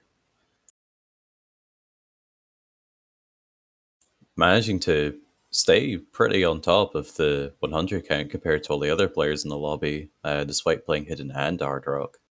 Right, and I mean, both Twinty and Nightflower had very, very good accuracies that could definitely rival the Philippines in terms of raw performance. But yeah, that mod advantage was really something that helped the Philippines out quite immensely there. So that initial pick into free mod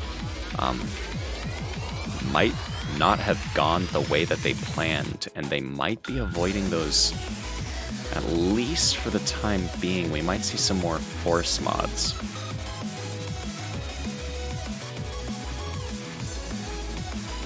Both hiddens are still open, though.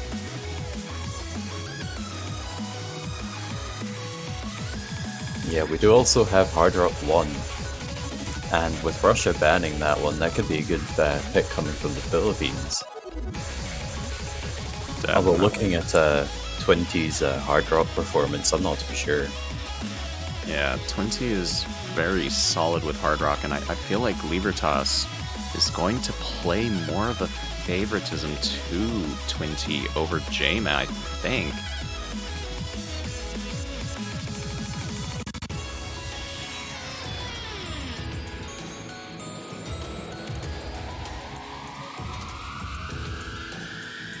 But yeah, Philippines definitely thinking about this next pick.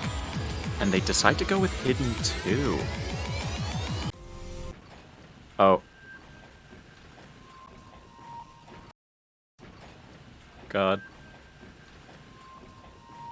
Oh, so we are going with Slow Hidden.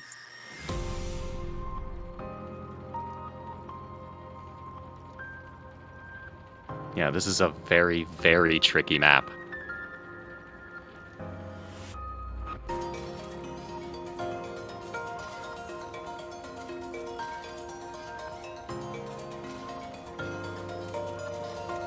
Not your traditional slow hidden. Starts off with some slow stuff and then slowly builds its way up to a kind of much more intense and normal speed KI. And then slowing all the way down again to what would be the equivalent of 20 BPM.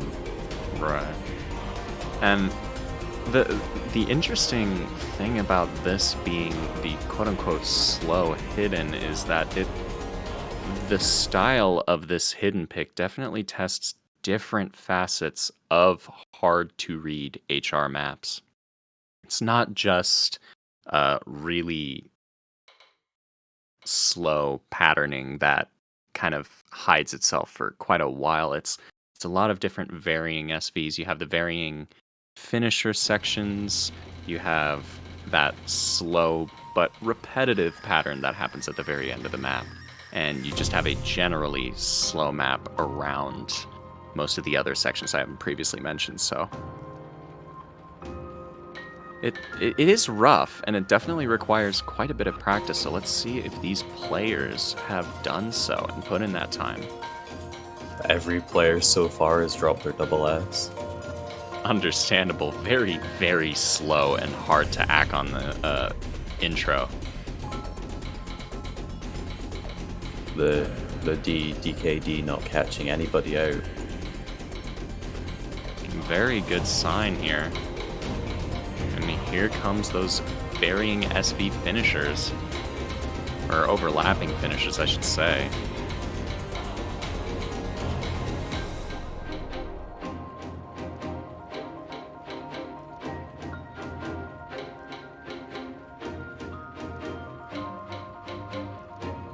Currently, it's looking like... Oh, Twinty unfortunately breaking there. Yeah, just mistiming that triple there. And with Nightflower's accuracy kind of being below both of the Philippines players, it gives them a good lead. Here is what I would personally say is the easiest section of the map, although Pochako there breaking.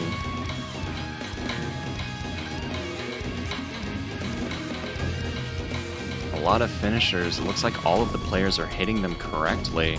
Twinty again with another break on those semi-ninja finishers.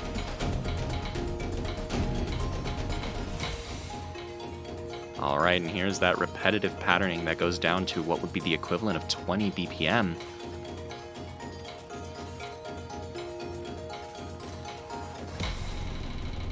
But it looks like the Philippines is going to hold on with 2 full combos above the 98% mark, both by Pochako and Finby.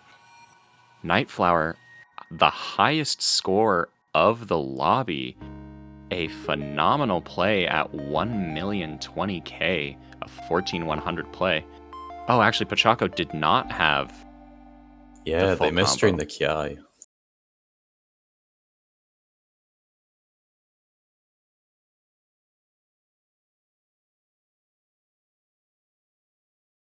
No, it's just that slightly lower act from Twinty plus those misses. With Philippines now up on Russia by 3 points, it puts Russia in quite a bad situation. We are back to their point, but they're going to need to make these picks count even more.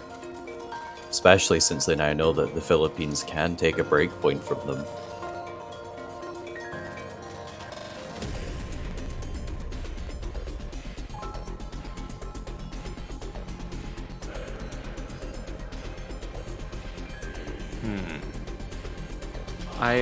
I could see Hard Rock 1 play potentially from Russian Federation. I mean, maybe the DTs, although maybe unbeknownst to the Russian Federation, I think the Philippines is pretty solid with AC game, especially on something like, as I was about to say, Chariot, which is what they do decide to pick. This is going to be a risky pick. Yeah, much more focused on the accuracy and just weird patterns over the speed itself. Yeah, definitely. Very, very technical.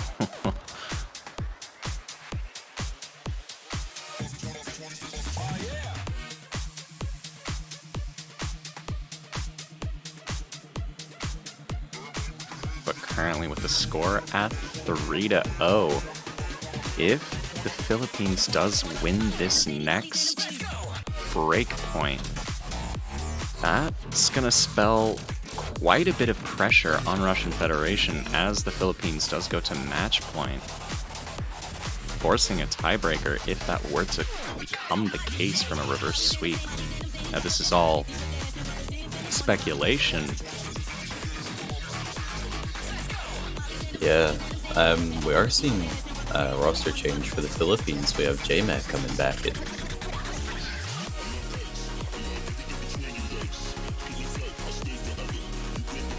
Yeah, a lot of these picks I think that I've seen beforehand, Jaima has pretty much played in every single point. I think we're gonna be swapping out Pochako for Rimazi.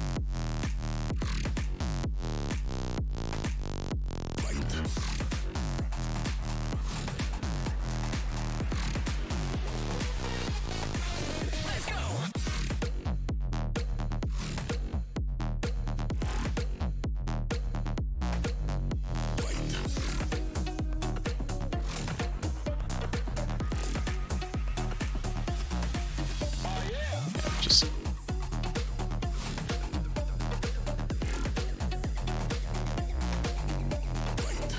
Alright, so it looks like all the players are ready.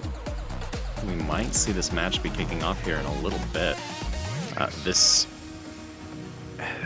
is a really rough map to hack with base OD of 5, all of the patterning, and I mean, it's 2 minutes and 20 seconds of pretty flowy, but honestly almost kind of counterintuitive patterning. Yeah, definitely. And with double time OD making this up to somewhere around 8.4 or even higher, it's yeah, the accuracy is such a big factor.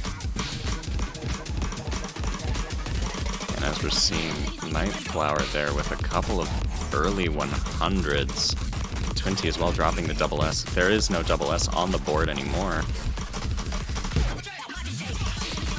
Ooh, and that 100 from Twinty on the finisher. Do keep a note of that in case we do get into a tie-like circumstance. However, Jaima dropping. That's definitely going to be swinging the score over to Russia's favor.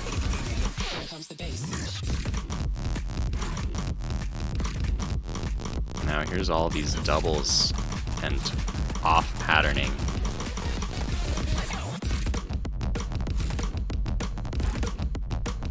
Yeah, the scores are just so close. It's only about 1 or 2 100s in it. Yeah, just about. If Nightflower does clean up their act, they could pull ahead a little bit more because Russia does have that combo momentum off of Jaima, who did drop earlier, but still, like, that drop was almost like nothing to Jaima's act. Yeah, and with his combo almost being 400 now, that score difference isn't going to be affecting Russia anymore. And Philippines does barely take back the lead. Jaima picking up a couple more 100s, but Nightflower holding it around 98.7 act 20. Oh, as I mentioned their name, dropping. Yeah, unless we see a miss coming from the Philippines, that's a pretty confirmed point for them. Because there's just such little left of the map.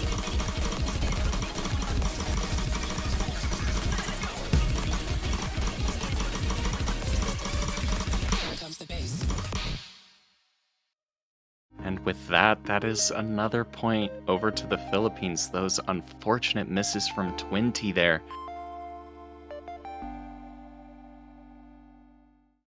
Very incredible plays all around, though, from all of the players.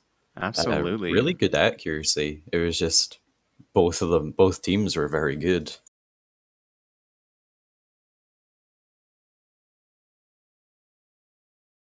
Yeah, like, just really consistent. All of these players within 0.15 of 99% act, 2 players being above 99% on a map like this, that is extremely impressive. But this does put a lot of pressure on the Russian Federation here, because this is Philippines' match point and their pick. They're going to have to start gaining a couple of break points starting right now. Yeah, and it's quite dangerous, as this is the Philippines pick. and they're going with Hidden 1. Oh. Kind of capitalizing on the performance from Reincarnation. Although, honestly, every single one of these points has been so close. Their skill sets are very, very similar, whether it's nerves that's preventing Russia from locking it down and securing any point, or what? There's a lot of possible factors that could be playing into their team's performances at the moment, but yeah, this is extremely close. I could definitely see some of these later picks going either way, although the Philippines does have 2 more free mod picks, and from what we saw from free mod 1, that could be very interesting. Now, there is a team substitution here. Philippines swapping out Jama for Airi. Yeah, first time seeing them this match.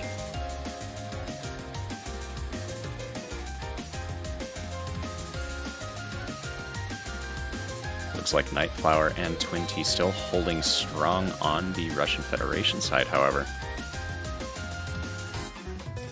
Yeah, with this map, while it's kind of much more the regular hidden map, and being at kind of a normal BPM, it still has its slower sections, some notes going fairly slow. It has lots of timing changes that are very easy to catch players out on.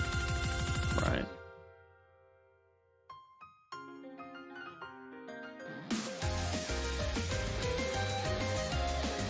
But yeah, it looks like we have the match starting here in the next couple of seconds. This could be it, or this could be the start of the reverse sweep from Russian Federation. We don't know. All we can do is watch now as the match is underway.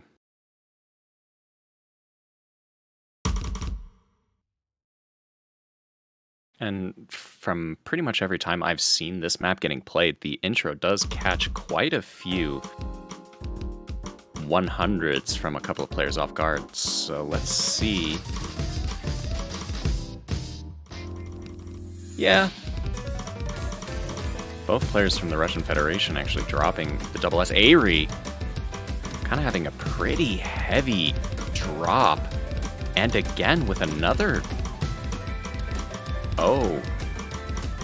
This is actually quite a few drops. Pochiko finding a miss as well.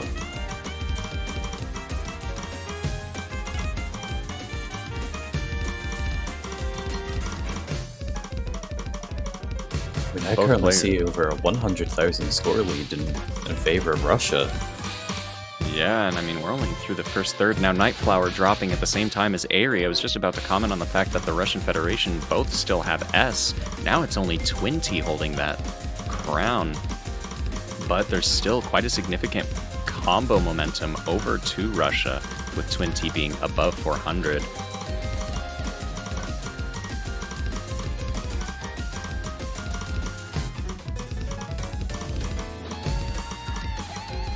Alright, here's the guitar solo, with a lot of 1-4 to 1-3 snapping changes. Could trip up some people who aren't necessarily prepared. It looks like Airi is finding their footing and doing quite a bit better than the way that they did at the beginning, but I think that was a little bit too late as we get into the last quarter of the map.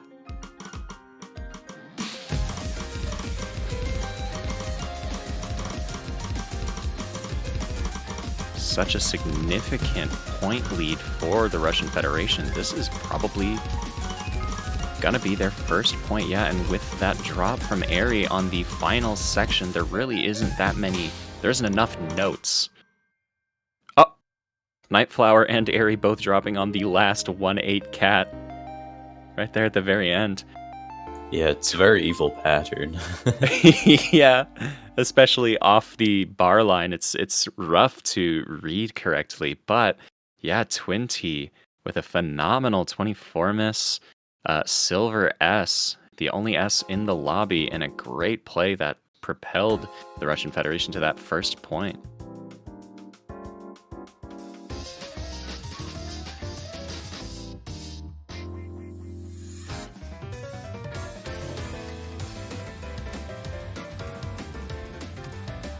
Yeah, so, I mean, taking that break point from the Philippines on the Philippines' match point, that could be a significant momentum boost for the Russian Federation, both in terms of confidence, reducing nerves, and kind of instilling a little bit of fear into the Philippines. Yeah, now we're back to their pick. It's just so important that they take their time to choose the correct map.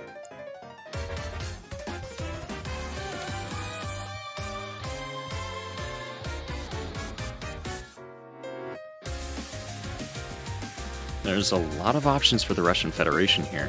I do feel like Hard Rock 1 could be a potential pick. DT2 is still available, although DT2 is a lot different of a skill set than Chariot. Yeah, much more focused on speed and stamina. Pretty much the complete opposite, in my opinion. Yeah. And I really do feel like they need to avoid the free mods. Now, they do go with Hard Rock 1.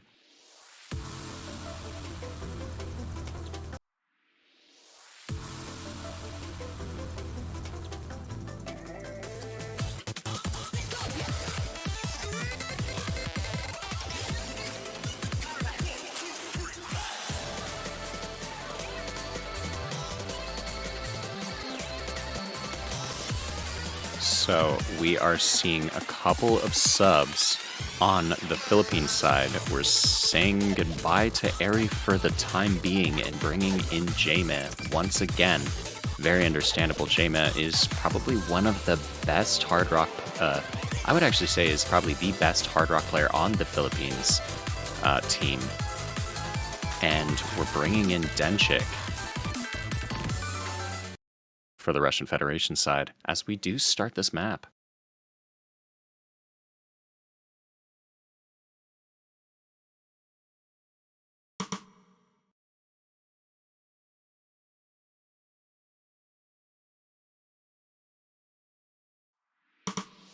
A little bit of syncing on the Bancho client.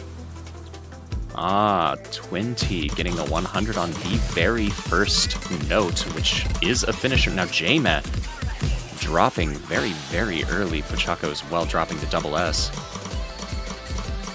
A lot happening in the first 10 seconds of the map here.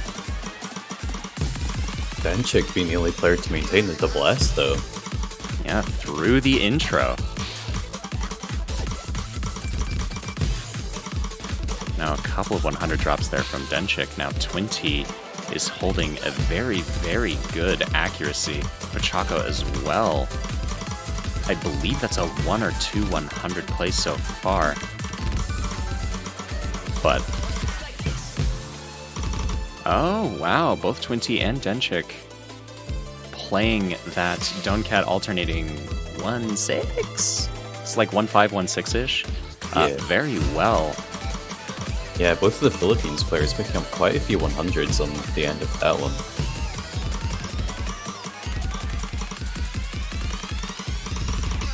Chema climbing back above the 99% mark. Pochako did drop quite a bit of AC a little bit earlier, so now both Denchik and Twinty holding the top AC scores of the leaderboard.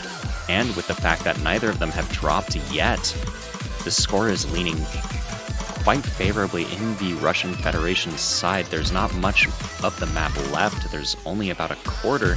J-Met getting a couple of 100s on that 1-6 cat burst. They're still not completely safe yet.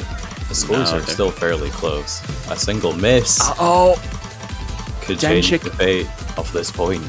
As you were just mentioning it, Denchik does miss. Now Pochako matches it. Yeah, that triple don, triple cat 1-6 pattern is rough. A lot of players are not fans of it. And it did show, but yeah, that immediate response from Pochako definitely led another point to the Russian Federation as Twinty holding a 11-100 no misplay. Very, very solid performance from Twinty. The lowest 100 count in the lobby. Beating out even J-Ma. J-Ma with a similar 12-100 play with just one unfortunate miss coming in. Yeah, we could very well be watching the start of the Russian reverse sweep here. There's a very solid comeback going on now. Russia does have a little bit of pressure built up here now. They've got the momentum. They're fighting against the Philippines, who is still on match point, but it's match point, and now it's the Philippines' pick, so they're going to have to hit yet another break point. However, this is the last break point that they would need. If they can secure this break point, they'll just have to win their pick, and we'll see tiebreaker. And we see the Philippines pick double time 2. For those that like VTuber, there you go. This is the map you've all been waiting for.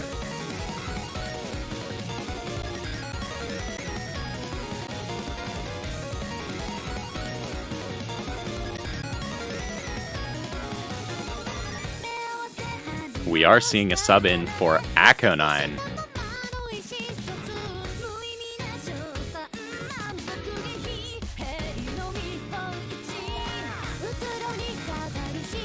Looks like the Philippines is going to hold solid with Pachaco and Jame. This one's going to be very interesting and very close. Akonine definitely coming in here.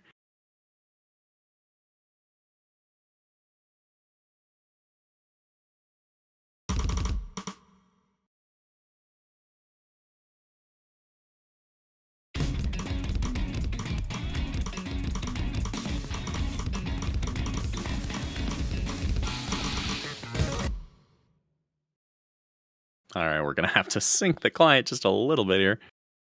Twinty having a couple of early AC issues. But now as we're synced back up, it looks like both Jame and Twinty are at the same accuracy. Akonine, phenomenal work with that double S through the intro section here. I'm going to pretend like I didn't just see that. Scores are flickering left and right. Pachaco there with a break.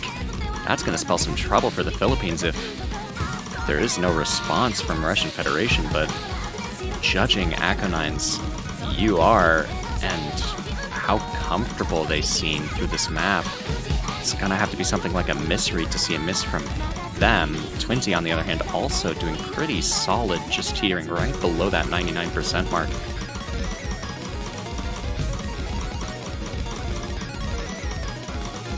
Akonine, unfortunately. That's going to give Philippines the lead. Yeah, especially considering the act difference. With Jame and Pachaco combined, Twinty unfortunately dropping as well. That is both players from the Russian Federation now who do not have an S. And that's going to be quite a significant combo momentum from the Philippines as we go into the second Ki section.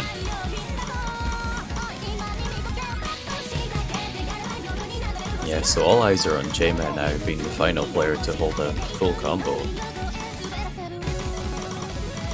Jame is such a consistent player, it's really going to have to be a misread or some form of a nerve problem that's going to happen. Akonine dropping yet again, really not what the Russian Federation is looking for right now.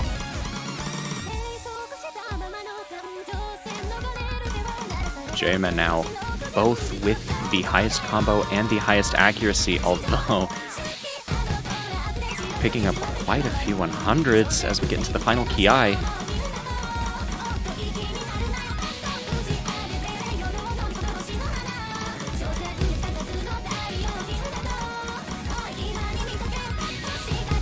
Jame and Pachaco both with identical acts, although Pachaco less 100s, more misses.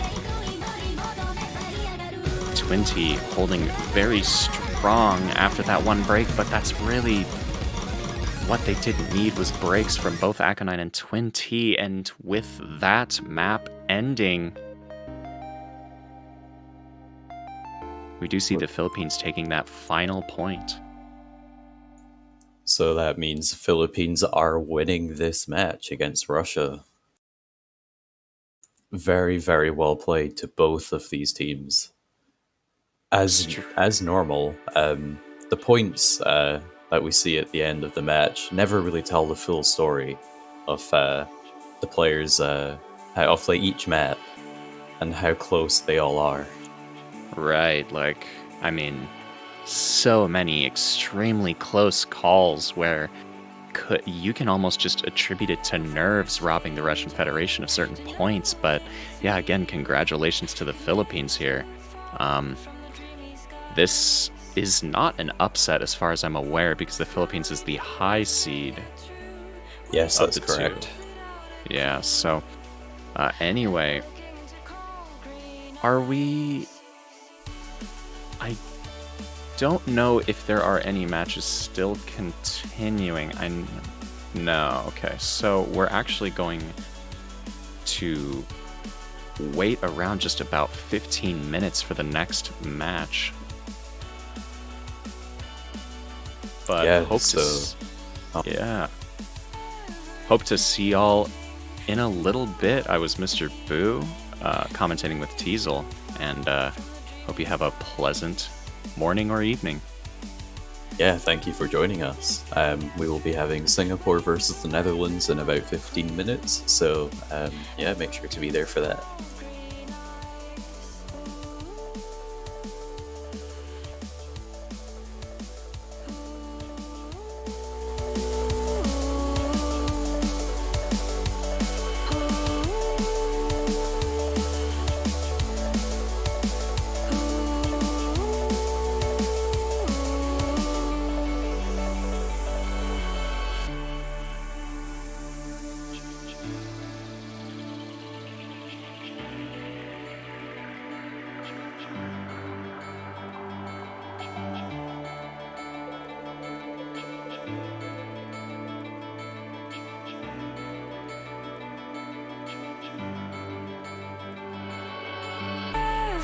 Changing, the knowing feeling could make you fall from the dreamy skies. Suddenly the deepness can get through. Realize I fall along with you, and you're looking into cold green eyes. Ooh.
Skies.